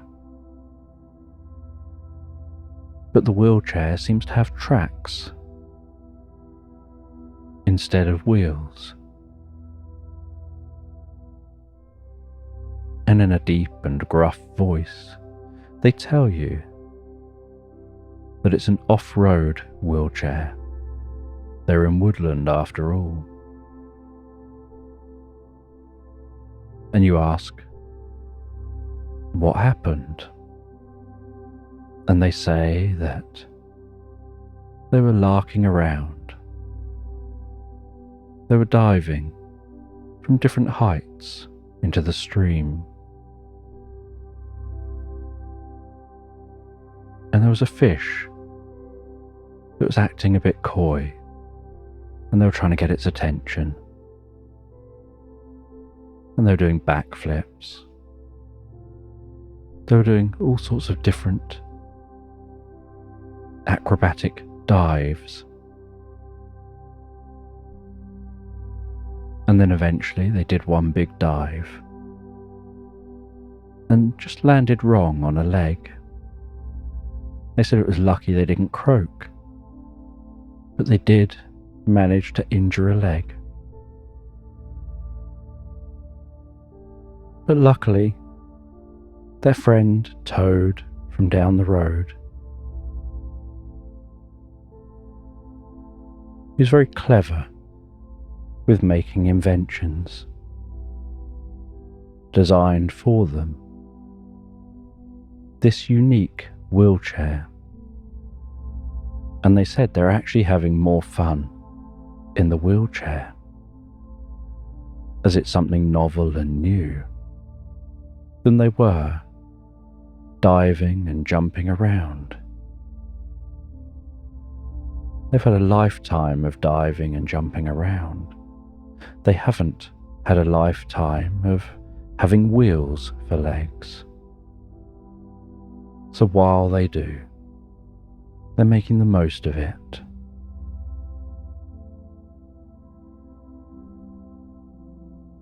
And you say that you've been told you've got to see this frog. And you show your wrist, and they instantly recognize that tattoo. And as they do, they say that they'll show you to their house.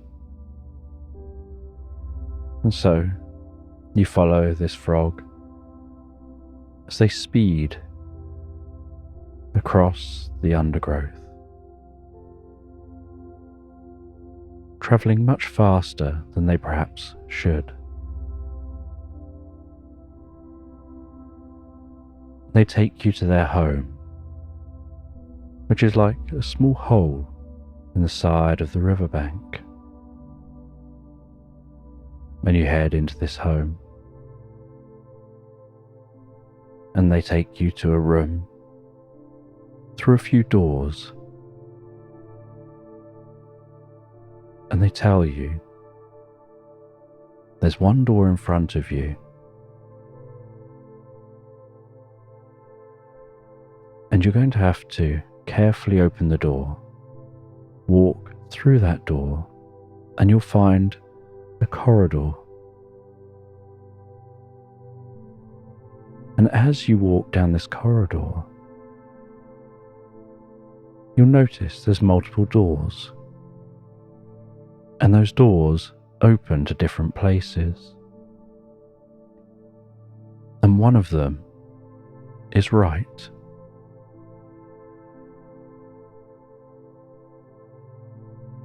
And so you walk through the door, you close it behind you, you find yourself in a long corridor.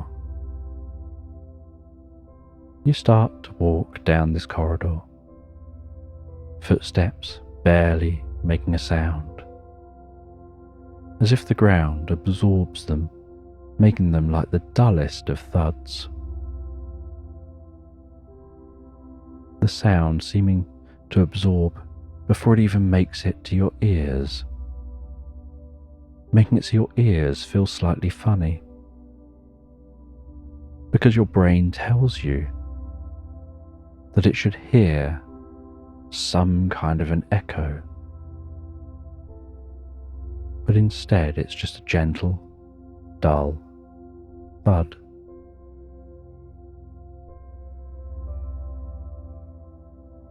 And with a slight creak, you open the first door, and you see through that first door a child having a party. You see them swinging a bat at a piñata, family having fun. You see different animals around the garden, watching on with intrigue at these humans and the unusual customs they have. You head through another door.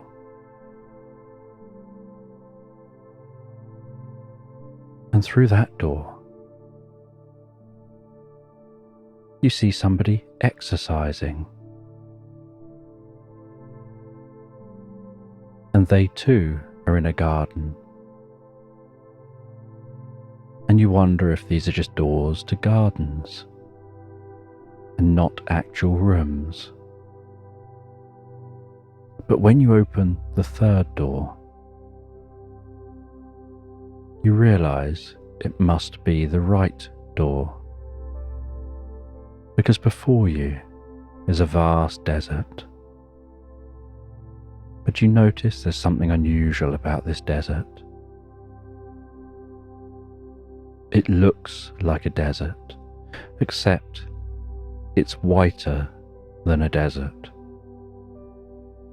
And the magical glasses become more tinted, reducing the light.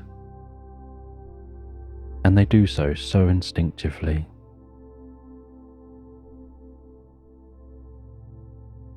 And you see, as you look around, that everything is sparkling in every direction. You reach down, you scoop some of that sand up, and notice that you got a handful of thousands and thousands of tiny diamonds. And then as wind gusts through this desert, so it blows up glittery clouds of dust, with sparkling dust flying through the air, looking very beautiful but uncomfortable when it bashes against your face and your skin.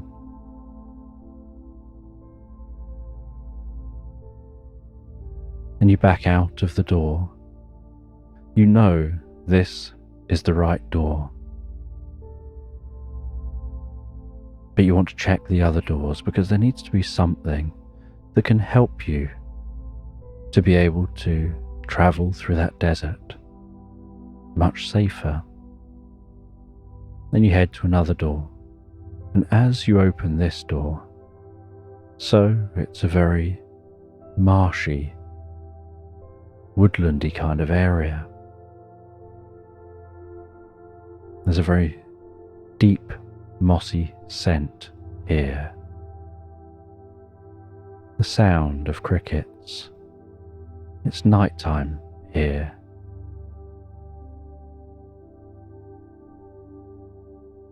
And as you walk around in this area, so you notice a glowing mushroom sticking out the side of a tree. And you snap that mushroom off the tree, and it feels so soft in your hands.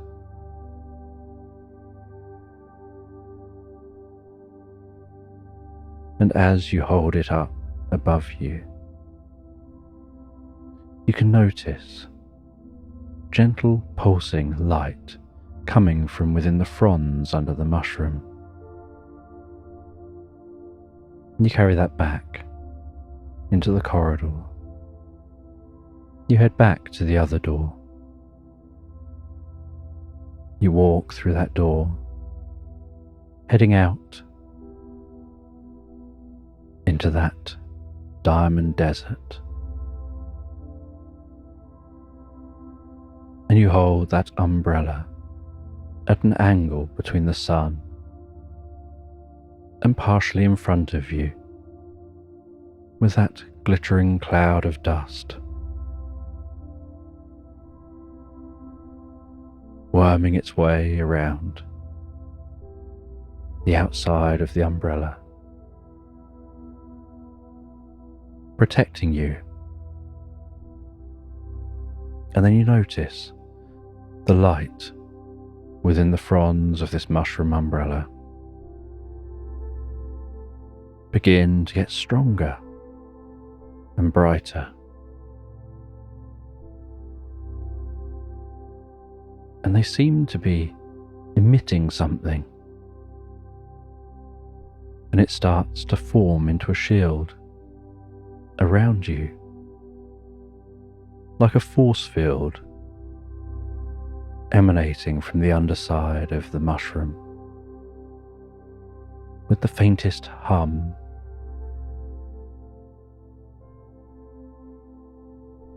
And you can see the glow spreading out in front of you. You continue following that glow through this diamond desert, through the glittering cloud of dust.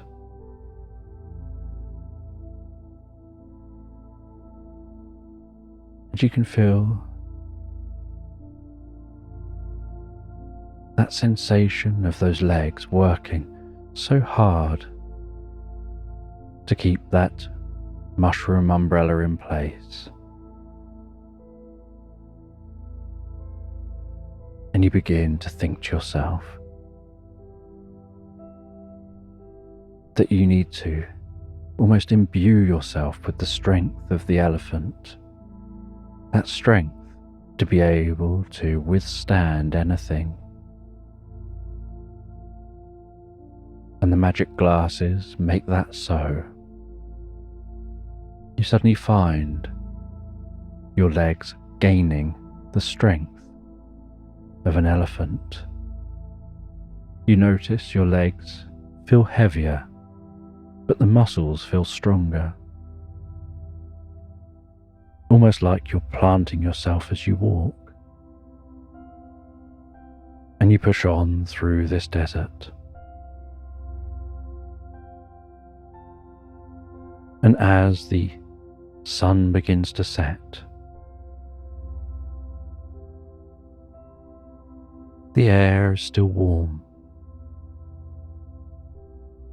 but the wind starts to die down. The glittering dust cloud starts to dissipate. And a reddy orangey glow dances around the sand dunes as the low light reflects off the billions of diamonds in this desert.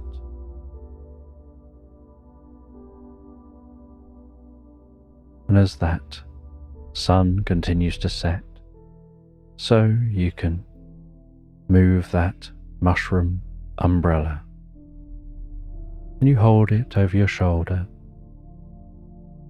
gently resting it on your shoulder as you walk, enjoying the sights and sounds of this evening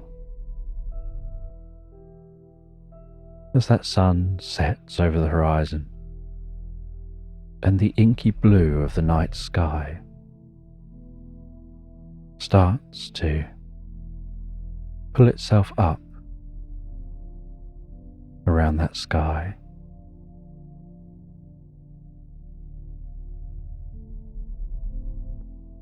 As if the stars overhead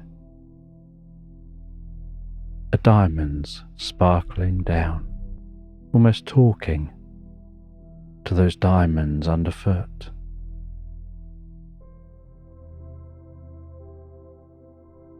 And once the sun has fully set, so the last rays of light settle down for the night.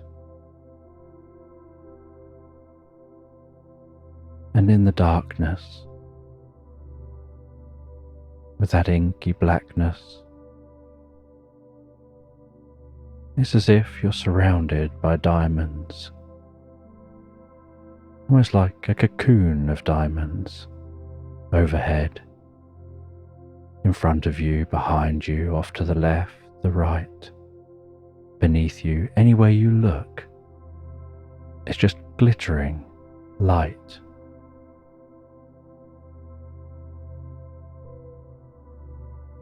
and you rest down for the night, lying on your back, gazing up at the stars, watching the shooting stars pass across the sky.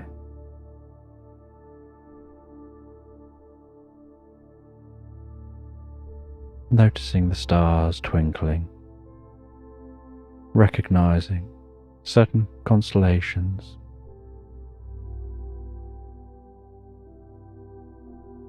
wondering where this is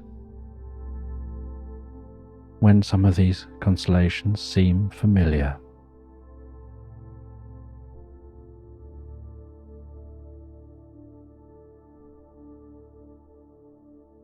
And as you look at those stars,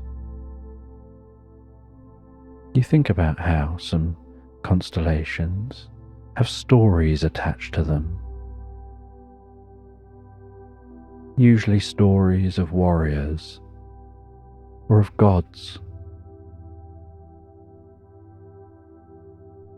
and your mind drifts to those stories.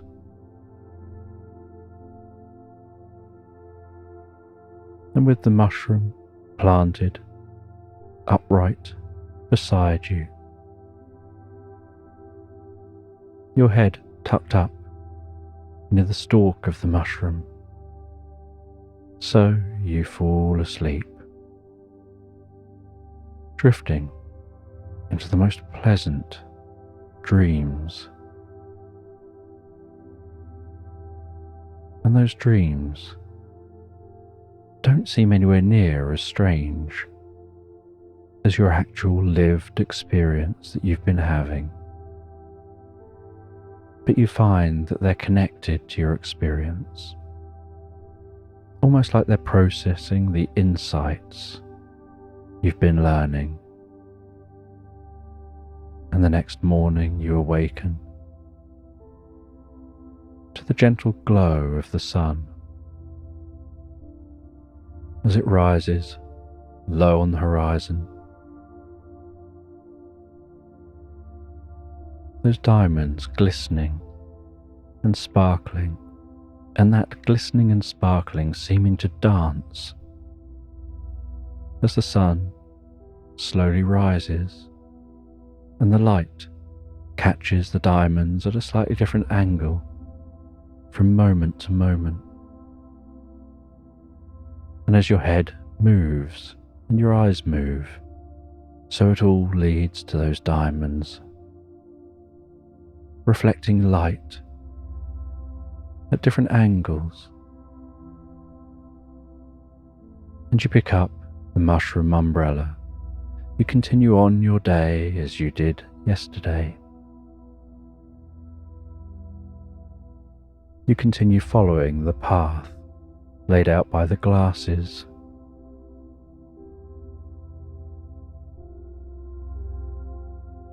And it isn't until the afternoon, when the sun is right overhead,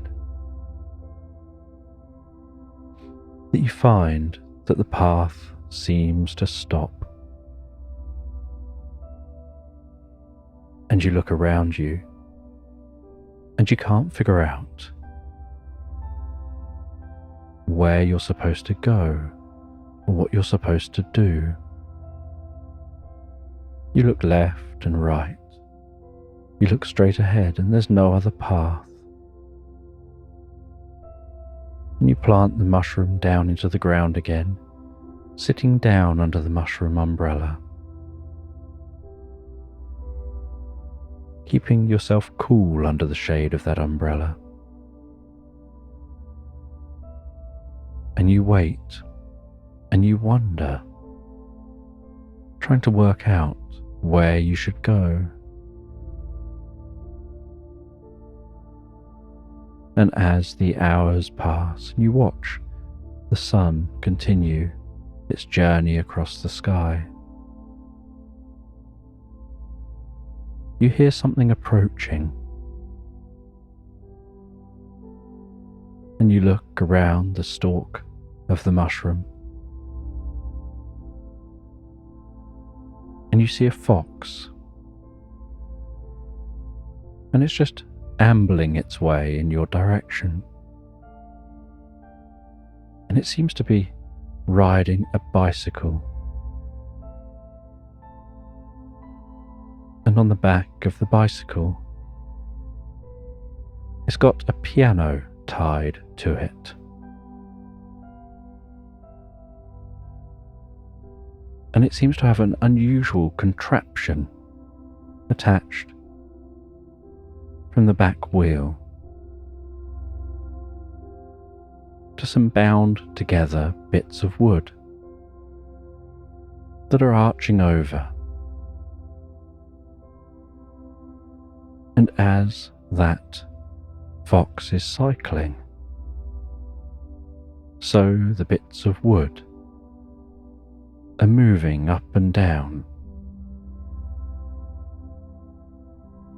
And as they move up and down, the ends of them tapping down onto the keys of the piano, playing out a tune. And as it gets nearer, so you can hear that tune. And then it slows down. And the fox comes to a halt near you. And as it slows down, so the tune slows down. And the tune stops as the fox does.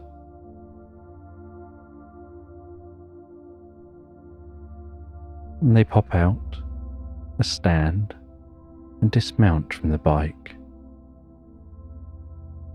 They try to carefully rest the bike on the stand, but as soon as they let go of the handlebars and the saddle, so the stand just sinks into the sand and the bike falls on its side.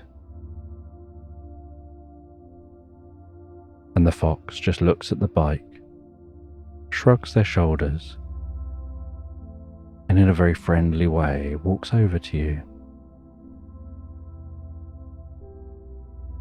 And you say that you think you're perhaps lost. You've been following a path, you found your way here. The path is laid out by your magical glasses, not an actual real path through the landscape. But the path ends here. And you're wondering which way to go. And the fox says they're some kind of a mentalist, really. They can help you figure out where to go. They tell you just have to be willing to engage with them while they do this. They ask you to stand up, to look at them. They say, look into my eyes, not around my eyes, look into my eyes. 3, 2, 1. Sleep. And they take hold of one hand by the wrist. They lift that hand up, and they're gently moving the hand left and right. And as they move the hand gently left and right, they ask you about your journey, those creatures you've met, the things you've been told, the doors you'd entered and seen. And while they ask you, they just continue to gently move your arm left and right, left and right. And they tell you they know which way you need to go. The way you need to go is the one that they know. And the one that they know is the one you'll know, but only when it's time to know it. Because if you knew it before you needed to know it, then it's already known, and you wouldn't be here. They tell you that the glasses didn't lead you to nowhere. They led you to here. If you'd gone anywhere else, they would have passed by and you would have been gone. So the two of you wouldn't have met. And the glasses knew the two of you needed to meet with each other.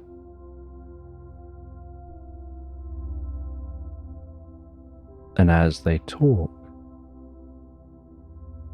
So you find your mind wandering deeper and deeper into the experience.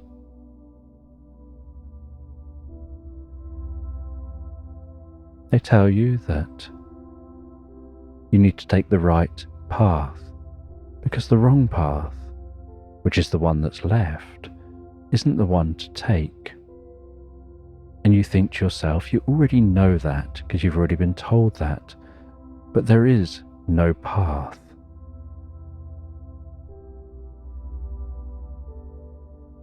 And then they take your hand and they start walking you gently around. And as they walk you gently around, you notice you're moving slightly more in one direction than another. And you can't work out whether you're guiding them or they're guiding you. And they tell you to open your eyes. And you're stood in a different location. You can still see that mushroom umbrella back there, but you're some distance from it. And they tell you this is the path you need to take. And you look around you and you look at the ground and you can't see any path here. They say you need to dig a little, but they don't have anything to dig with. And they run back to their bicycle. They grab a couple of spoons and they hand you a spoon and they say they'll help. And together you're on your hands and knees digging with some spoons, and you dig your way down a little way until you hear a clink as the spoon seems to hit stone. And you use your hands to brush the sand away. And you uncover a stone that seems to have been placed here when this path was visible before that diamond desert had encroached fully across this land. And it's like a waystone that says how far to different places. And there are arrows. And you see one pointing left and one pointing right. And you know which path to take. And as you know which path to take, so the glasses make the next bit of route appear here. And you thank the fox for their help. You hand back the spoon. They go back to their bicycle. You go and get that umbrella. They pull their bike up out of the sand. They say to you, their contraption that plays the piano on the back of their bike gives them some music to listen to while they cycle, but it also helps them to cycle at a right pace. They have to cycle at the correct pace for the tune to be played correctly. And they say goodbye and set off, getting up to speed as that music plays behind them. And you head back to that waystone. And you start to follow the right path, following the path laid out by the glasses. And as you follow that path,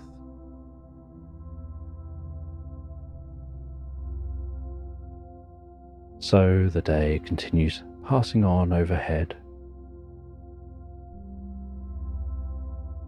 and the sun is travelling in the same direction as you.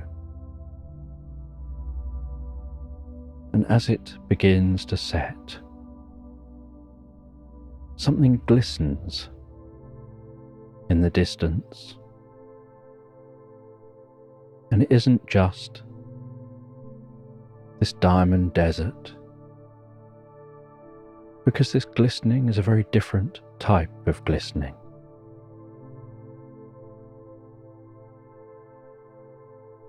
And as you get closer, you notice it seems to be a glass staircase spiraling up towards the sky, except it doesn't seem to go anywhere.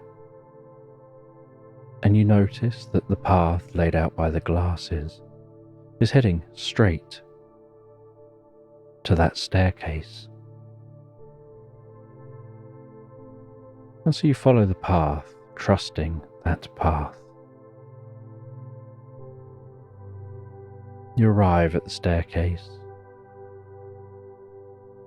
You begin to ascend that glass staircase, spiraling around a central glass pole. You walk all the way to the top step. And at the top of this staircase is a zip wire on a pole. And you look in the distance, and that zip wire is incredibly long, and you can't see where it goes.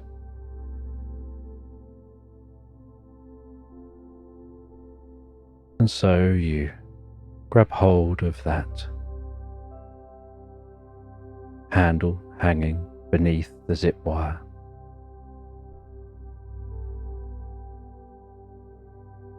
And you lift your feet off that top step. And you can hear as that whirs above you. Feel the breeze against your face. See the desert below sparkling away the setting sun. As you travel along that zip wire. And a part of your mind tells you this is a bit of a risk to be following a zip wire just randomly situated at the top of a random staircase in the middle of a desert full of diamonds. And it feels like you have all the time in the world to think, because this zip wire seems to just go on and on and on, until eventually, looking ahead, you can see that the wire just seems to disappear into a haze. And as you rapidly pass through that haze, you come out the other side of the haze, almost like passing through mist. And your surroundings have totally changed. All you can see around you now is snow, and the zip wire strikes a padded area at the end, and you fall comfortably down into a bank of snow, landing like a snow angel, scrambling up out of that unintentional snow angel, crunching through this snow, noticing how tall everything still is around you, and being aware that when you're in the desert, you had nothing really to compare yourself to know that you were this small, apart from your encounter with the fox. And yet here, you can see the snow-covered trees, and you can see that path still laid out by the glasses. And so you crunch your way through this snow. The surface of the snow glistening a little bit like that diamond desert, only it's freezing cold here.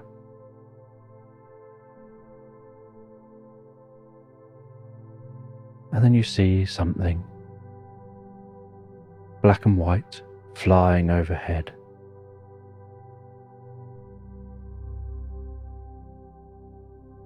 And it crashes down and lands in front of you, skidding to a halt.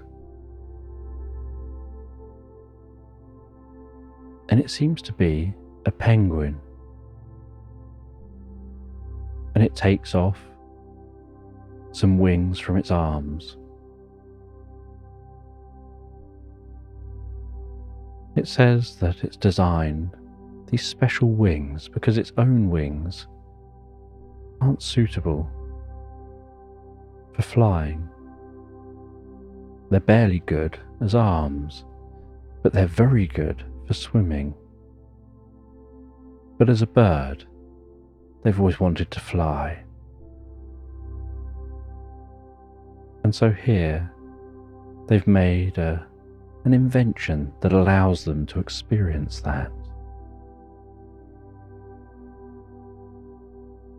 And they tell you the invention was only made possible because of an item that they own. And they pop a backpack off their back. They tell you that this backpack is a magical backpack. And as they tell you this, they open the backpack, they place those wings in the backpack. They then pull out a chair from the backpack that seems larger than the pack it's just come out of. They place that down. They sit on the chair to carry on talking to you. They tell you that they know you're here on a mission, that you're nearing the end of your mission, and that this is probably one of the stranger missions you've had to go on. That you aren't just seeking a random book, but the crow himself came to visit you. This mission was so important, they knew that they had to give you some additional tools for this, like those magical glasses.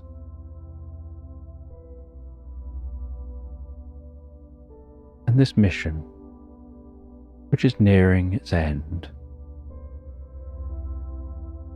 requires you to head all the way to the coastline.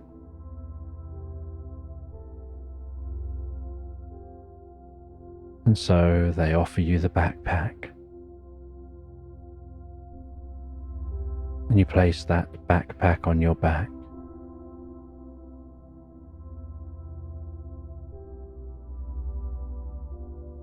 They tell you to head to the coast. And the magical glasses begin to guide you. And you crunch your way through the snow, passing through snowy woodland. You feel like your journey has been very long. You head out the other side of the woodland, and you can see undulating landscape of snow. But that undulating landscape seems to have an end on the horizon. And it seems quite abrupt. And so, through the day, you walk through this undulating landscape. And the sky is grey. The landscape is white.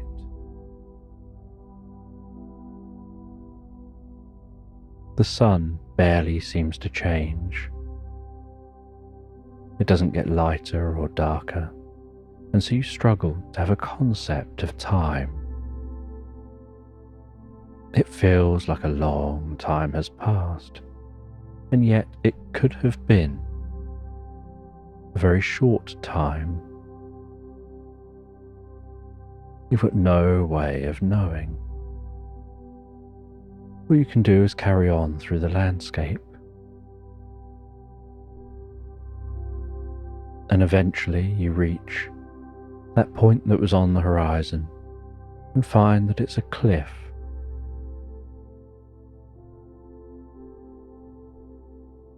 And you think, I think I can see something shimmering out to sea.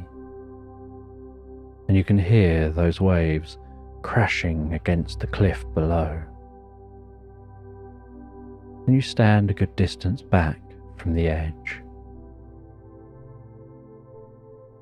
You can see the deep blue colour of the water contrasting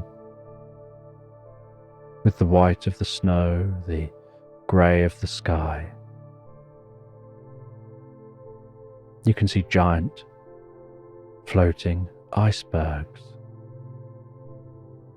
standing out against the deep blue of the sea. And you think, if only I could get a closer look. And you reach into the magical backpack and you pull out some binoculars and you look through those binoculars, and there's definitely something out there.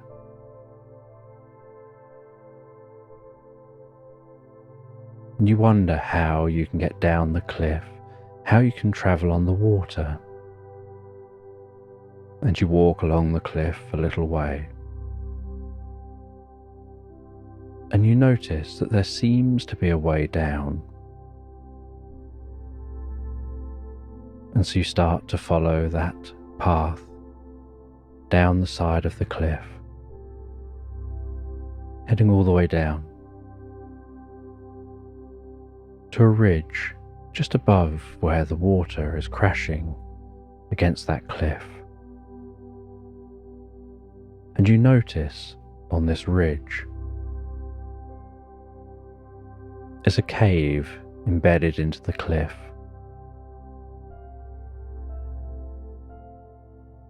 And in that cave, you see a chipmunk just enjoying eating some food by a warm and comfortable fire. And they invite you to sit and enjoy too. And so you sit and have some food with the chipmunk.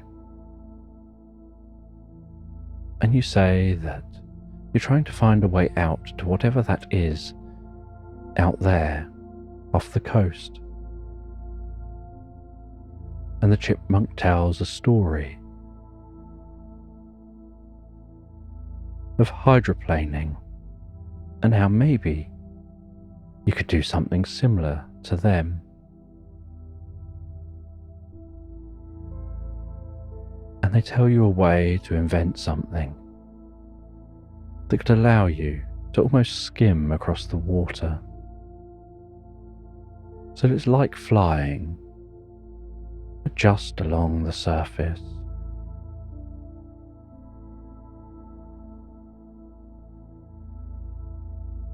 They say that they remember having to do that once when they lived in the countryside, before they went travelling and exploring the world around them. They said they used to live in this place where there was a hedge, but all their friends hogged it, and so their only option was to go elsewhere. But there was water between them and hedges the other side because flooding had happened. And that's how they developed the idea of hydroplaning. But then they decided, when they got to the other side, to carry on going. They'd reached a crossroads in their life, and they took the right option. And now they're here, camping and travelling, and here to meet you. And you reach into that backpack. And you pull out what seems like some wings, but something that you climb onto the back of.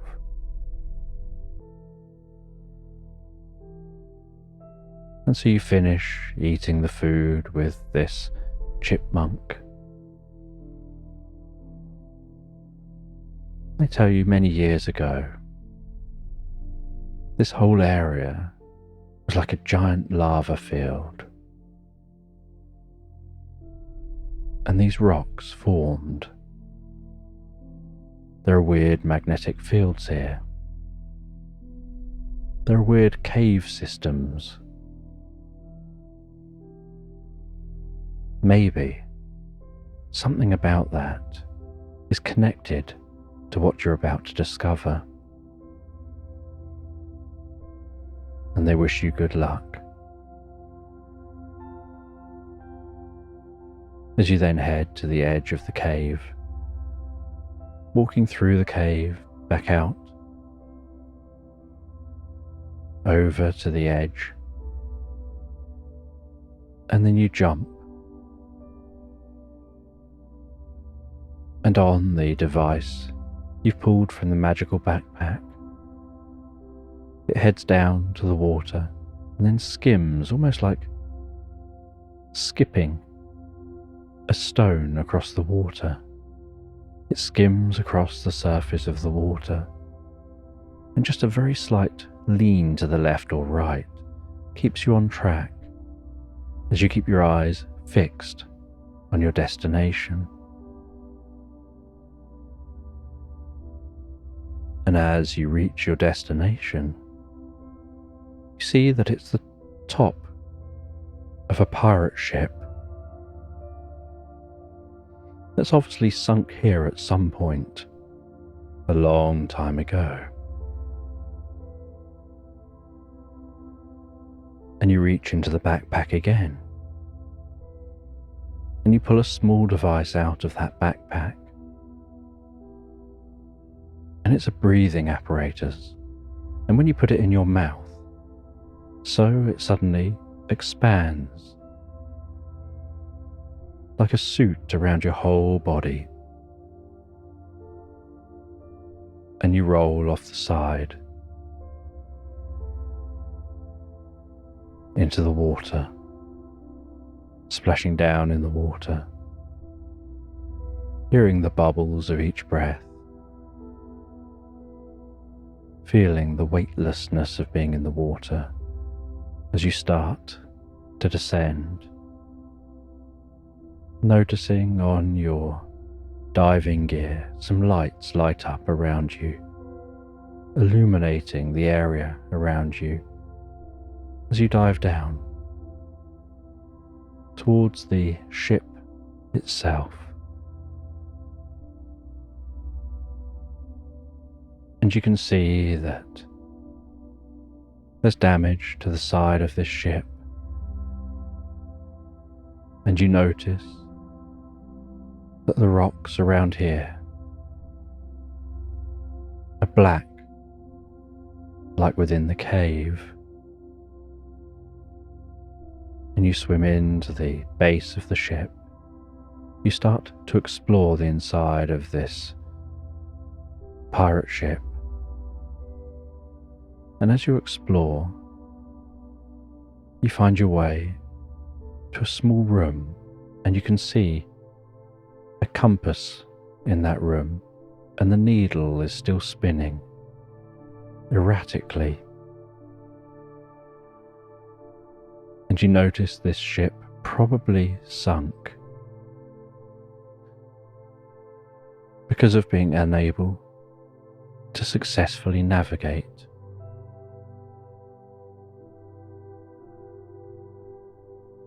And as you look around, you find a chest, and you take hold of that chest, and you pull it through that room, You pull it through the boat. You pull it out of the boat.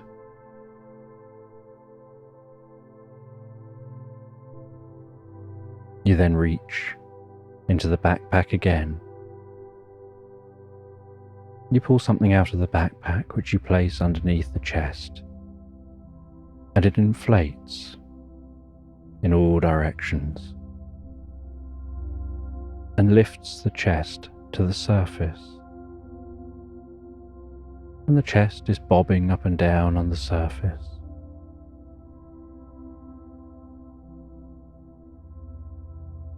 And you climb back on to that hydroplane. And as you sit there,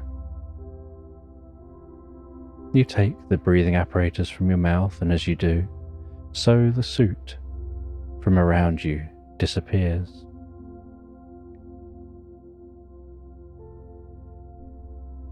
You open that chest, and inside the chest, you find lots of gold coins. And everything in the chest is so dry, you thought that perhaps water would have got in here. And you dig through the gold coins, and deep in the base of the chest, you find something smooth, and it's a smooth bit of coral. And you take that bit of coral, you hold it in your hand, moving it around, and it seems to almost glisten with an oily kind of look to it, with colours undulating and weaving, almost pearlescent.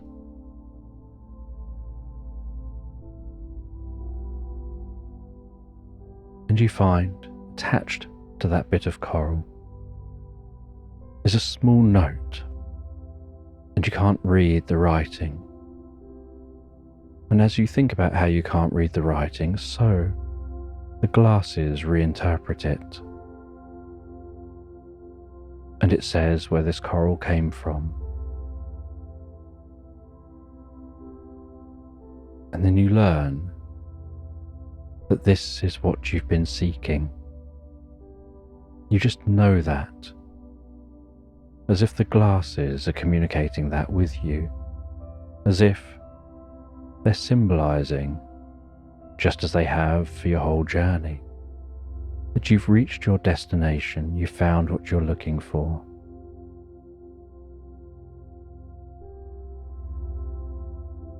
As you start to make your journey back the way you came, you head back towards that cliff. And when you're at the cliff, you reach into the backpack and you pull out some rope and hook, and you throw that up. It catches on the cliff, and you climb your way up the cliff.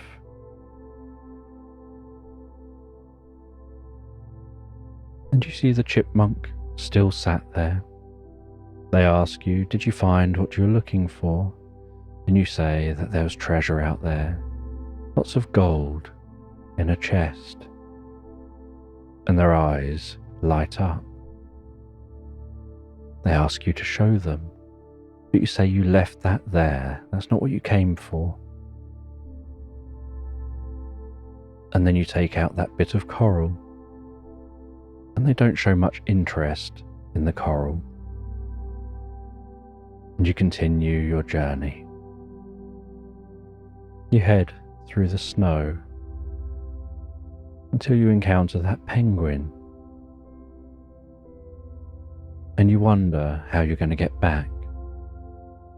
You can't go up a zip wire. And the penguin reminds you you've got wings in the backpack. And so you fly up through the portal, through the mist, flying back to the desert. You don't fly all the way to where the zip wire started. Instead, the glasses guide you at a different angle towards where you came into the desert, and you fly all the way to that door. You head through the door, and you slowly work your way back, and eventually, after what seems like such a long time away, and plenty of time to wonder about that piece of coral, you arrive back home. You stand at the foot of the mailbox. You take the glasses off, and as you reach towards the mailbox, so you begin to grow taller, until you're back to your normal size, and the coral has increased in size and is the relative size to you still. And you open up the mailbox. You place the coral inside that mailbox. You say, before you close the mailbox, that you're curious about why that coral was sought, why you were sent on this mission. I would love to know. As you close the mailbox, and you head back inside your home, and you notice in your home that no time seems to have passed other than the time it takes to have walked to the mailbox and back again. And so you continue on with your day, like any other day. And then at the end of the day, as you arrive home, you decide before you head inside to check the mailbox, and you see a note, and it's from the crow, and it talks about the importance of that bit of coral, that bit of coral was taken from a specific coral reef by those pirates hundreds of years earlier. And it was from a magical coral reef that brings life to the oceans. And the rest of that coral has now gone. And so the only bit left was the bit on that ship.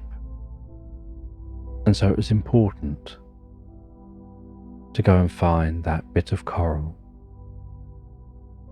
so that the magical beings could take that coral and replant it and help it to regrow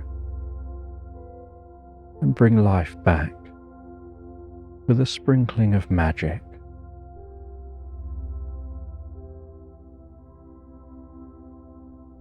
And you read that letter as you relax indoors, before then heading to bed. And when you head to bed, you think about the adventure you went on. You wonder whether you'll ever find out why you were chosen to be the one that goes on these adventures, the one who has that mailbox. You wonder whether there's a portal or something within the mailbox, and how that mailbox works. And all these thoughts fill your mind as you sleep. And so you drift into the most pleasant dreams, drifting, floating peacefully asleep into Slumberland. And a mist permeates through the undergrowth within a bamboo forest.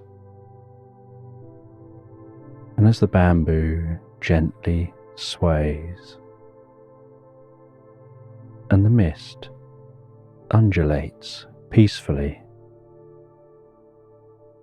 so you find yourself walking and weaving through the silence. And as you walk and weave through the silence, leaning against bamboo as you go, hearing it creak under your arms or under your back, or as a hand pushes it aside. So maybe you notice each step that you take, the sensation of your foot on the ground, and then the next foot and the next foot. And that mist hangs so low and dense, almost like walking through water on a seashore, like walking through the white horses breaking around your ankles.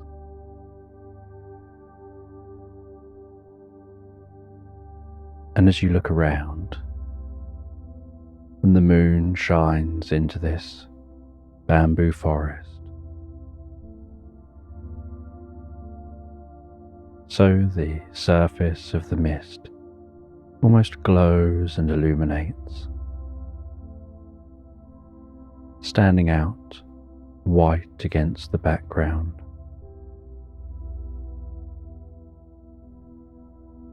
And looking around you, it almost looks like you're walking on top of clouds, with the bamboo poking up through those clouds high in the sky.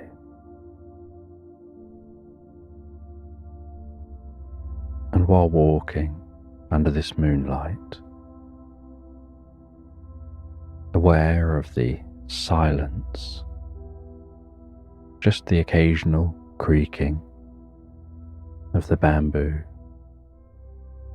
a slight rustling, and the sound of each footstep. So you notice, while walking through this space, that suddenly each footstep that you take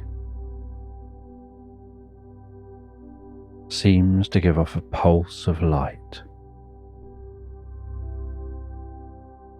and that light seems to pulse out in a direction,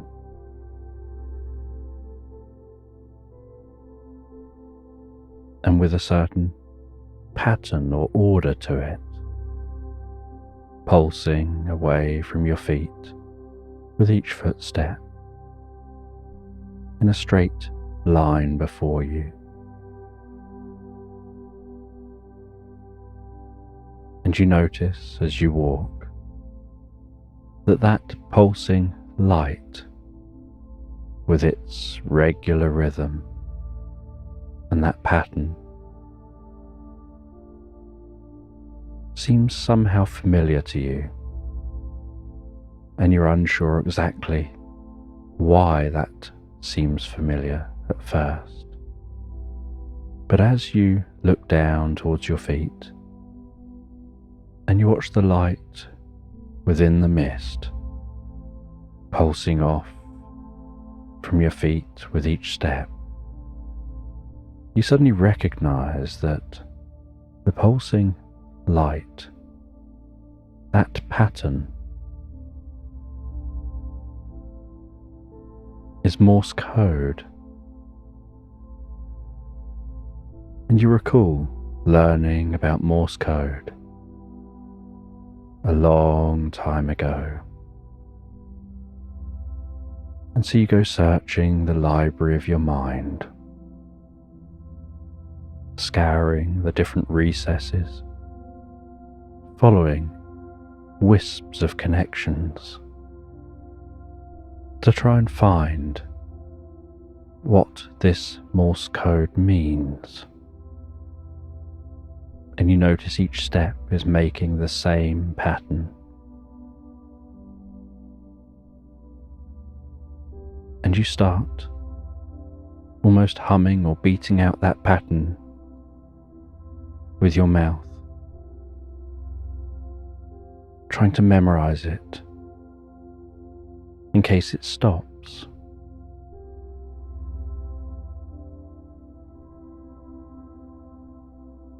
And then you understand what some of it means. It seems to be spelling out a short sentence.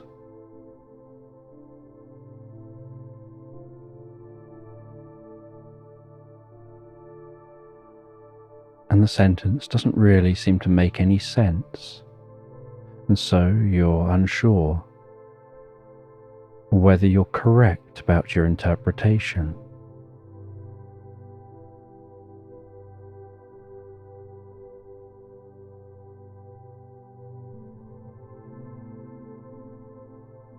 Because what you think it says, what you think is pulsing from your feet, is scarab beetles don't like goats in coats. But you know that just sounds like such a ridiculous sentence that you must have made a mistake. But at the same time, you're curious at how you could make a mistake and still have a full sentence of words.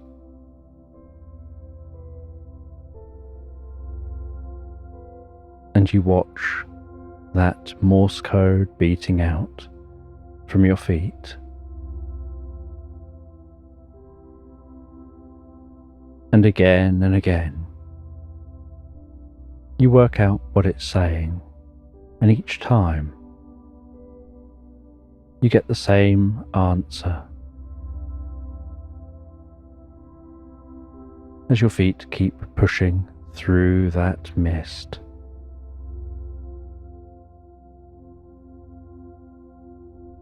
And off in the distance you notice a faint glow of a campfire. And before you can even hear the crackling, you start to head towards that campfire. And as you near that campfire, you see that there's somebody sat down by the fire. There's a slight clearing, and the warmth of the fire seems to be pushing back the mist in this area, thinning out that mist around the fire and the clearing.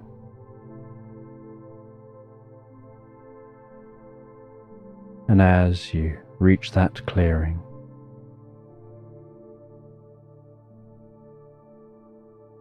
a wise old man who's sitting by the fire invites you to take a seat, gesturing to the other side of the fire. And you sit down the other side, feeling the warmth of the fire on your cheeks, putting your hands out slightly in front of you, allowing the warmth to soak gently into those hands and spread that healing warmth and relaxation into your body and down to the tips of your toes. And from time to time, this wise old man reaches forward and he stirs a concoction he's cooking above the fire, and you're unsure exactly what this concoction is, whether it's a soup or something else to eat or drink, but it has a sweet, delicate scent to it.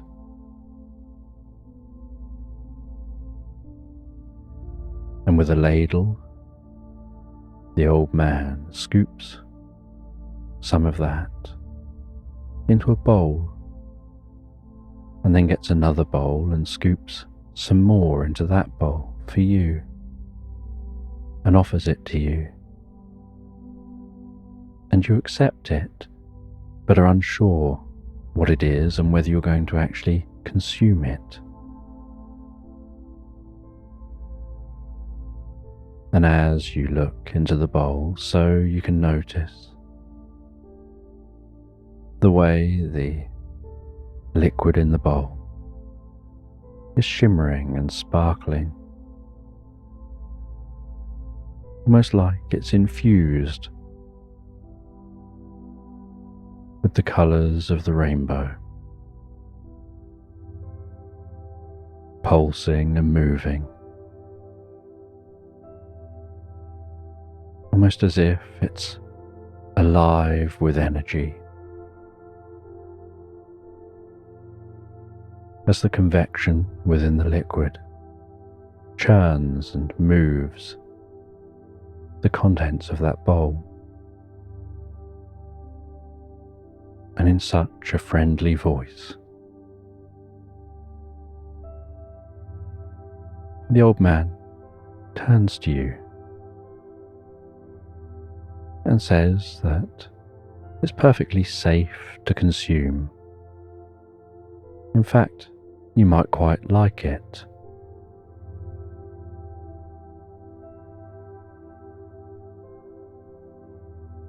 And then puts a slight wry smile on his face as he enjoys some from his bowl with a spoon,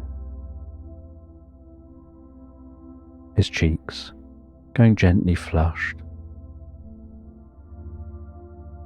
his face looking younger, more relaxed, noticing a wave of relaxation spreading down his body. His hair seeming slightly younger than it did before.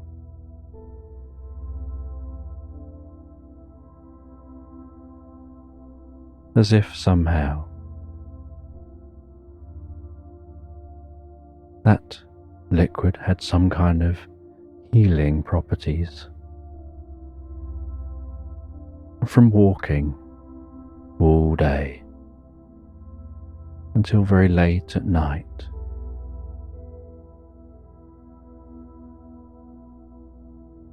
you feel that perhaps you should drink some of this. You've got some aches and pains from all your walking, and so you put the spoon into the liquid, and it's ever so slightly thicker than you expected, and that sweet smell only becomes sweeter and more enticing the closer it gets to your mouth.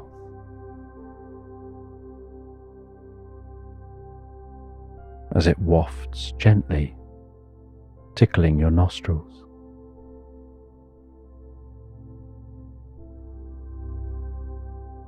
And you have a sip from the spoon, and almost in an instant you can feel the way that liquid caresses the inside of your mouth, dances on your tongue. tickles your cheeks and slides down your throat. And a certain warmth and numbness sets in around the inside of your mouth, your jaw, as deep comfort begins to spread with an in-breath, filling your body, almost like that comfort is breathed in and consumed with the liquid, as any tension or stress seems to fade and be breathed out. And as you get on to the second spoon, and then the third spoonful, so that only increases the comfort within you, almost like a certain stillness is setting into you, a stillness of mind, a stillness of body, a clarity you perhaps haven't experienced before. A deep sense of peace and calm.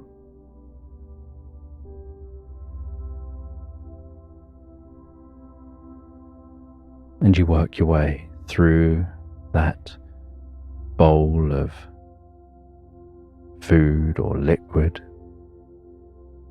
perhaps a soup for want of a better description.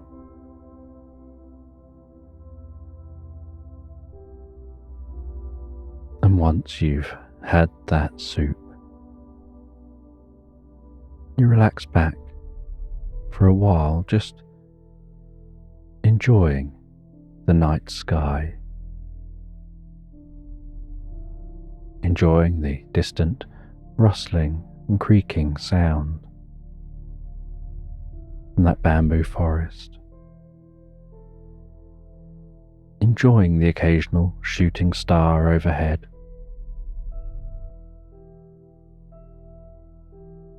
and that deep relaxation you begin to experience more fully within you.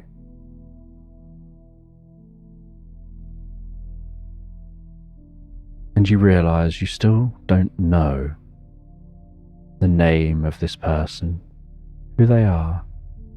They are as relaxed as you.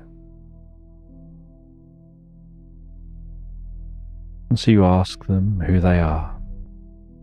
They say that their name is Cogsworth.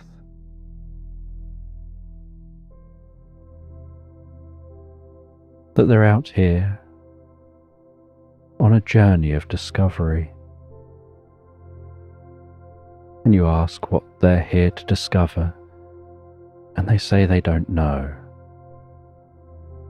Their journey of discovery, they only know what it is at the point that they've made the discovery. They don't know what they're seeking until they've found it. But the journey is the important part, because the journey ends with the discovery. And then they have to think about a new journey to go on. And so they just enjoy the journey and relax into it. And you ask about this soup they made. And they say that in these parts, growing in this bamboo forest, are some funny mushrooms, speckled with little dots of colour that shimmer under the moonlight.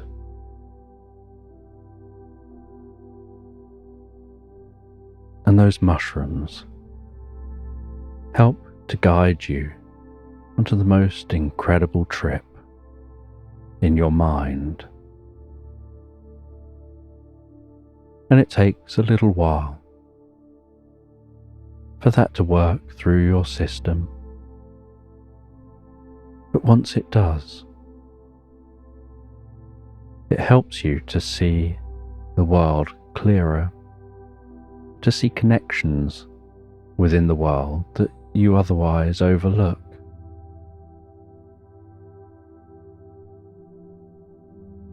To hear the thoughts of all the animals, the plants, not thoughts of dialogue, but thoughts of being, of existence, those deeper thoughts that don't have a voice or a language, that are often indescribable, that you just intuitively know. Like when you have that friend who is going through a very difficult time and they can't find the words to describe the difficult time they're going through. And you don't know the words for the difficult time that they are going through. But you perhaps put an arm around them, and in a reassuring way, you know what they're going through, and they know you know what they're going through. And you both know that neither of you could put words to the experience. All you could do is just be, and just being present and supportive.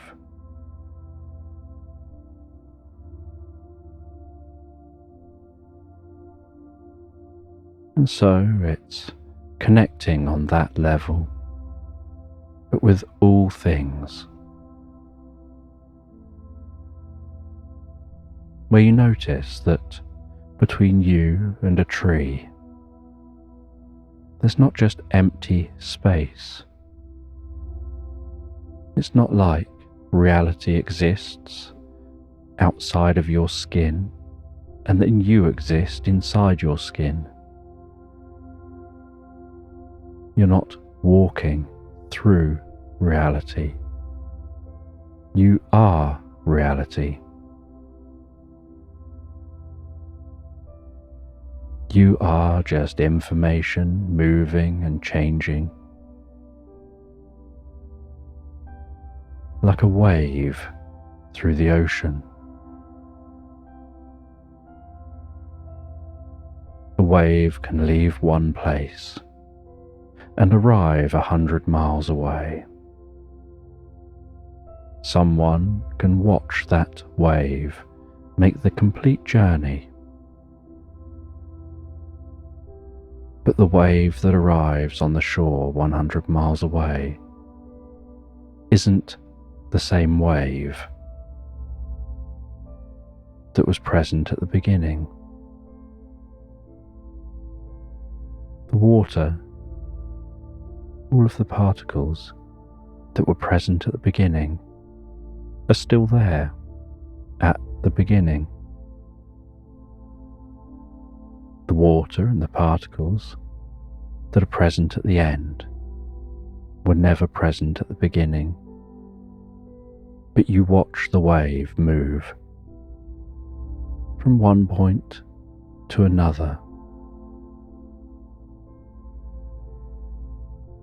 And so it's the same with you, that deep connection and understanding of reality,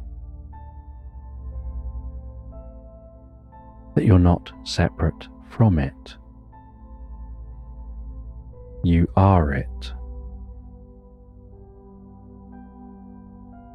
You just develop certain ways of processing and viewing the world that make you convince yourself that you're somehow separate.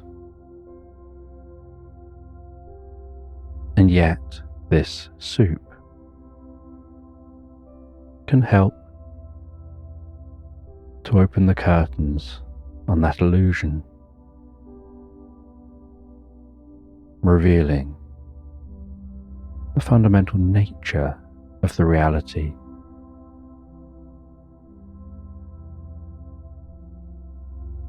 And you find yourself absorbed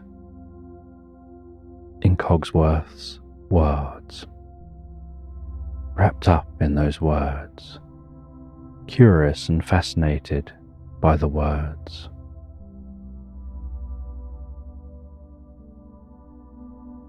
And as you find your mind drifting with those words, so you have that Morse code in mind, and you start to hear the Morse code like the sound of gently tinkling bells jingling in your mind. As you also find yourself feeling more relaxed and drifting peacefully asleep by that campfire, relaxing down and drifting asleep, enjoying the cool air on your cheeks and the warmth of the fire as it burns down to embers, to the most gentle glow.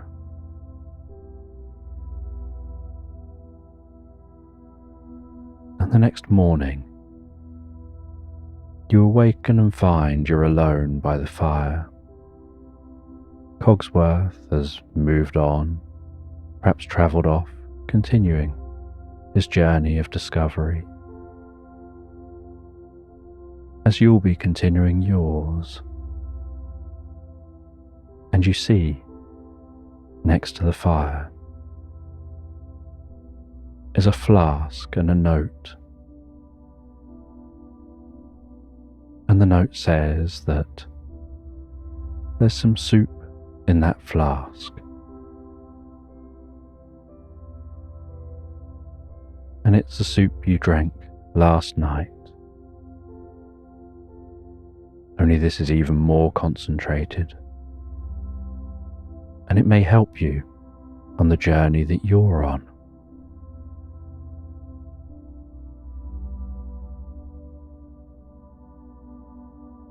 And you stand up, and you stretch in the morning air, listening to the morning sounds of nature around you. As you start to walk from the clearing back into that bamboo forest, continuing your journey. As the sun continues to rise, the most beautiful golden yellow light permeates through the bamboo around you, giving everything a slightly green hue as it shines onto the bamboo.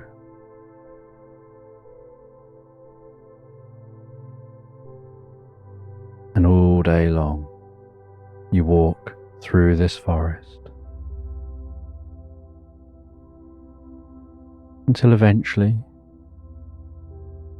you find your way to a path, and you follow that path out of the forest and down through some undulating hills, the most beautiful meadows,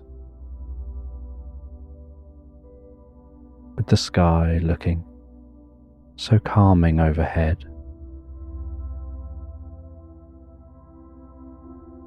The grass seeming to move in waves with the breeze.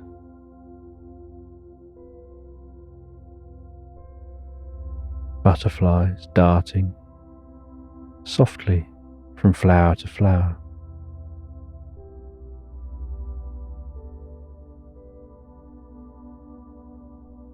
As you continue walking, and you can see in the distance some tents that you're heading towards, and they're large white tents. And you continue heading towards those tents through these undulating meadows.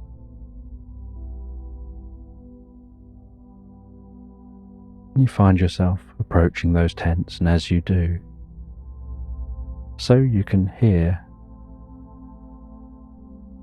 the clinking of a hammer and chisel and other gentle working sounds of an archaeological dig. And you arrive at this archaeological dig. You introduce yourself. You get shown to the person in charge, who's excited to greet you and begin to tell you what they've been finding so far. And they tell you that this location seems like it was covered incredibly quickly, that there's evidence that a tsunami had passed over this space, burying everything. And so a lot of stuff had been churned up and damaged. But they're also finding things that were in boxes, that were in concrete style alcoves, that have managed to survive damage.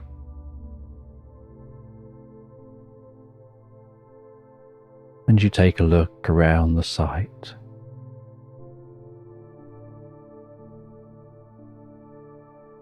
And you see trays of things that have been found. Many very small items, with little bits of paper saying what's in all the different sections of those trays.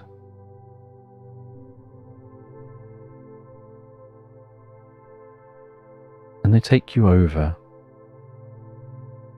to a larger box.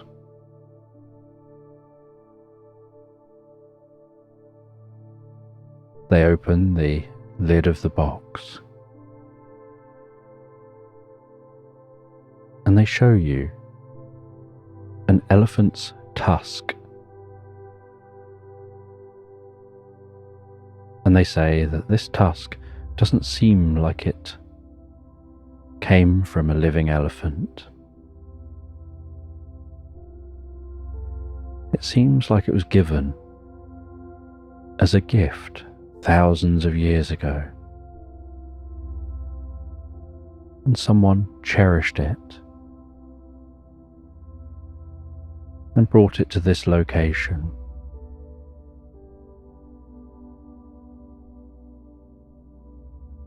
And you take a very close look at that tusk, and you see that on the tusk are some small notches, some delicate scratches.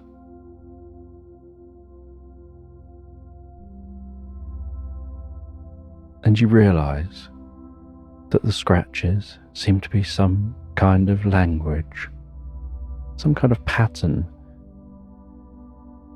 and somehow you instinctively think you know what it means. You still have the residuals of the soup that you'd eaten within you, and you realize that it seems to be creating a connection that allows you to understand those scraped notches.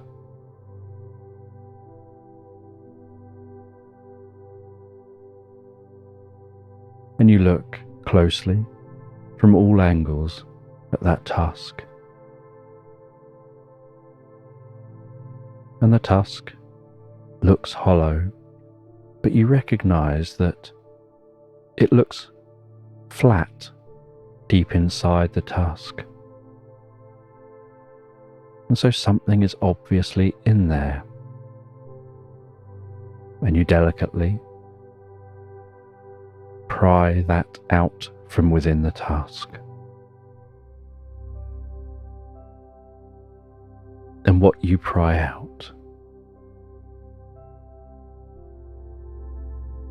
is like a small wooden box, a bit like a cork box, a very soft wood to that box.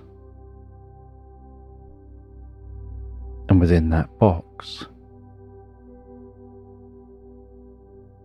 is a copper bracelet.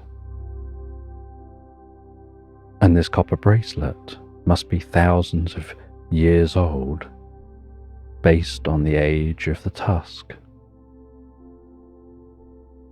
And you closely examine that copper bracelet.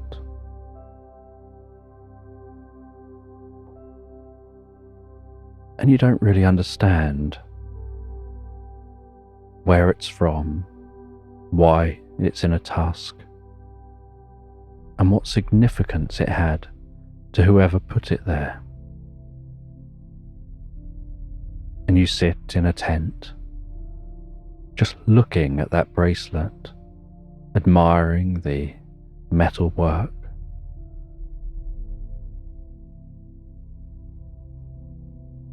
Really examining that bracelet.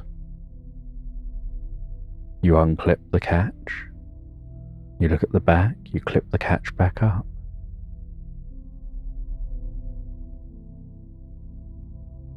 There seems nothing particularly special about the bracelet other than the fact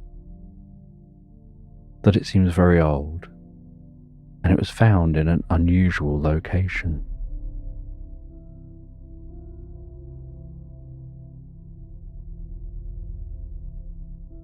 And you place the bracelet around your wrist, in your mind thinking, I wonder what people back then looked like wearing the jewellery they had back then. What did it look like on? And you have your sleeve rolled up. You place that bracelet on, you look down at your arm and your hand with the bracelet around your wrist.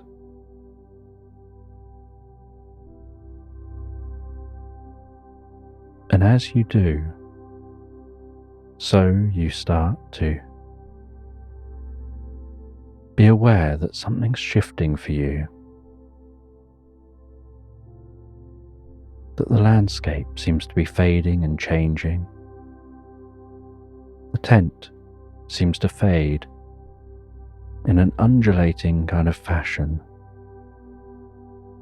as if it's waving itself out of your existence. And you find that around you, the landscape looks very different. The undulating meadows are no longer so undulating, and they seem lower down. And you can see a coastline not that far away. And you can see some circular huts, people milling around, doing different tasks. Some people looking like they've got some basic farms on the go. People riding horses past this small settlement. And you turn around as you look around you, taking it all in, noticing that everything around you has changed.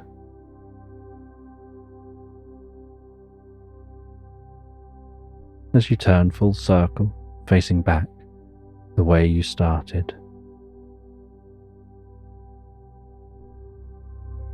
There's just you with your backpack, dressed in what to anyone here would look very bizarre clothing, with that bracelet on your wrist. As you walk towards the settlement. And while walking towards the settlement, you wonder whether this is what the place looked like before the tsunami. And if so, how long before? And you head down to that settlement, and someone greets you in a very friendly way, having noticed the bracelet on your wrist. And you realize you can somehow understand them. And as you respond to their greeting, they can understand you.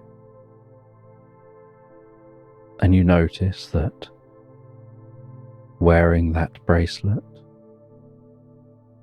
identified you as someone who's a friend or who they must know in some way. And they show you through this settlement, and you say that you're from another land. There's someone you once knew a long time ago, and that's where you got the bracelet.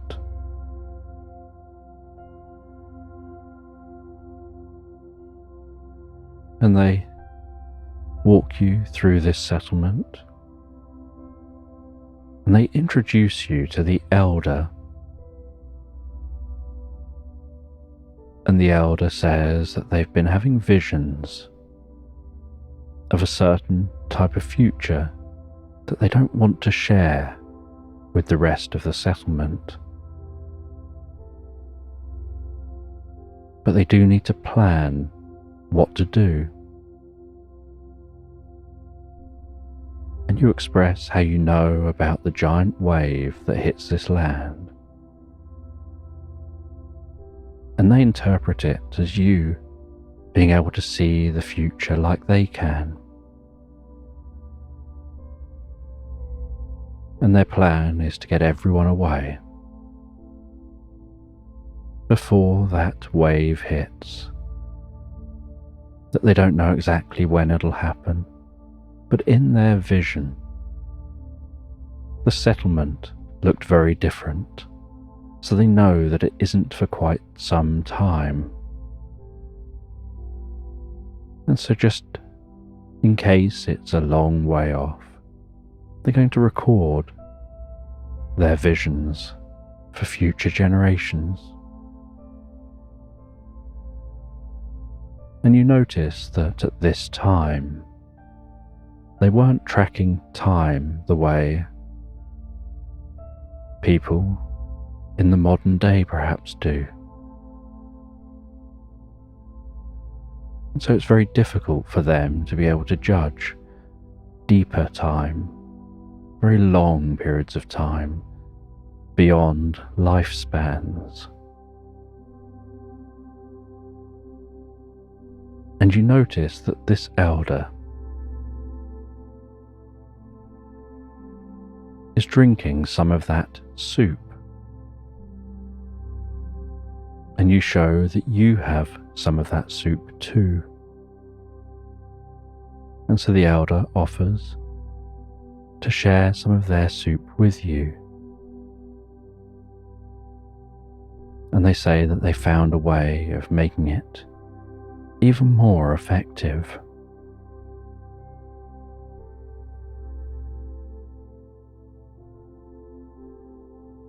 They go to a basket with some cut violets.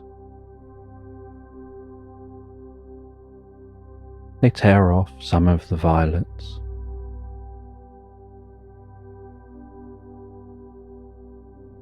And then with a pestle and mortar, they crush that down and turn it almost into a paste. They add that to their concoction, mixing it with the mushrooms. They then ask you to put your arm out, and so you do, and they remove the copper bracelet for a moment. They gently dunk that copper bracelet into the liquid just a couple of times before wiping the bracelet and handing it back.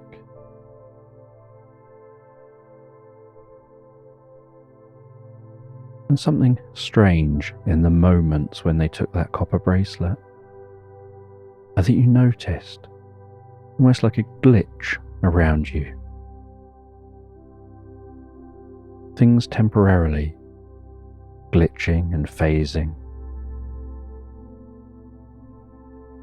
but returning to normal once you put that bracelet back on. And they explain that the copper in the bracelet, just a dash of the copper touching that liquid, is enough to make that liquid even more potent.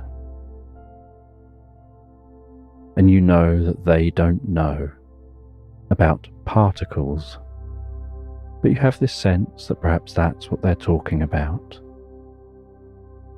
That a very small amount of the copper dissolves with that liquid, and they stir that up, and they leave it boiling while they talk to you as it gently simmers, and from time to time they give it a little stir. They say if you have the patience to let it simmer right down so that it's almost like a paste,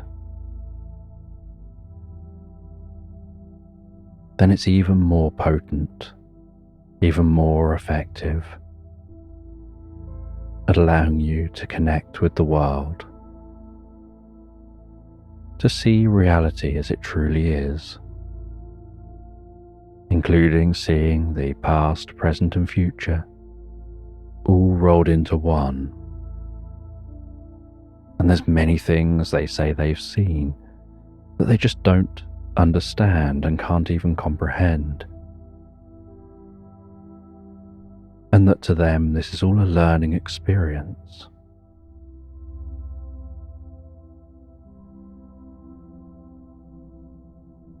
That they have to learn to comprehend things unknown. They talk of seeing things flying in the sky made of metal, shimmering and shining high overhead. But they have no concept of how that could be possible.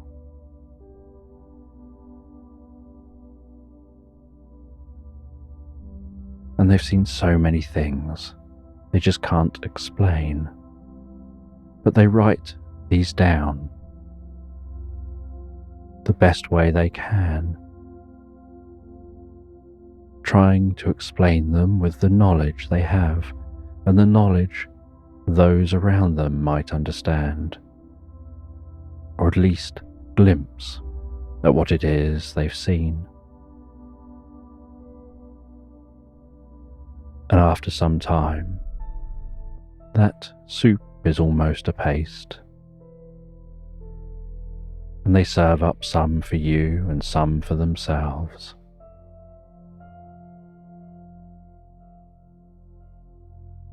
And as you eat some of that soup, so you feel that warmth again, that healing sensation through your mind and body. Your mouth going gently numb, your cheeks going warm and comfortable, your body relaxing deeply.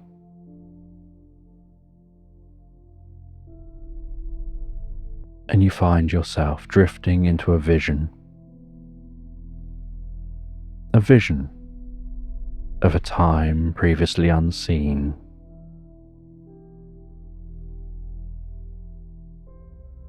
You find that your eyes want to close.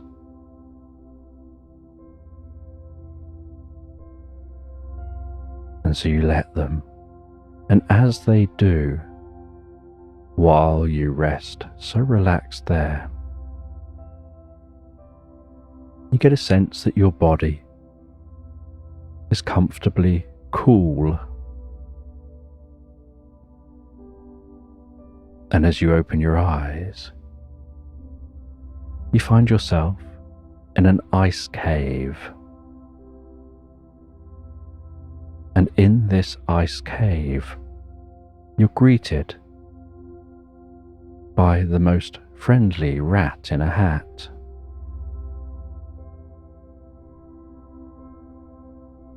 Who taps on your head with a paw going rat-a-tat-tat, and then takes the hat off and bows down and introduces themselves and asks where you came from and how you came to be in their home. And you're more curious about the fact the rat lives in an ice cave than you are about the fact that they're talking and wearing a hat. And you hadn't even paid attention to the suit jacket they were wearing, or the polished black shoes that didn't seem suitable for walking around on ice.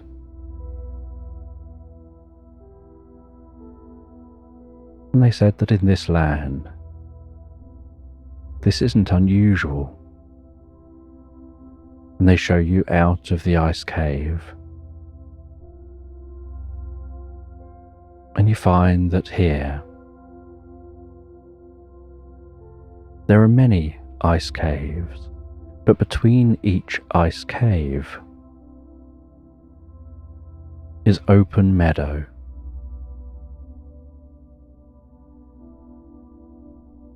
And they say that it's just an ability they have here to be able to manipulate the elements when they want somewhere to stay.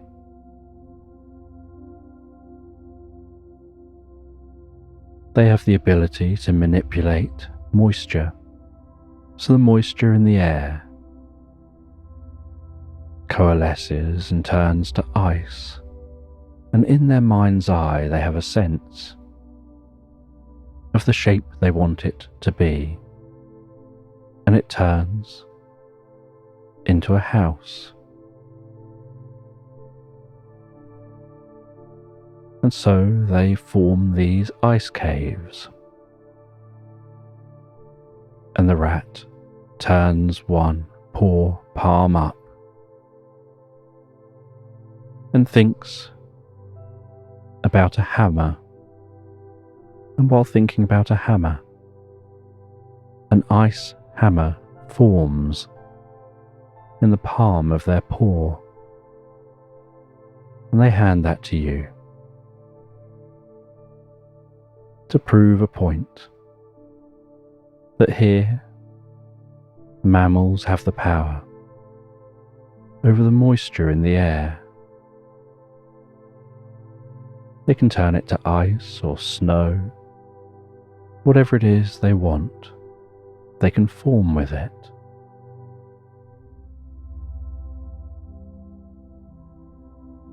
And you say that you're unsure why you found yourself here.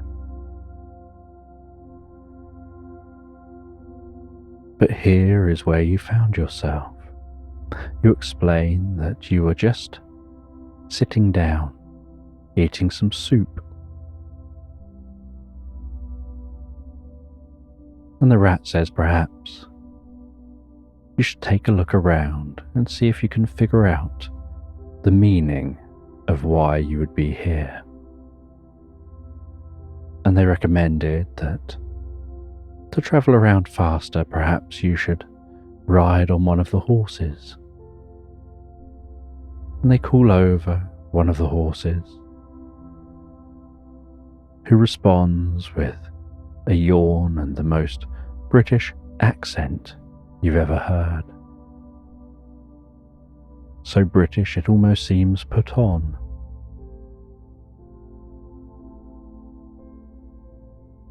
And as the horse trots over, so its hooves seem to be playing music with each step.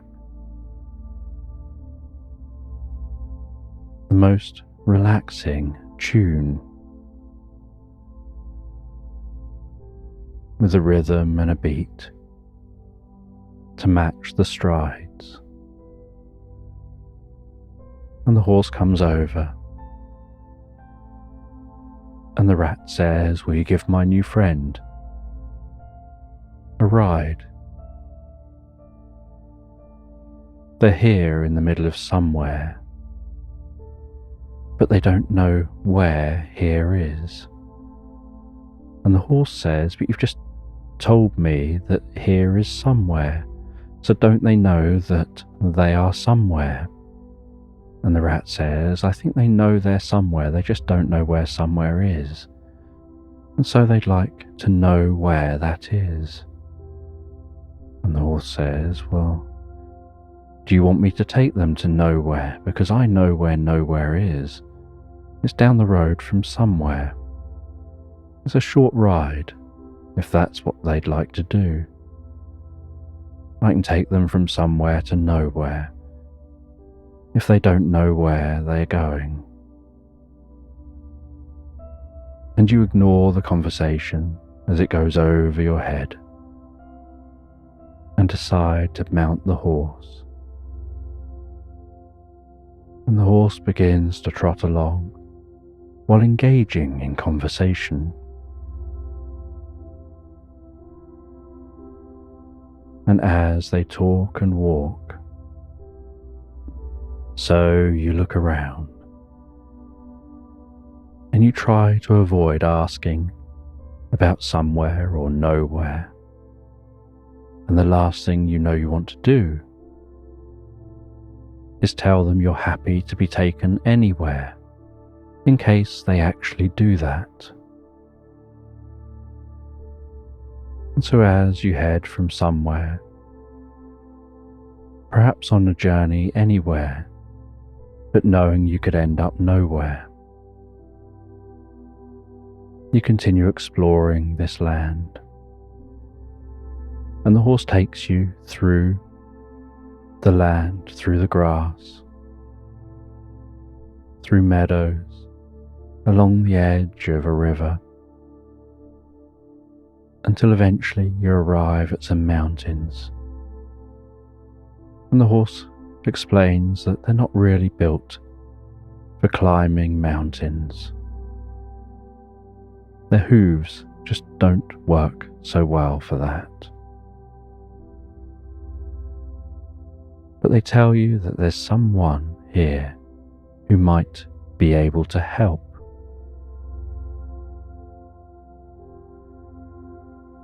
And you look around and you can't see anyone. And the horse walks over to the edge of the tree line at the foot of these mountains and whistles up into the tree.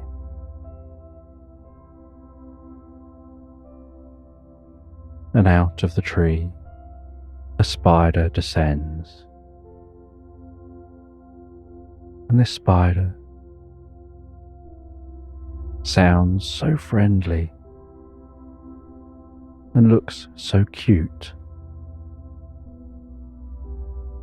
with large eyes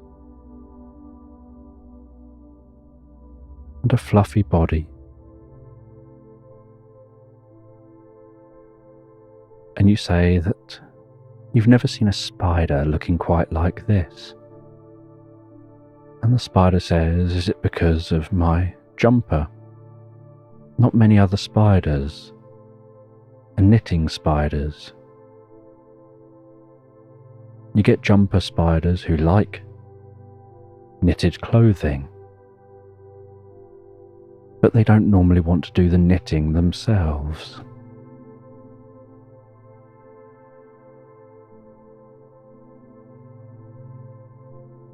And you get spiders that like doing weaving and living in weaved holes, but they never seem to knit anything for themselves. But this spider explains that they do enjoy knitting. The only thing they like more than knitting is swinging from tree to tree and walking the tightrope they create between trees. And they drop down, land on the ground. They see what you're wearing.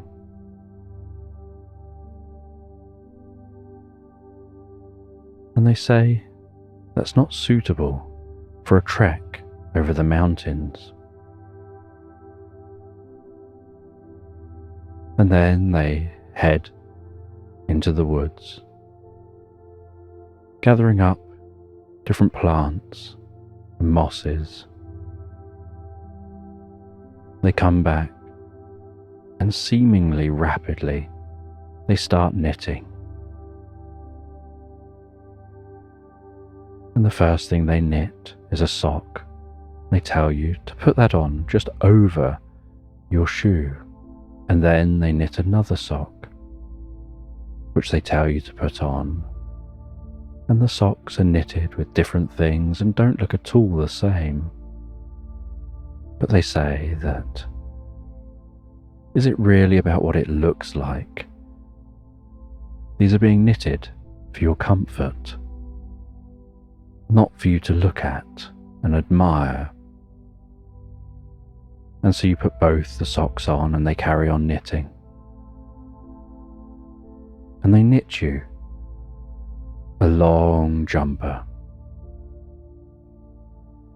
And you place that long jumper on. And then they climb up onto your shoulder. And you begin to ascend the mountains, wrapped up so warm. The knitted socks over your shoes, seeming to do a better job at gripping the ice and the snow below.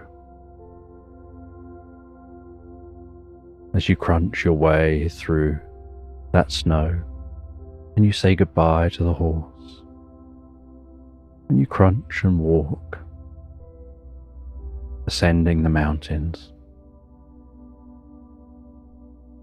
As the day continues on, and as you near the top of the mountain, so twilight begins to set in, and you're curious whether you're going to make it somewhere to stop before the sun's fully set, because you know you're not going to make it all the way over the mountain. And the spider tells you there's a perfect cave just a little further up, not too much further to make it.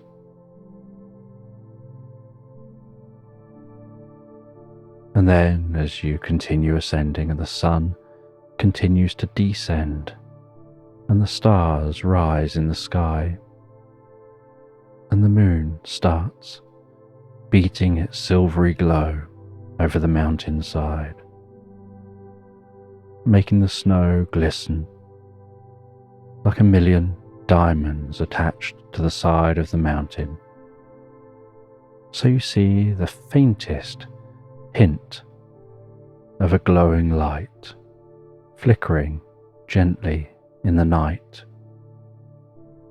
and the spider directs you towards that glowing light. As those socks continue to work, almost like magical shoes helping you climb this mountain with ease. And as you near the glowing light, you realize it's an oil lamp outside a cave. And the mountain levels out slightly. You head over to the cave. You settle down in the cave.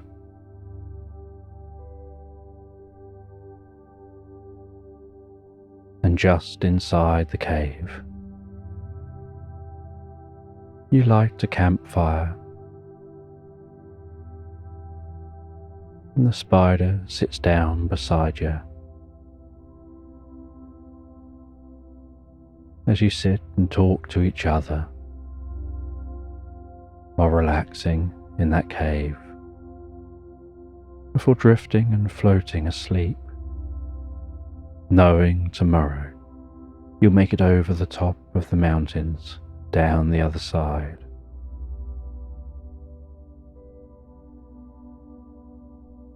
As you fall peacefully and comfortably asleep,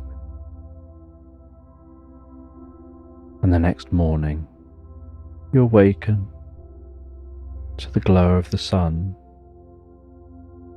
weaving its way gently into the entrance of the cave. The fire now completely burnt down, but still giving off just the slightest warmth.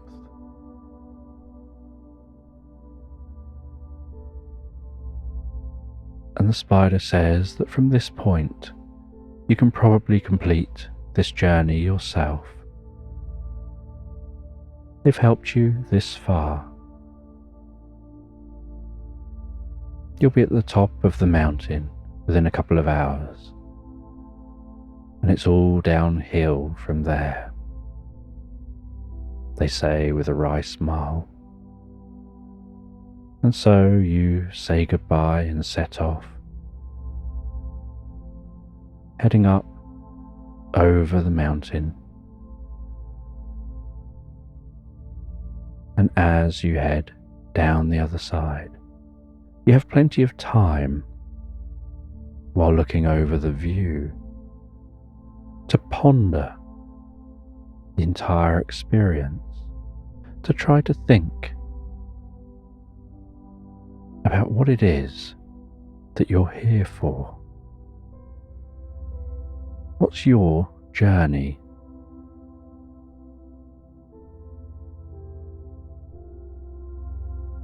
And the words of the wise man go round in your mind about the important thing being the journey, not the destination.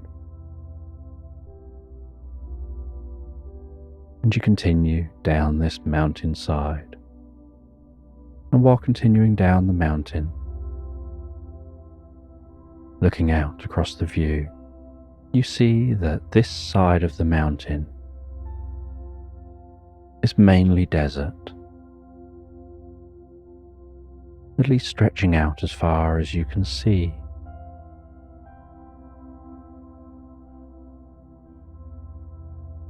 And as you get to the foot of the mountain, so you walk into that desert, and you begin to walk through the desert.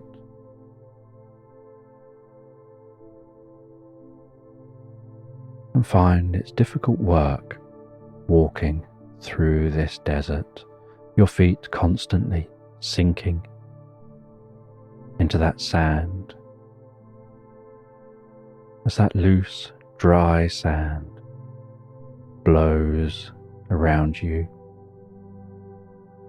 gives way beneath your feet,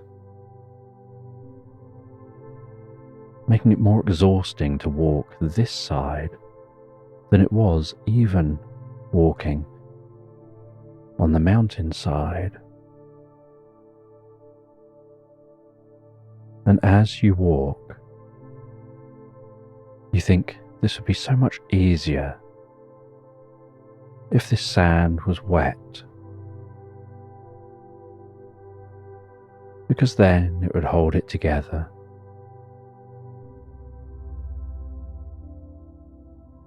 while you're thinking that, you feel some drops of rain. But as you look around you, you don't see any clouds. And then you notice above you a rain cloud forming.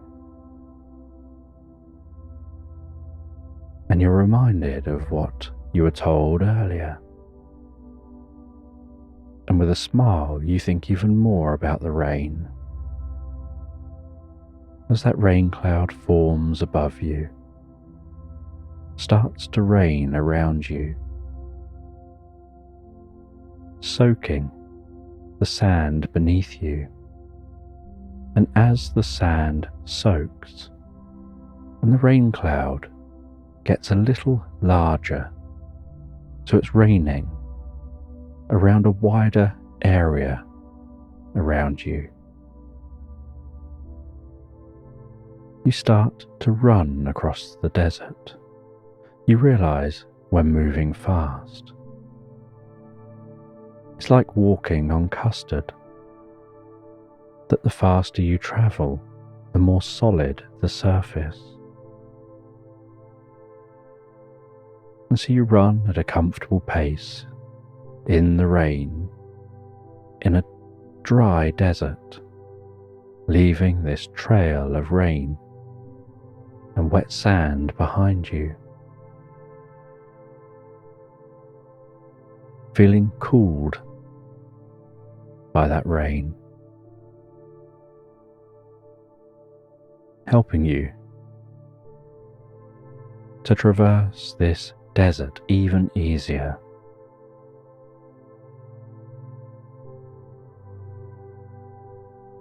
And eventually, deep in the desert, you see the top of some ruined buildings, looking like they were covered years ago as the desert has gradually traversed the landscape.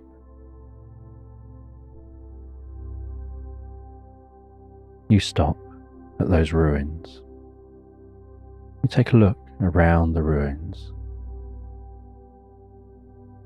You see that there's a small gap you can probably squeeze into to take a look inside these ruins. And you head into that gap. And it's such a relief being in the ruins compared to out in the desert. In the desert it was hot. The wind would whip up the sand. But down here it's cool and calm.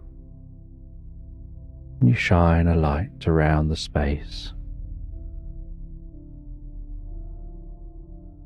And you see this space has a certain peaceful quality to it.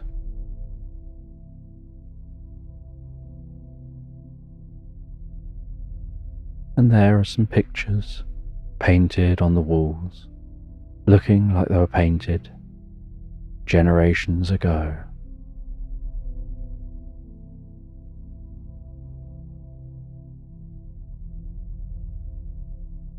And some of it looks like it was marked with chalk. And the only way for that to be possible is if this landscape was very, very different at the time this place was habited.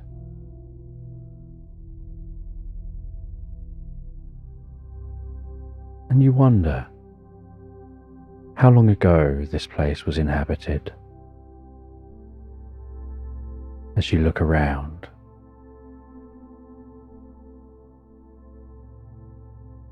and you see a staircase leading down, and you follow that staircase deeper under this structure.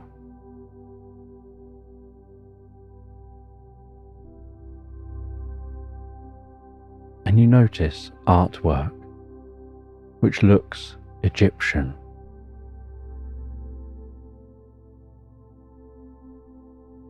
And you enter a corridor And on one wall,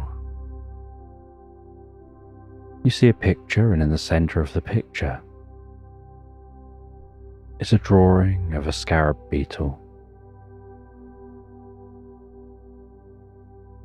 that's incredibly colourful, like someone's put a lot of work into creating that.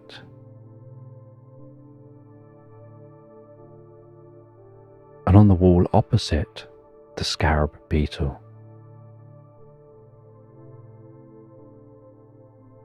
is a picture of what looks like somebody carrying a goat under their arm, tucked into a coat.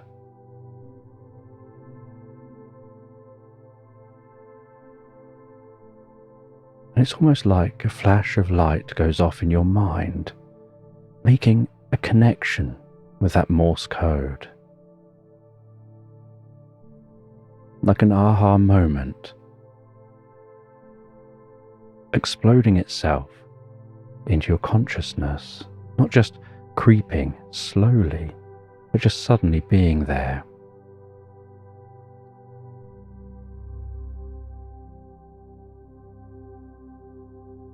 That the scarab beetle doesn't like the goat in the coat. And you see these two pictures on opposite walls.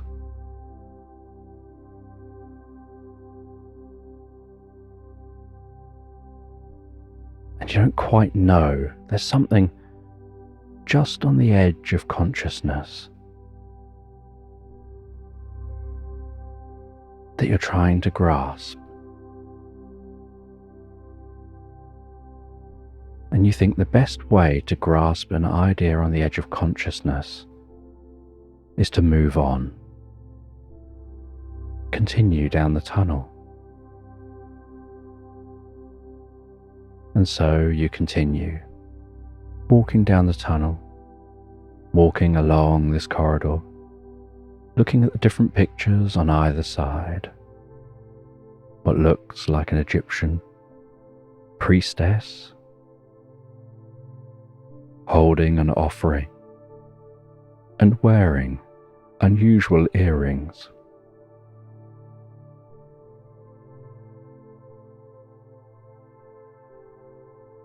Walking a bit further and seeing some pictures looking like another offering. And you carry on walking, and at the end of this corridor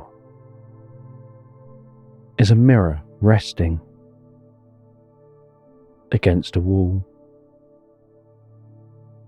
And it doesn't seem like the location the mirror's supposed to be.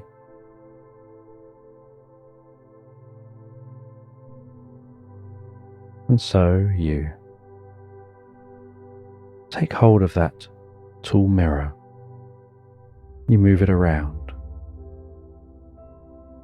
And as you move it around and see the way the light reflects off of it, you have an unusual idea. You take that mirror back down the corridor and you place it over the person with the goat, facing that scarab beetle.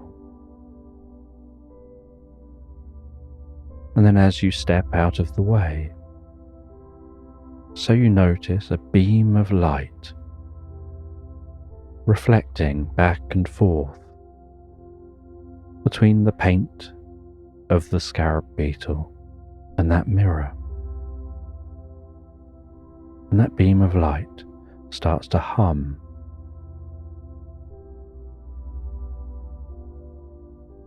And the colours start to become more vivid. And as they do,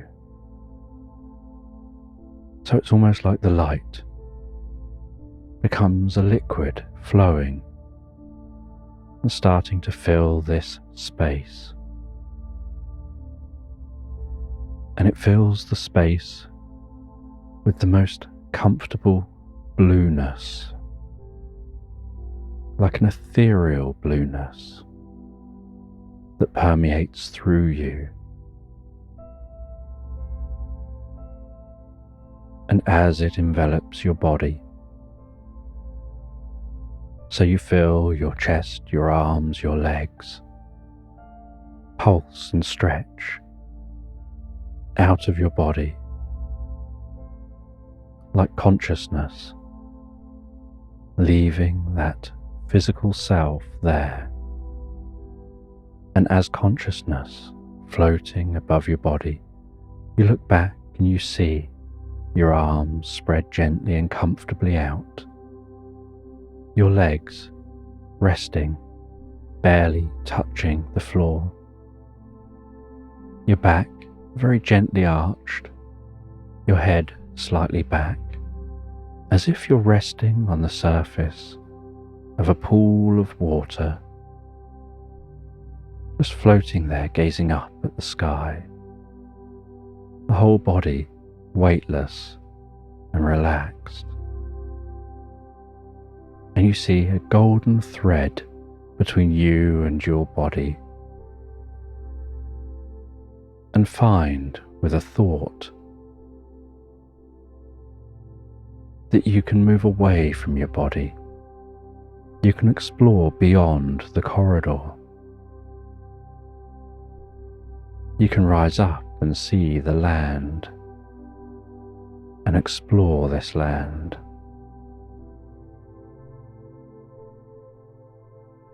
You can think about anyone or anything anywhere. It can be somewhere, it can be nowhere, or it can be anywhere. It doesn't matter where, you can think about them, or it, or that, and you're there, observing. You can think about any time and find yourself in any time. It's almost like the cogs in your mind have been freed to circle and move, and power your mind in a way completely unknown, where you go with the flow, where you move with resistance, where everything that happens in any given moment is treated as the right thing to be happening in that moment, where you take that right thing and just direct it in the direction it needs to go. You know it's so much easier to redirect a river rather than stop it and try and force it to change direction.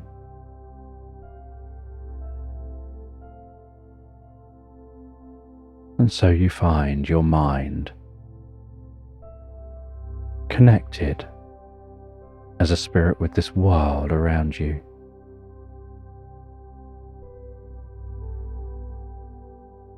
And you have the most incredible experience of deep learning and an understanding far greater than you could ever explain.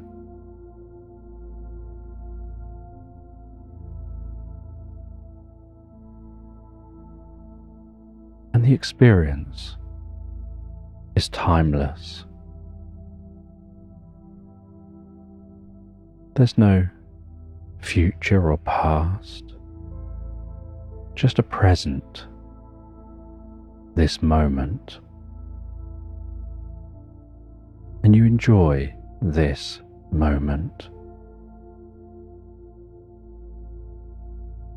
Before following that golden thread through space and time, easily and effortlessly, back to your body, settling gently down in your body as that blueness fades.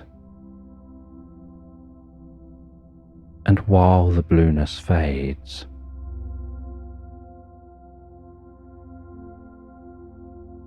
so the paint on that scarab beetle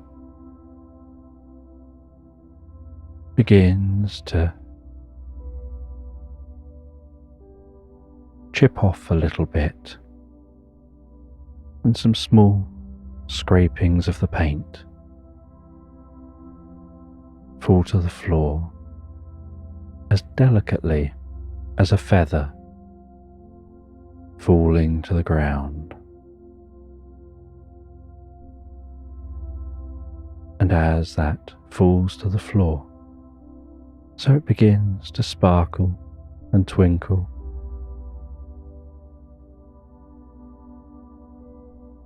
And it turns into something as it lands. And on the ground, you see what looks like a very small version of that scarab beetle, only made out of copper. And you pick it up and you touch it to the bracelet, and its legs wrap around the copper of the bracelet and seem to pull tight on the bracelet, pulling itself into the bracelet, becoming a smooth and flat part of that bracelet, as if that's how it was always made.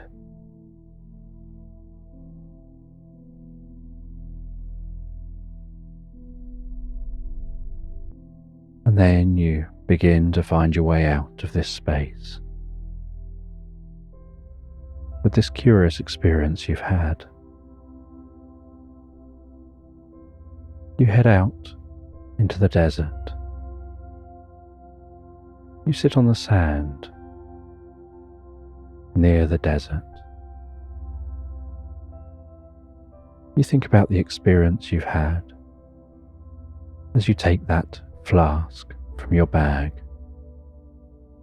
And when you go to drink from the flask, you suddenly become aware that you know the smell of that soup,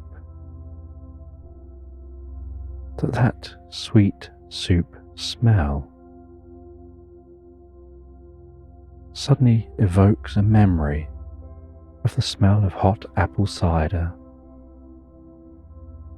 bringing a deep comfort through you,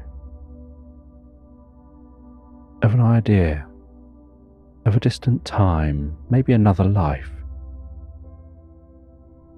of relaxing in a cornfield on a sunny day, enjoying a drink of hot apple cider with some friends,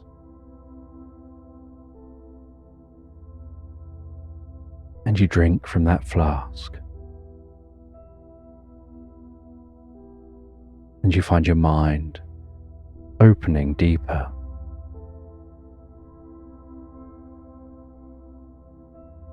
And then you carefully remove that copper bracelet from your wrist. And as you do, everything around you begins to glitch and fade and shimmer, and a hum begins to reverberate around you. And you find yourself back in that archaeological dig tent, holding that copper bracelet in your hand, holding your flask in the other hand.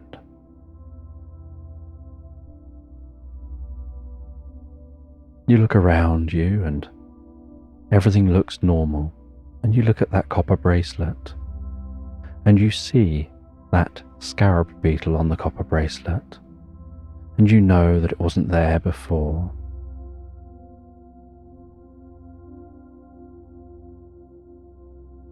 And you place that back in the box with the tusk.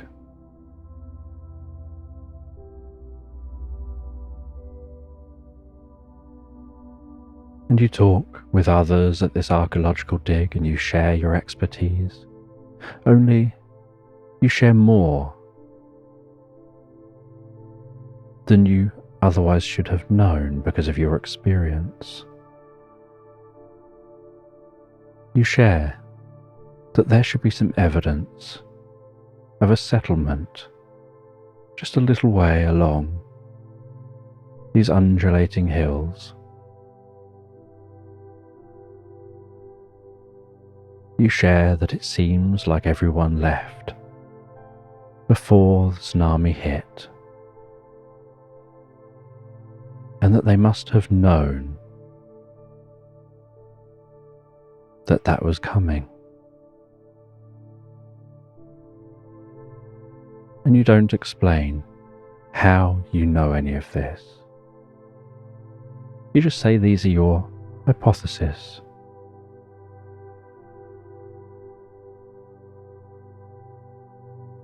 And you're shown to a tent you'll be staying in for the night.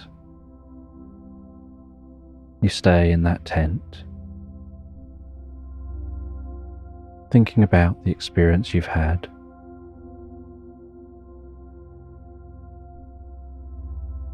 pondering its meaning, and as you lie down to sleep,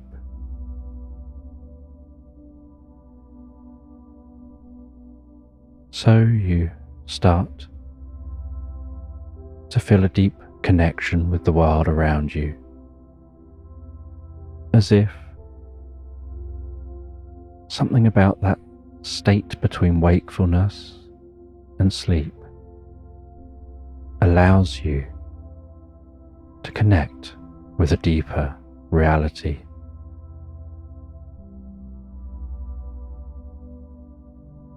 And you wonder when you head back the way you came, whether you'll re-encounter that wise old man, whether you'll decide to pick any of those mushrooms for the future, and you know more about making a potent version of that drink than perhaps that wise man even knew.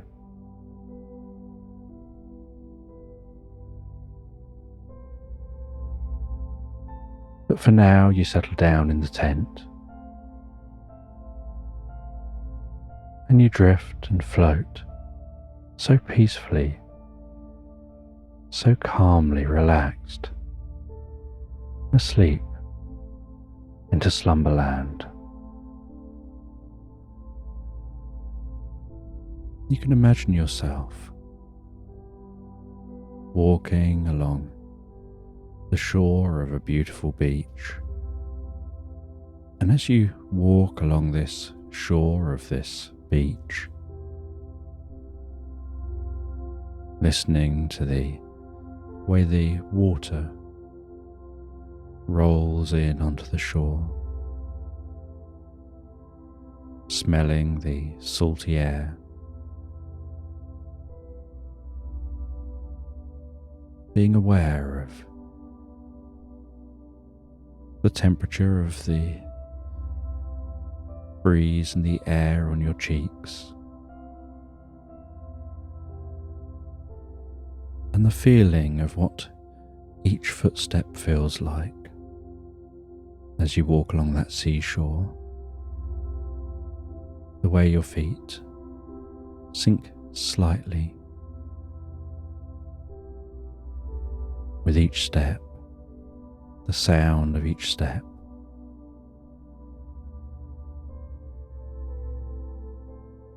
the movement of the water at the corner of your eye.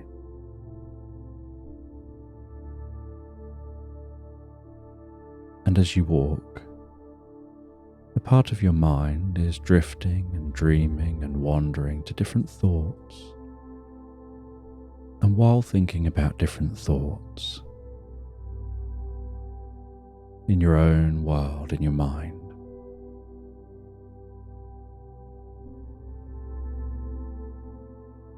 A glint of light catches your eye way off in the distance, and you carry on walking, and you're heading along the shore towards that glint of light.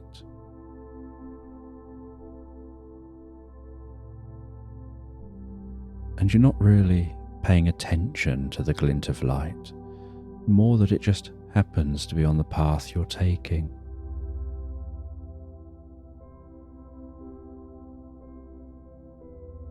And so you continue walking in that direction, aware of the sounds around you, the sensations of walking along a seashore. But the whole time you're walking, you're getting closer and closer to that glint of light.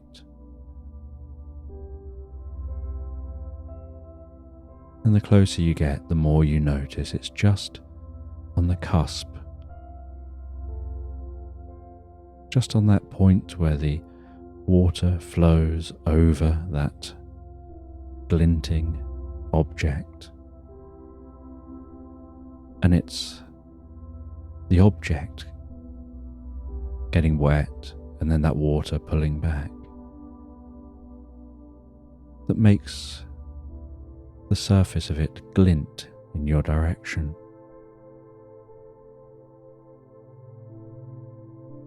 And so when you reach that object and you're standing just above it, you can see it sticking out slightly.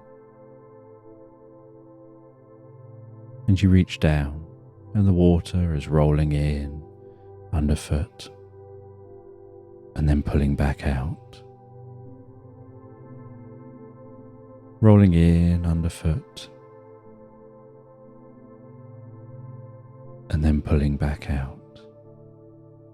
And your hand pushes down into the ground, grabbing hold of that glinting object.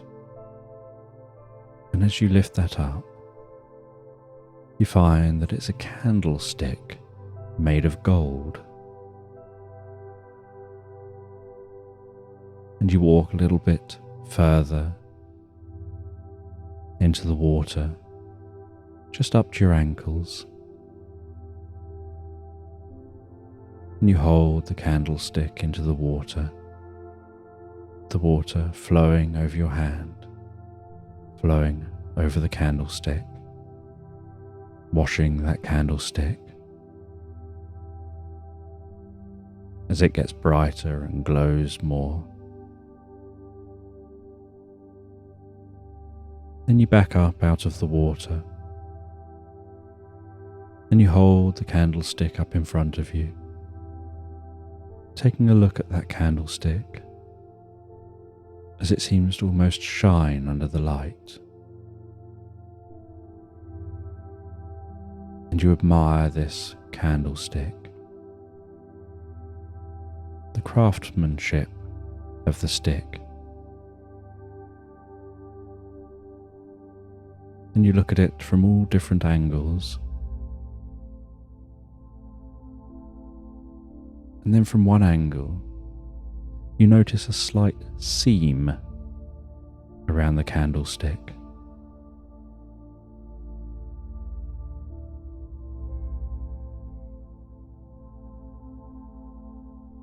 And you open that seam, that point where it seems to join. And as you open it,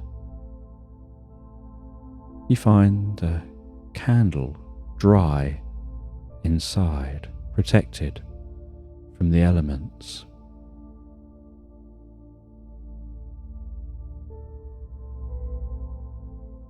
And wrapped around the candle is a piece of paper tied to the candle with a bit of ribbon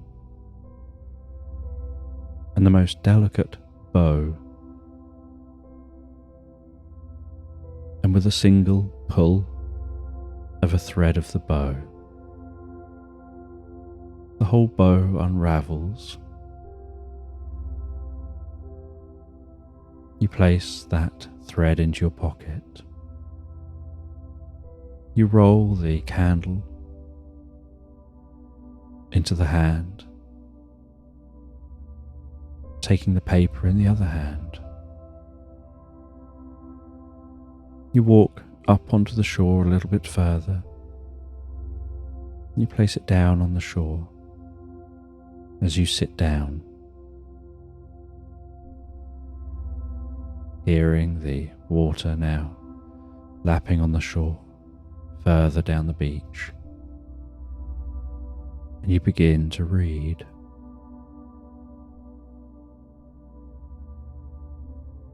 And as you read, so you realize that this is like a poem.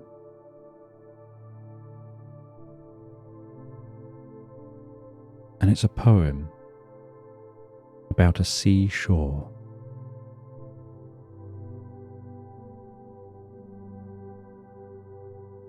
And the poem seems to describe that there once was a church on a cliff, a short distance from this location.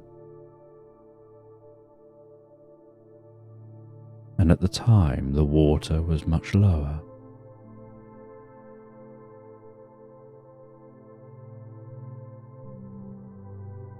And people used to gather on that cliff and look out to sea. And along this cliff was also a lighthouse that let sailors know they were nearing the land.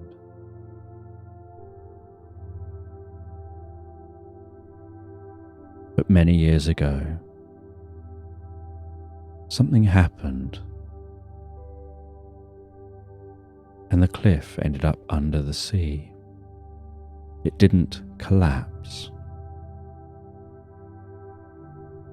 It was just as if the land lowered itself down into the sea. And it happened quickly and unexpectedly. And a new shore was created.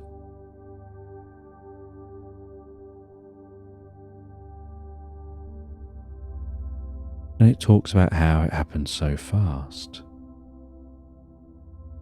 that no one had time to take anything from the church or the lighthouse or anywhere else along the shoreline.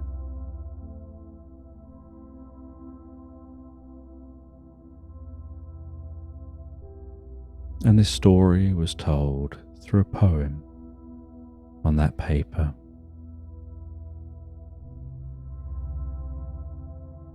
And you wonder to yourself whether that church is still there, just under the water. The tide never goes out far enough to clear the drop-off point, the point off the shore, where the land just suddenly sharply descends to the depths of the ocean.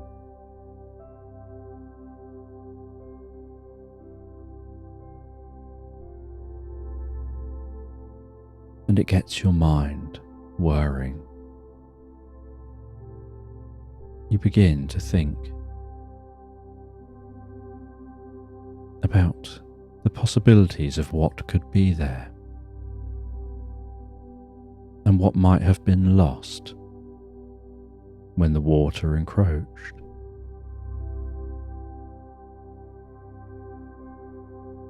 And after sitting for a while, gazing out to sea, wondering whether there's those structures still there and what else might lie off the shore,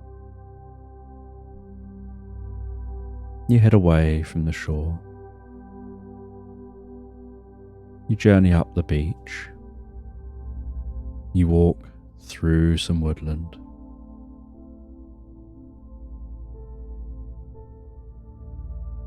Heading back to your car.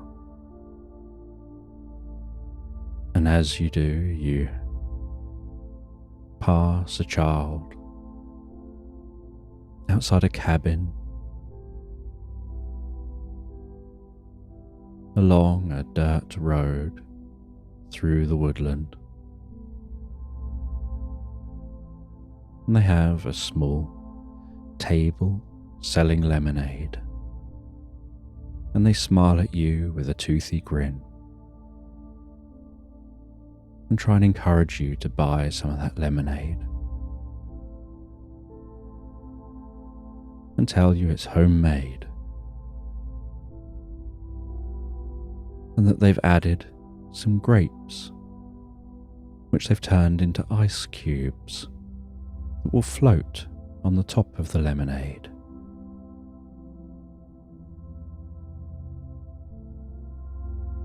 And so you take a cup of that lemonade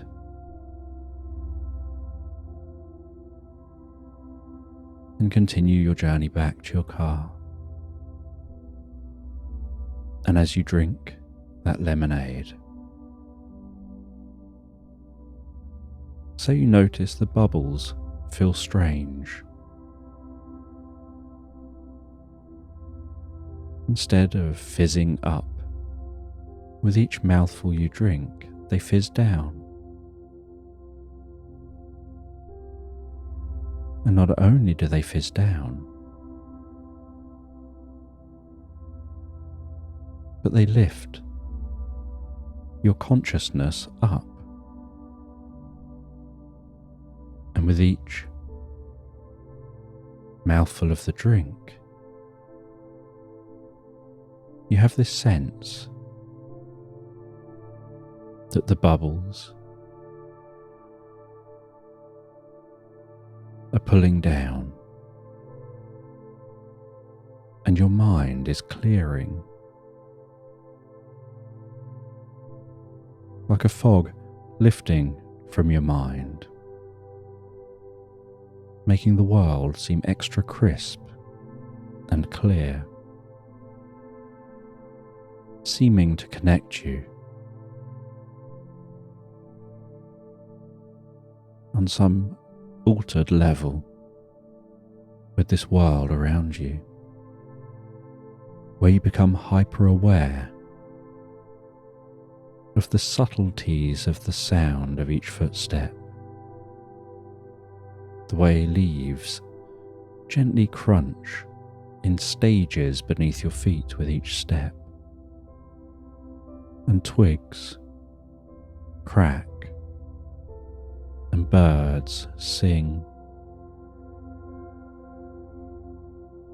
and the patterns in the clouds as they move overhead,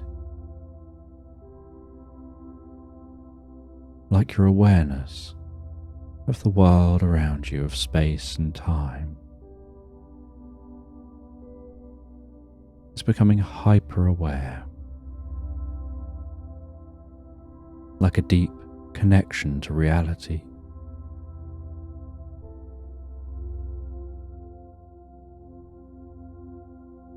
And a part of your mind becomes deeply curious about that lemonade, and something about it makes you continue to drink.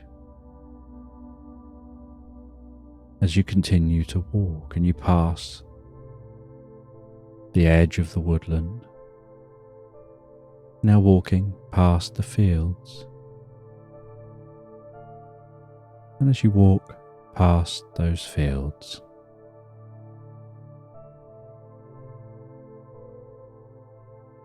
you can smell the scent of hay wafting from one of the fields,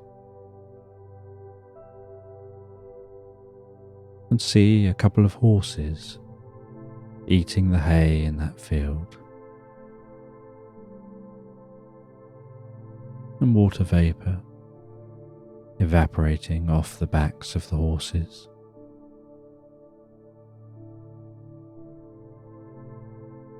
Their occasional neigh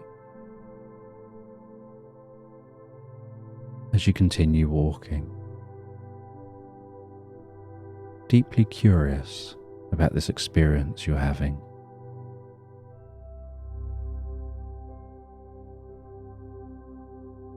And as you continue walking and you pass the fields, and this country path continues, so you hear a slight squeak,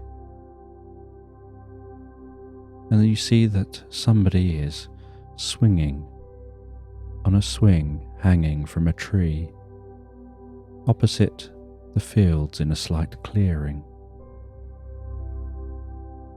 The grass gently moving and swaying in the breeze.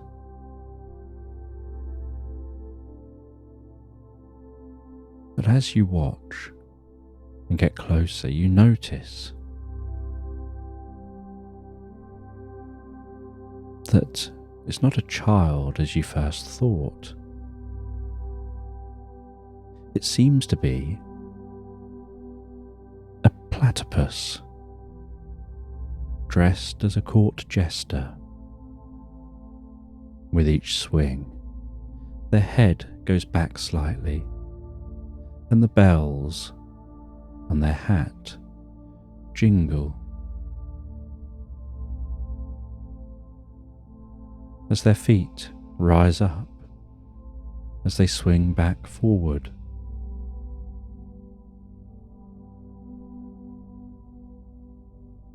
And they swing themselves back and forth. Their rounded, long, green shoes, with little bells jingling on the ends.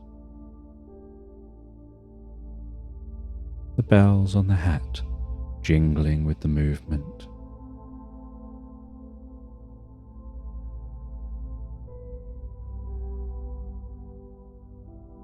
The tree swaying gently as that swing goes back and forth. And they notice that you glance in their direction, and you're watching them as they swing. And in a high-pitched and friendly voice,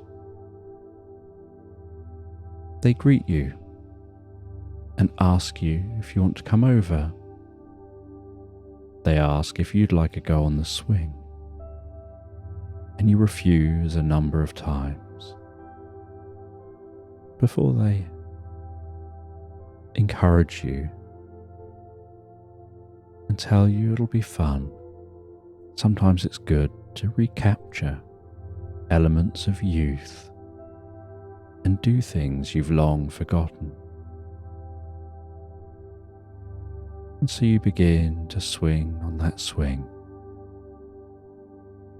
And as you swing, so you begin to get higher and higher. And the higher you get, the more you swing, and the more you swing, the more you think, wouldn't it be cool if I could get high enough to swing right around the branch? And you swing and swing, but you never quite seem to be making it to be able to go over the top. And as you're swinging, the platypus says that they'll push you and that'll help you. Maybe with their help, you can swing all the way around. And so they pull up a toadstool behind the swing. And then as you swing back, they jump up and grab the back of the swing. And with their weight as well, they thrust themselves down, adding an extra bit of strength to making the swing swing. And then they jump back on the toadstool and do the same again as you swing back. Just as you reach that peak back, they jump up, grab the back, and use their weight to push and hold on. As you swing forward with even more speed and higher and higher, until eventually you notice you're almost at the point of being able to go around the branch. And with one last push, the swing goes around the branch, and everything around you seems to become deeply focused and change. And once you pass the top of the branch and are heading back to the bottom again, so the swing seems to disappear, and you find yourself swinging around underneath the branch and heading forward along a water slide. The entire environment now changed. No longer facing opposite fields with horses, no longer down a country road, no longer near a tree, just hurtling down a water slide. And as you gasp slightly in shock, so some of the water splashes onto your face, and you notice the taste that it's champagne.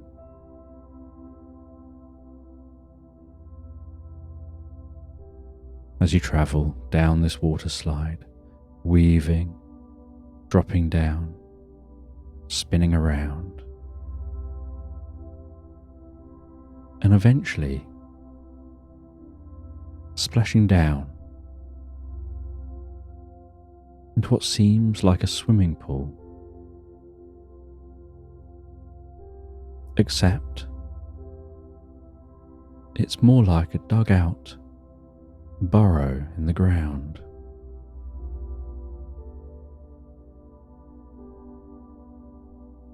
And it's just underneath the surface of the ground. And you scramble out of this pool on the other side into this underground home.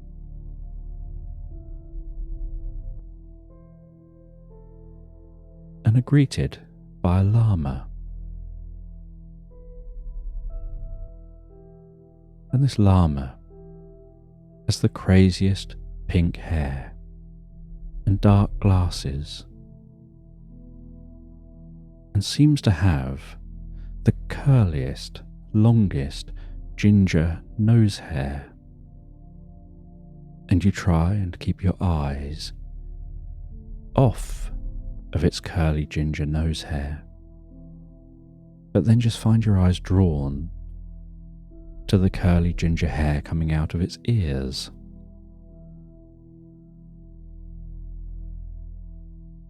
And then the llama talks, and you expect it to have a slightly higher voice than it ends up having, and it talks with a deep voice and a slow voice.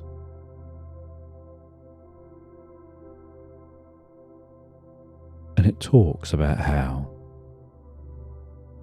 you're going on a journey. It knows that you found that poem,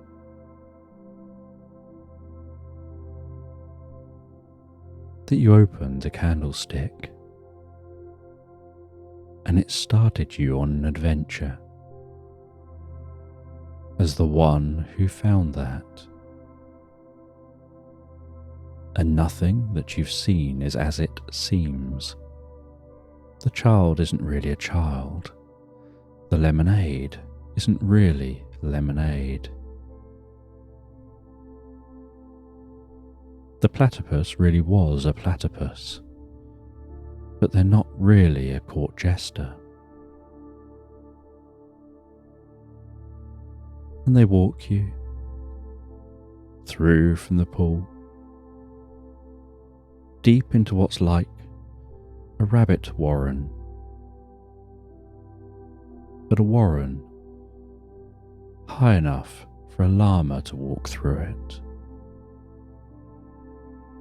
And strangely, although the ground looks like mud, each footstep echoes,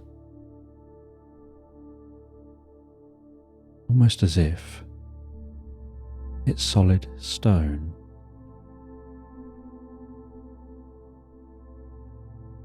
And the llama says there's something strange about the layout and the design of this space. Each echo, each corridor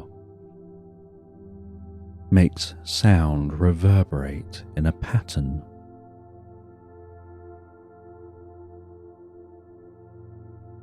And that pattern is pi. The sound reverberates in an endless note that's constantly subtly changing and never repeating.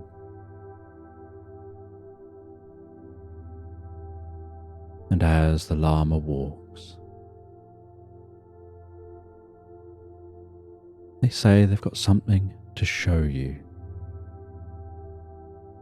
that you've shown a curiosity about the time before the Great Sink, before the land dipped into the water and the cliffs disappeared.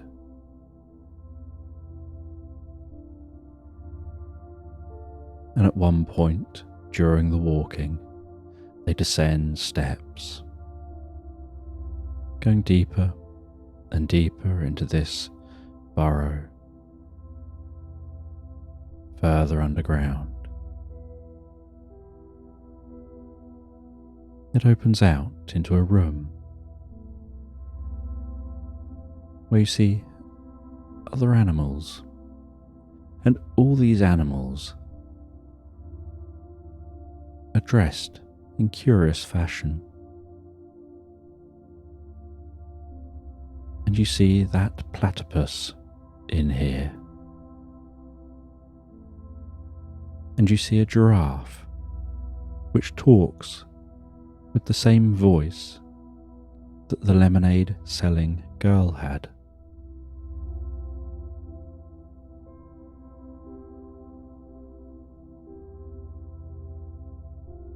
And the platypus comes over, carrying a large silver tray, and on the tray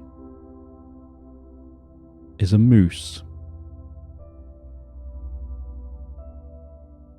And the platypus seems to take great delight in asking if you'd like some of this mousse, that they designed it and made it themselves.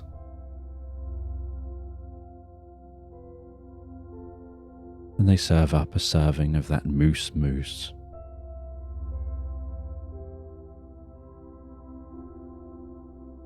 And the llama says they've always wanted to be a court jester. They think they're funny.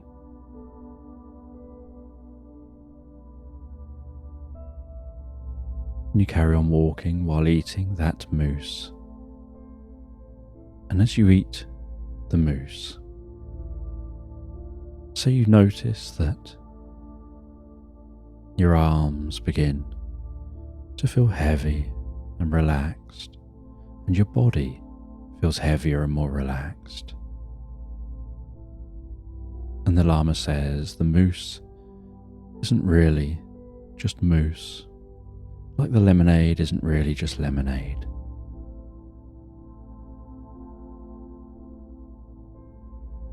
It's helping you perceive reality in a different way. and as your body feels heavier and more relaxed. So you see what looks almost like fine hair along the walls, glowing and pulsing.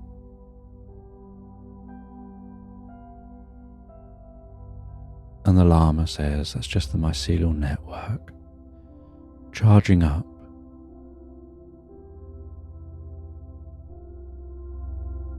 and passing messages through all living things. And eventually, you arrive at a door, and the llama opens the door and says, if you just walk through this door, you'll learn something new you didn't know you knew. Because it's not the time to know it until you discover that you knew it. And you walk through the door, and the door's closed behind you, and you can see a gentle blue glow off in the distance. You head towards that blue glow, and the tunnel opens out wider and wider, until eventually you notice it looks like a window to under the sea. Except that when you reach out with a hand, there's no window there. And you pull your hand back, and your hand's wet from the sea. And it's as if the sea just doesn't come in through this gap.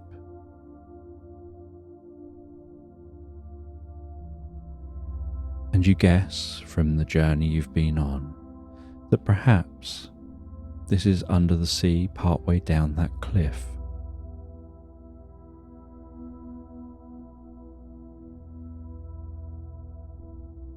And you look around you,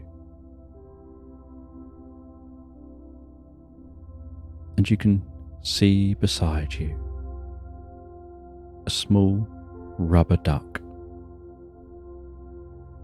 And there seems to be nothing else around, so you pick up that rubber duck. And as you do, so you have this sensation that you're changing and evolving into something different. Almost as if you take on some of the qualities of a rubber duck.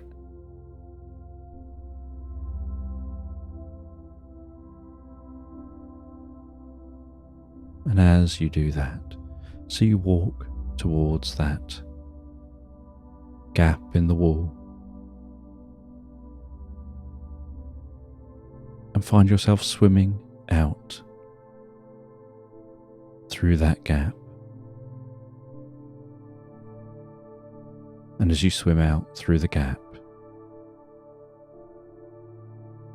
as if made of rubber, able to breathe perfectly fine and survive perfectly fine under the water, with the water being no issue at all, you swim down towards the sea floor, seeing the undulating sand carpeting that sea floor.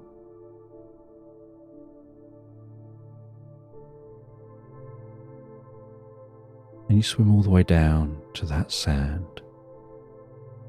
You run a hand through the sand, churning it up slightly, creating a gentle cloud as you go.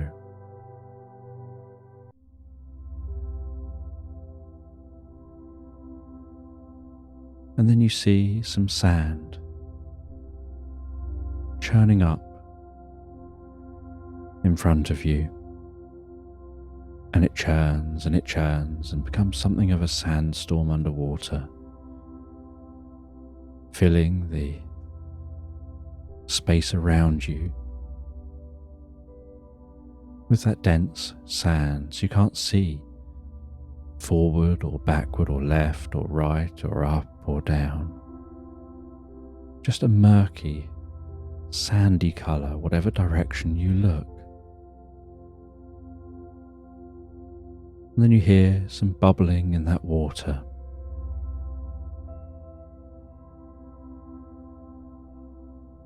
And then everything goes quiet.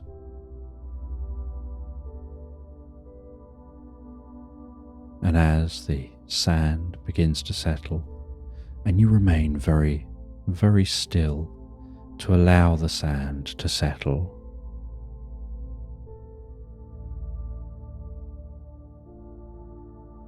you see before you a baby shark with the friendliest of smiles. And that baby shark tells you that it's there to guide you to a specific location. It's been born for this moment, at this time.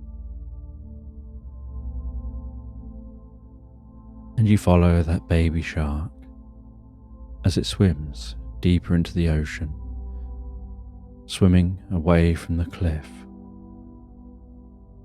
The sea getting deeper and deeper. And after swimming for quite some time, you hear what almost sounds like singing under the sea, what you could only describe as a subtle hint of a sea shanty carried on the wind, only transmitted through the water. That shanty penetrating your ears, seeming to come from one specific location. And you follow that shark swimming deeper and deeper until you start to hear a slight humming and see a slight glowing light.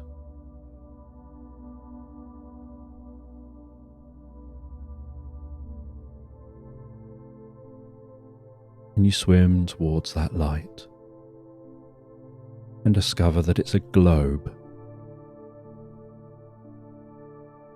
And strangely, once you're close to the globe and your eyes begin to adjust to the light from the globe, you find that you can see into the globe. And the globe's about 4 times the size of your head, with half of it buried in the sand, and the outside of it is incredibly bright. And as your eyes adjust, they can see inside it, and inside it looks very different. And the baby shark is swimming around slowly, gently, in circles around you and the globe, while talking to you, telling you that if you touch that globe and close your eyes, you'll be able to project yourself inside. And so you reach out and touch the surface of the globe, feeling how smooth that globe is. And as you feel the smoothness of the globe, so your hands start to move through the globe, and you start to follow. And as you follow, so everything goes misty, and a strangely glowing fog seems to form around your experience. and you fall through that fog and find yourself lying on your back on the softest carpet of moss, with the sense of woodland around you. Rays of light penetrating the glowing fog, dancing like spotlights as the wind blows a breeze through the trees.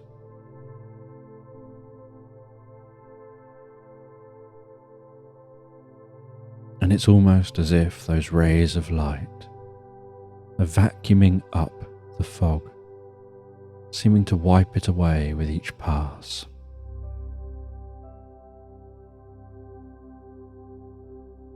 As you feel yourself so deeply and comfortably supported by the moss, feeling the coolness of that moss and the dew created by the fog tickling your cheeks, dripping off of leaves, and as it clears, so you find you're in the most lush, beautiful woodland. And you walk through this woodland.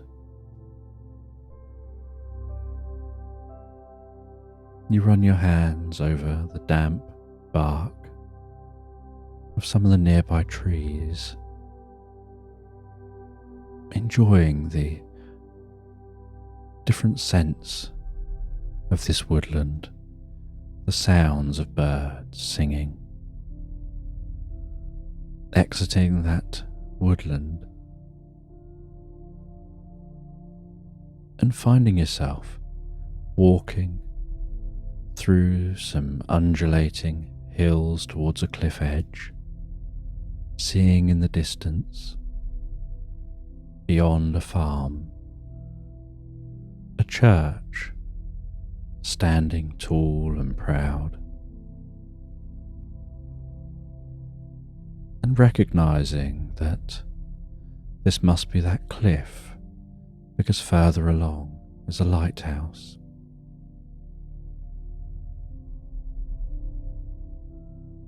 And a small robin flies past you and lands on a fence post, singing and watching you.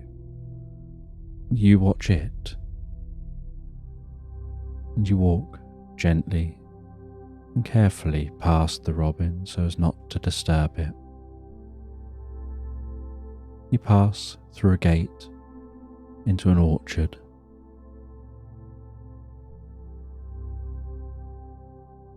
You walk slowly, carefully, taking your time to observe what this orchard looks like,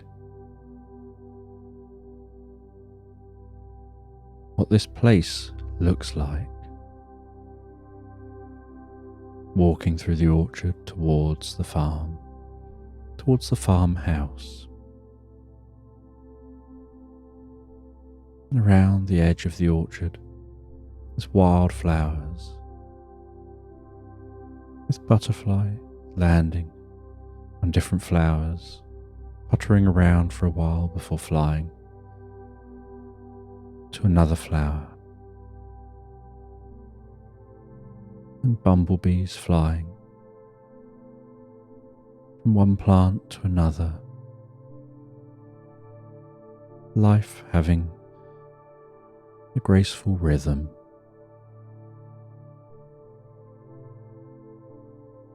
And you arrive at the farmhouse and notice that no one seems to be here. And you take a look around this farm and around the farmhouse. You find that there's a fire gently crackling away in the fireplace in the living room. And there's a book on a side,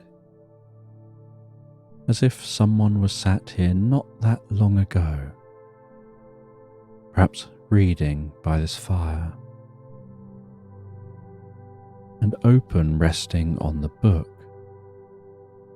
is a locket on a golden chain.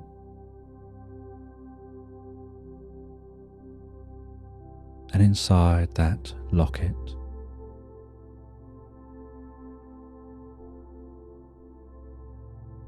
is a drawn picture of somebody. And on the other side, on the inside of the locket,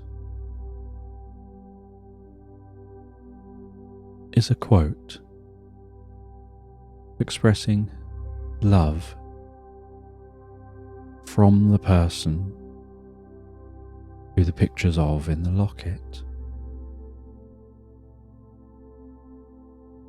And you pick up and handle that locket and feel the chain as it weaves between your fingers, and the textures of the decoration on the outside of the locket before placing that back down on the book, continuing to look around inside this farmhouse and seeing on the wall a large map of this area, seeing the farm marked on the map, noticing where the cliff is on the map, the church, the lighthouse, and being able to recognize some of the landmarks that let you know where the current shoreline is.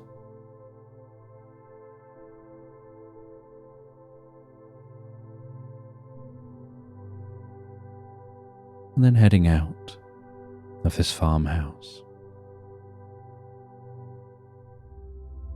and continuing walking to the cliff edge. And as you walk towards the cliff edge, so you can hear the church bell ringing and reverberating around this landscape, at some points giving the illusion that the sound of the bell is coming from other directions, sometimes even sounding like it's coming from behind you. And as you near that church, you see that there's actually someone here. And while approaching the church, they start to approach you. And as they approach you, there's something familiar about them. Something that makes your mind feel like you know them. And with a smile, they reach out and they shake your hand. They invite you into the church. You follow them into the church, and inside the church, you see that candlestick. And you see a saw, and you see that they're preparing that candlestick with the message that you found.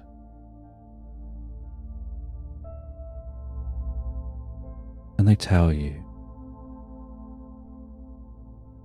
that they have certain magical abilities. They can't stop what's going to happen here, but they can leave a clue. They can leave some breadcrumbs that can be followed so that people can come back here and explore and learn. And you ask them, what happens here? And they tell you that a certain shift happens deeper into the continent. And that shift goes way down deep under this side of the continent. And very quickly, but still quite smooth, suddenly the entire side of the continent gives way and lowers into the sea. And they'd worked out it was going to happen long before it did. And that's why there's no one here. Because they are here, just not really here. They've been placed in a slightly different level of reality, on a slightly different plane of reality. And so they partially interact here, but aren't really here, so when the change happens, it only happens to the land, and then they'll return to this reality once it's safe to do so. And that's why you don't see much here, but you can hear through the different realities, with the sound reverberating through dimensions.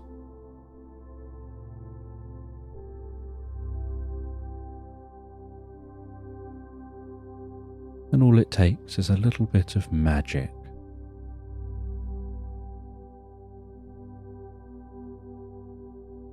And they guide you deeper into the church.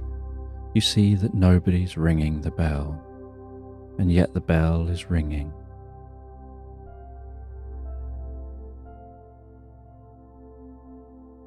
And they tell you that they're going to be leaving a note to be found. And when the time is right, the shore will wash down enough for it to be discovered. And then the stories of here will be told there.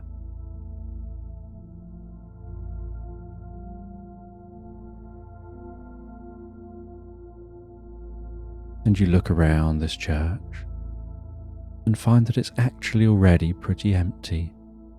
There are very few documents left here, very little of any real value or interest. It's all been moved and shifted and changed to another dimension.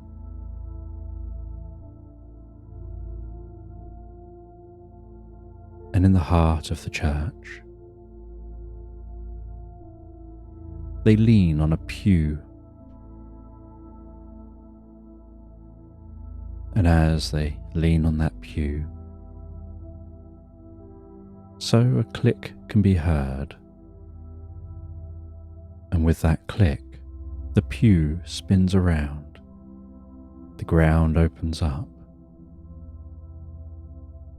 and steps spiraling down form in the ground.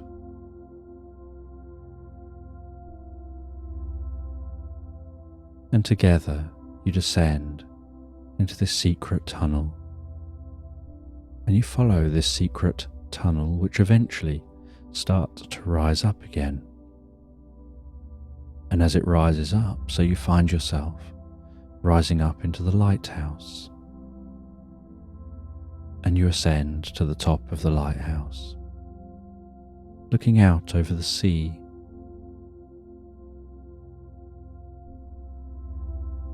And they tell you that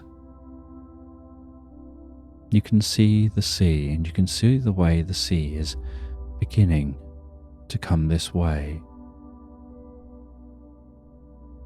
as the land is beginning to lower.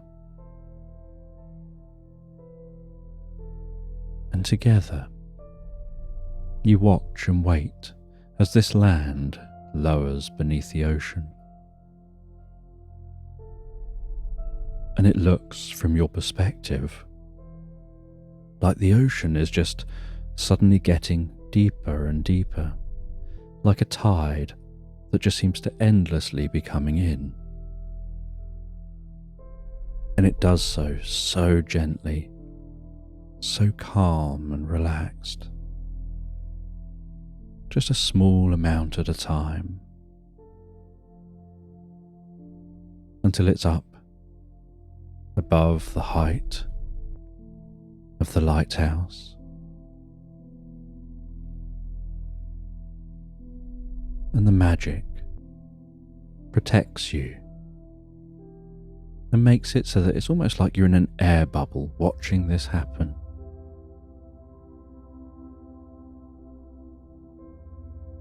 And you see, looking up, the pattern of the water, of the light shining through the surface of the water above.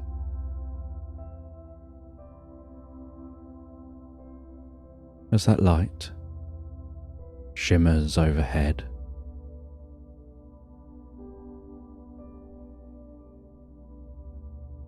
and the surface gets higher and higher above you. And then there's stillness.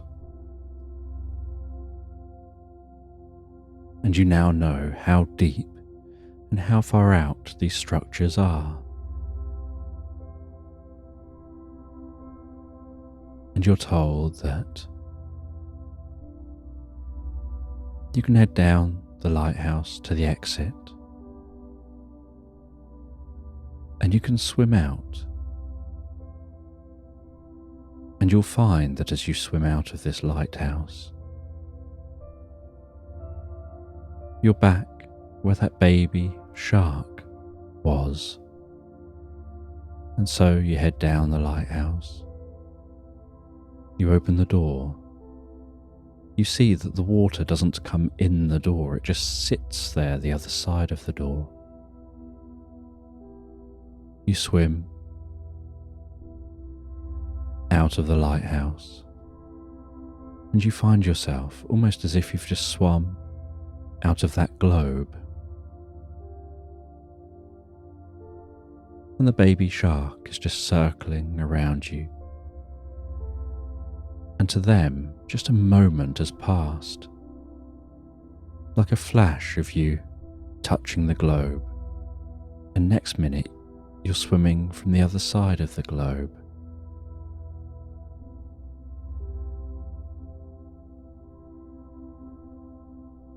And you explain to them that you know what happened here, and you follow them back towards the cliff. And once back at the cliff, so you head back in through that gap, finding yourself back dry, and just as you were before you left.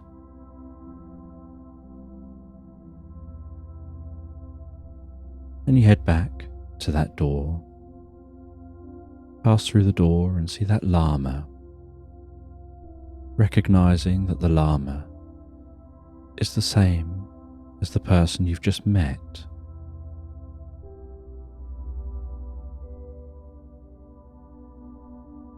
And you raise this with them and explain that you think that they're the same. And they say that they're the spirit of nature, they're the spirit of this land. The whole role is just to protect the land and those in it, but also to share knowledge and history, and to keep a connection from the past to the present and on to the future, about what happened here. And they take forms that are based on things that are familiar, but that are also based on the way your mind works. And so you see kind of what you'd want to see. Something that will grab your interest. Something you'll find fascinating or curious. Something that will make you want to engage and want to follow along.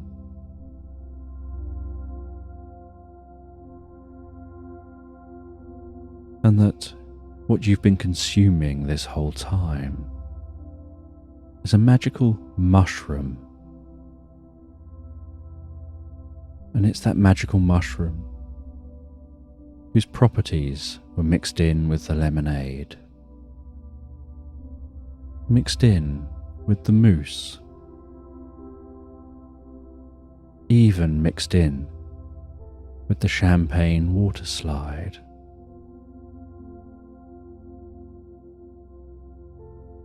And it's that magical mushroom properties that allow you to transcend one reality to another,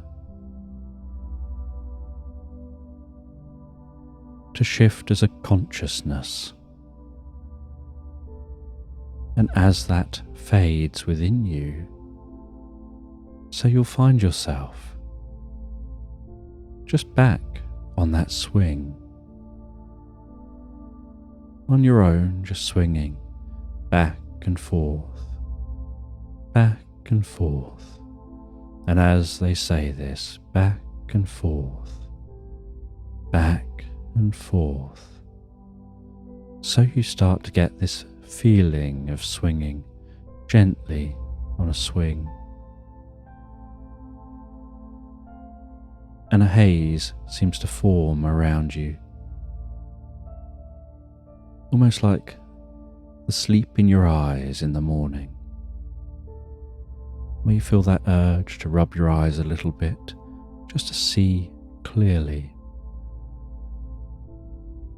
swinging back and forth, hearing the neigh of horses, starting to smell that hay smell, the scent of the woodland, the feeling of the rope that's holding the tire that you're swinging in, and the sensation of that rope between your hands as you swing back and forth, back and forth, as the reality around you begins to come into view again, almost like your eyes were out in bright light from a dark space and are adjusting to that bright light.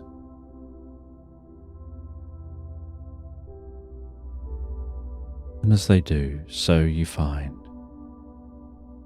you're back in your familiar reality. You leave the swing. You continue the journey to your car, and it feels for you like a long time has passed. And yet the day seems no different. And you travel home in your car, your mind pondering your experience.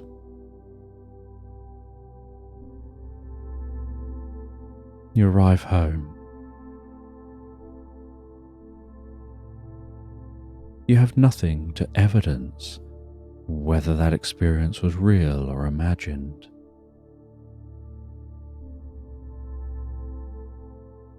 You have yourself a drink before bed, relaxing your mind, relaxing your body, resting in the most comfortable chair, your mind occasionally wandering to thoughts of that experience.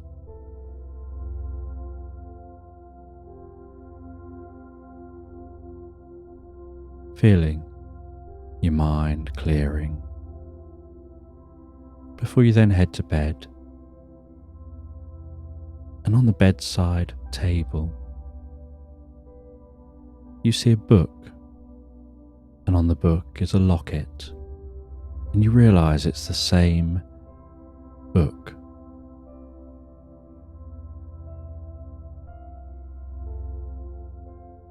And you open the locket, popping that open. You see that picture in the locket. You see the inscription in the locket. You take a look at the book.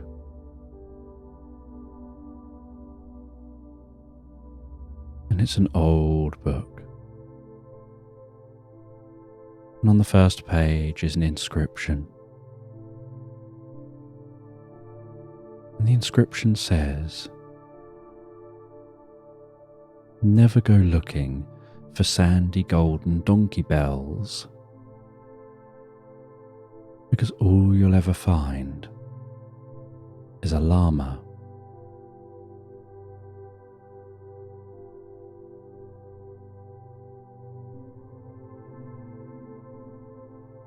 And you wonder what that means. But know that it did something curious to your mind.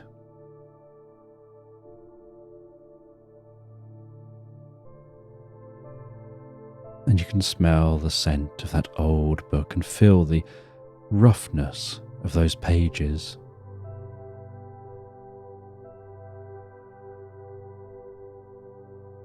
And you sit in bed. You start to read the book.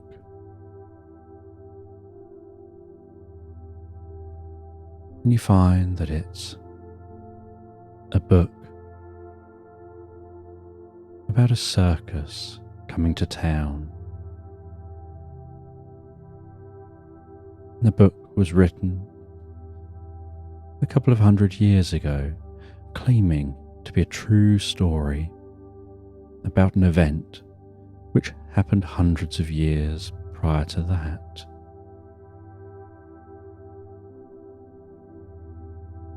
And after reading, for a short while, your eyes began to feel heavier.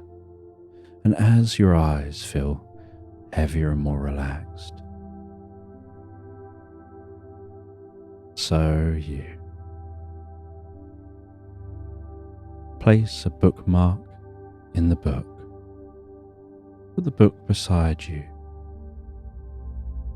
Relax down so comfortably into the bed. And close your eyes and begin to drift and float peacefully asleep into Slumberland.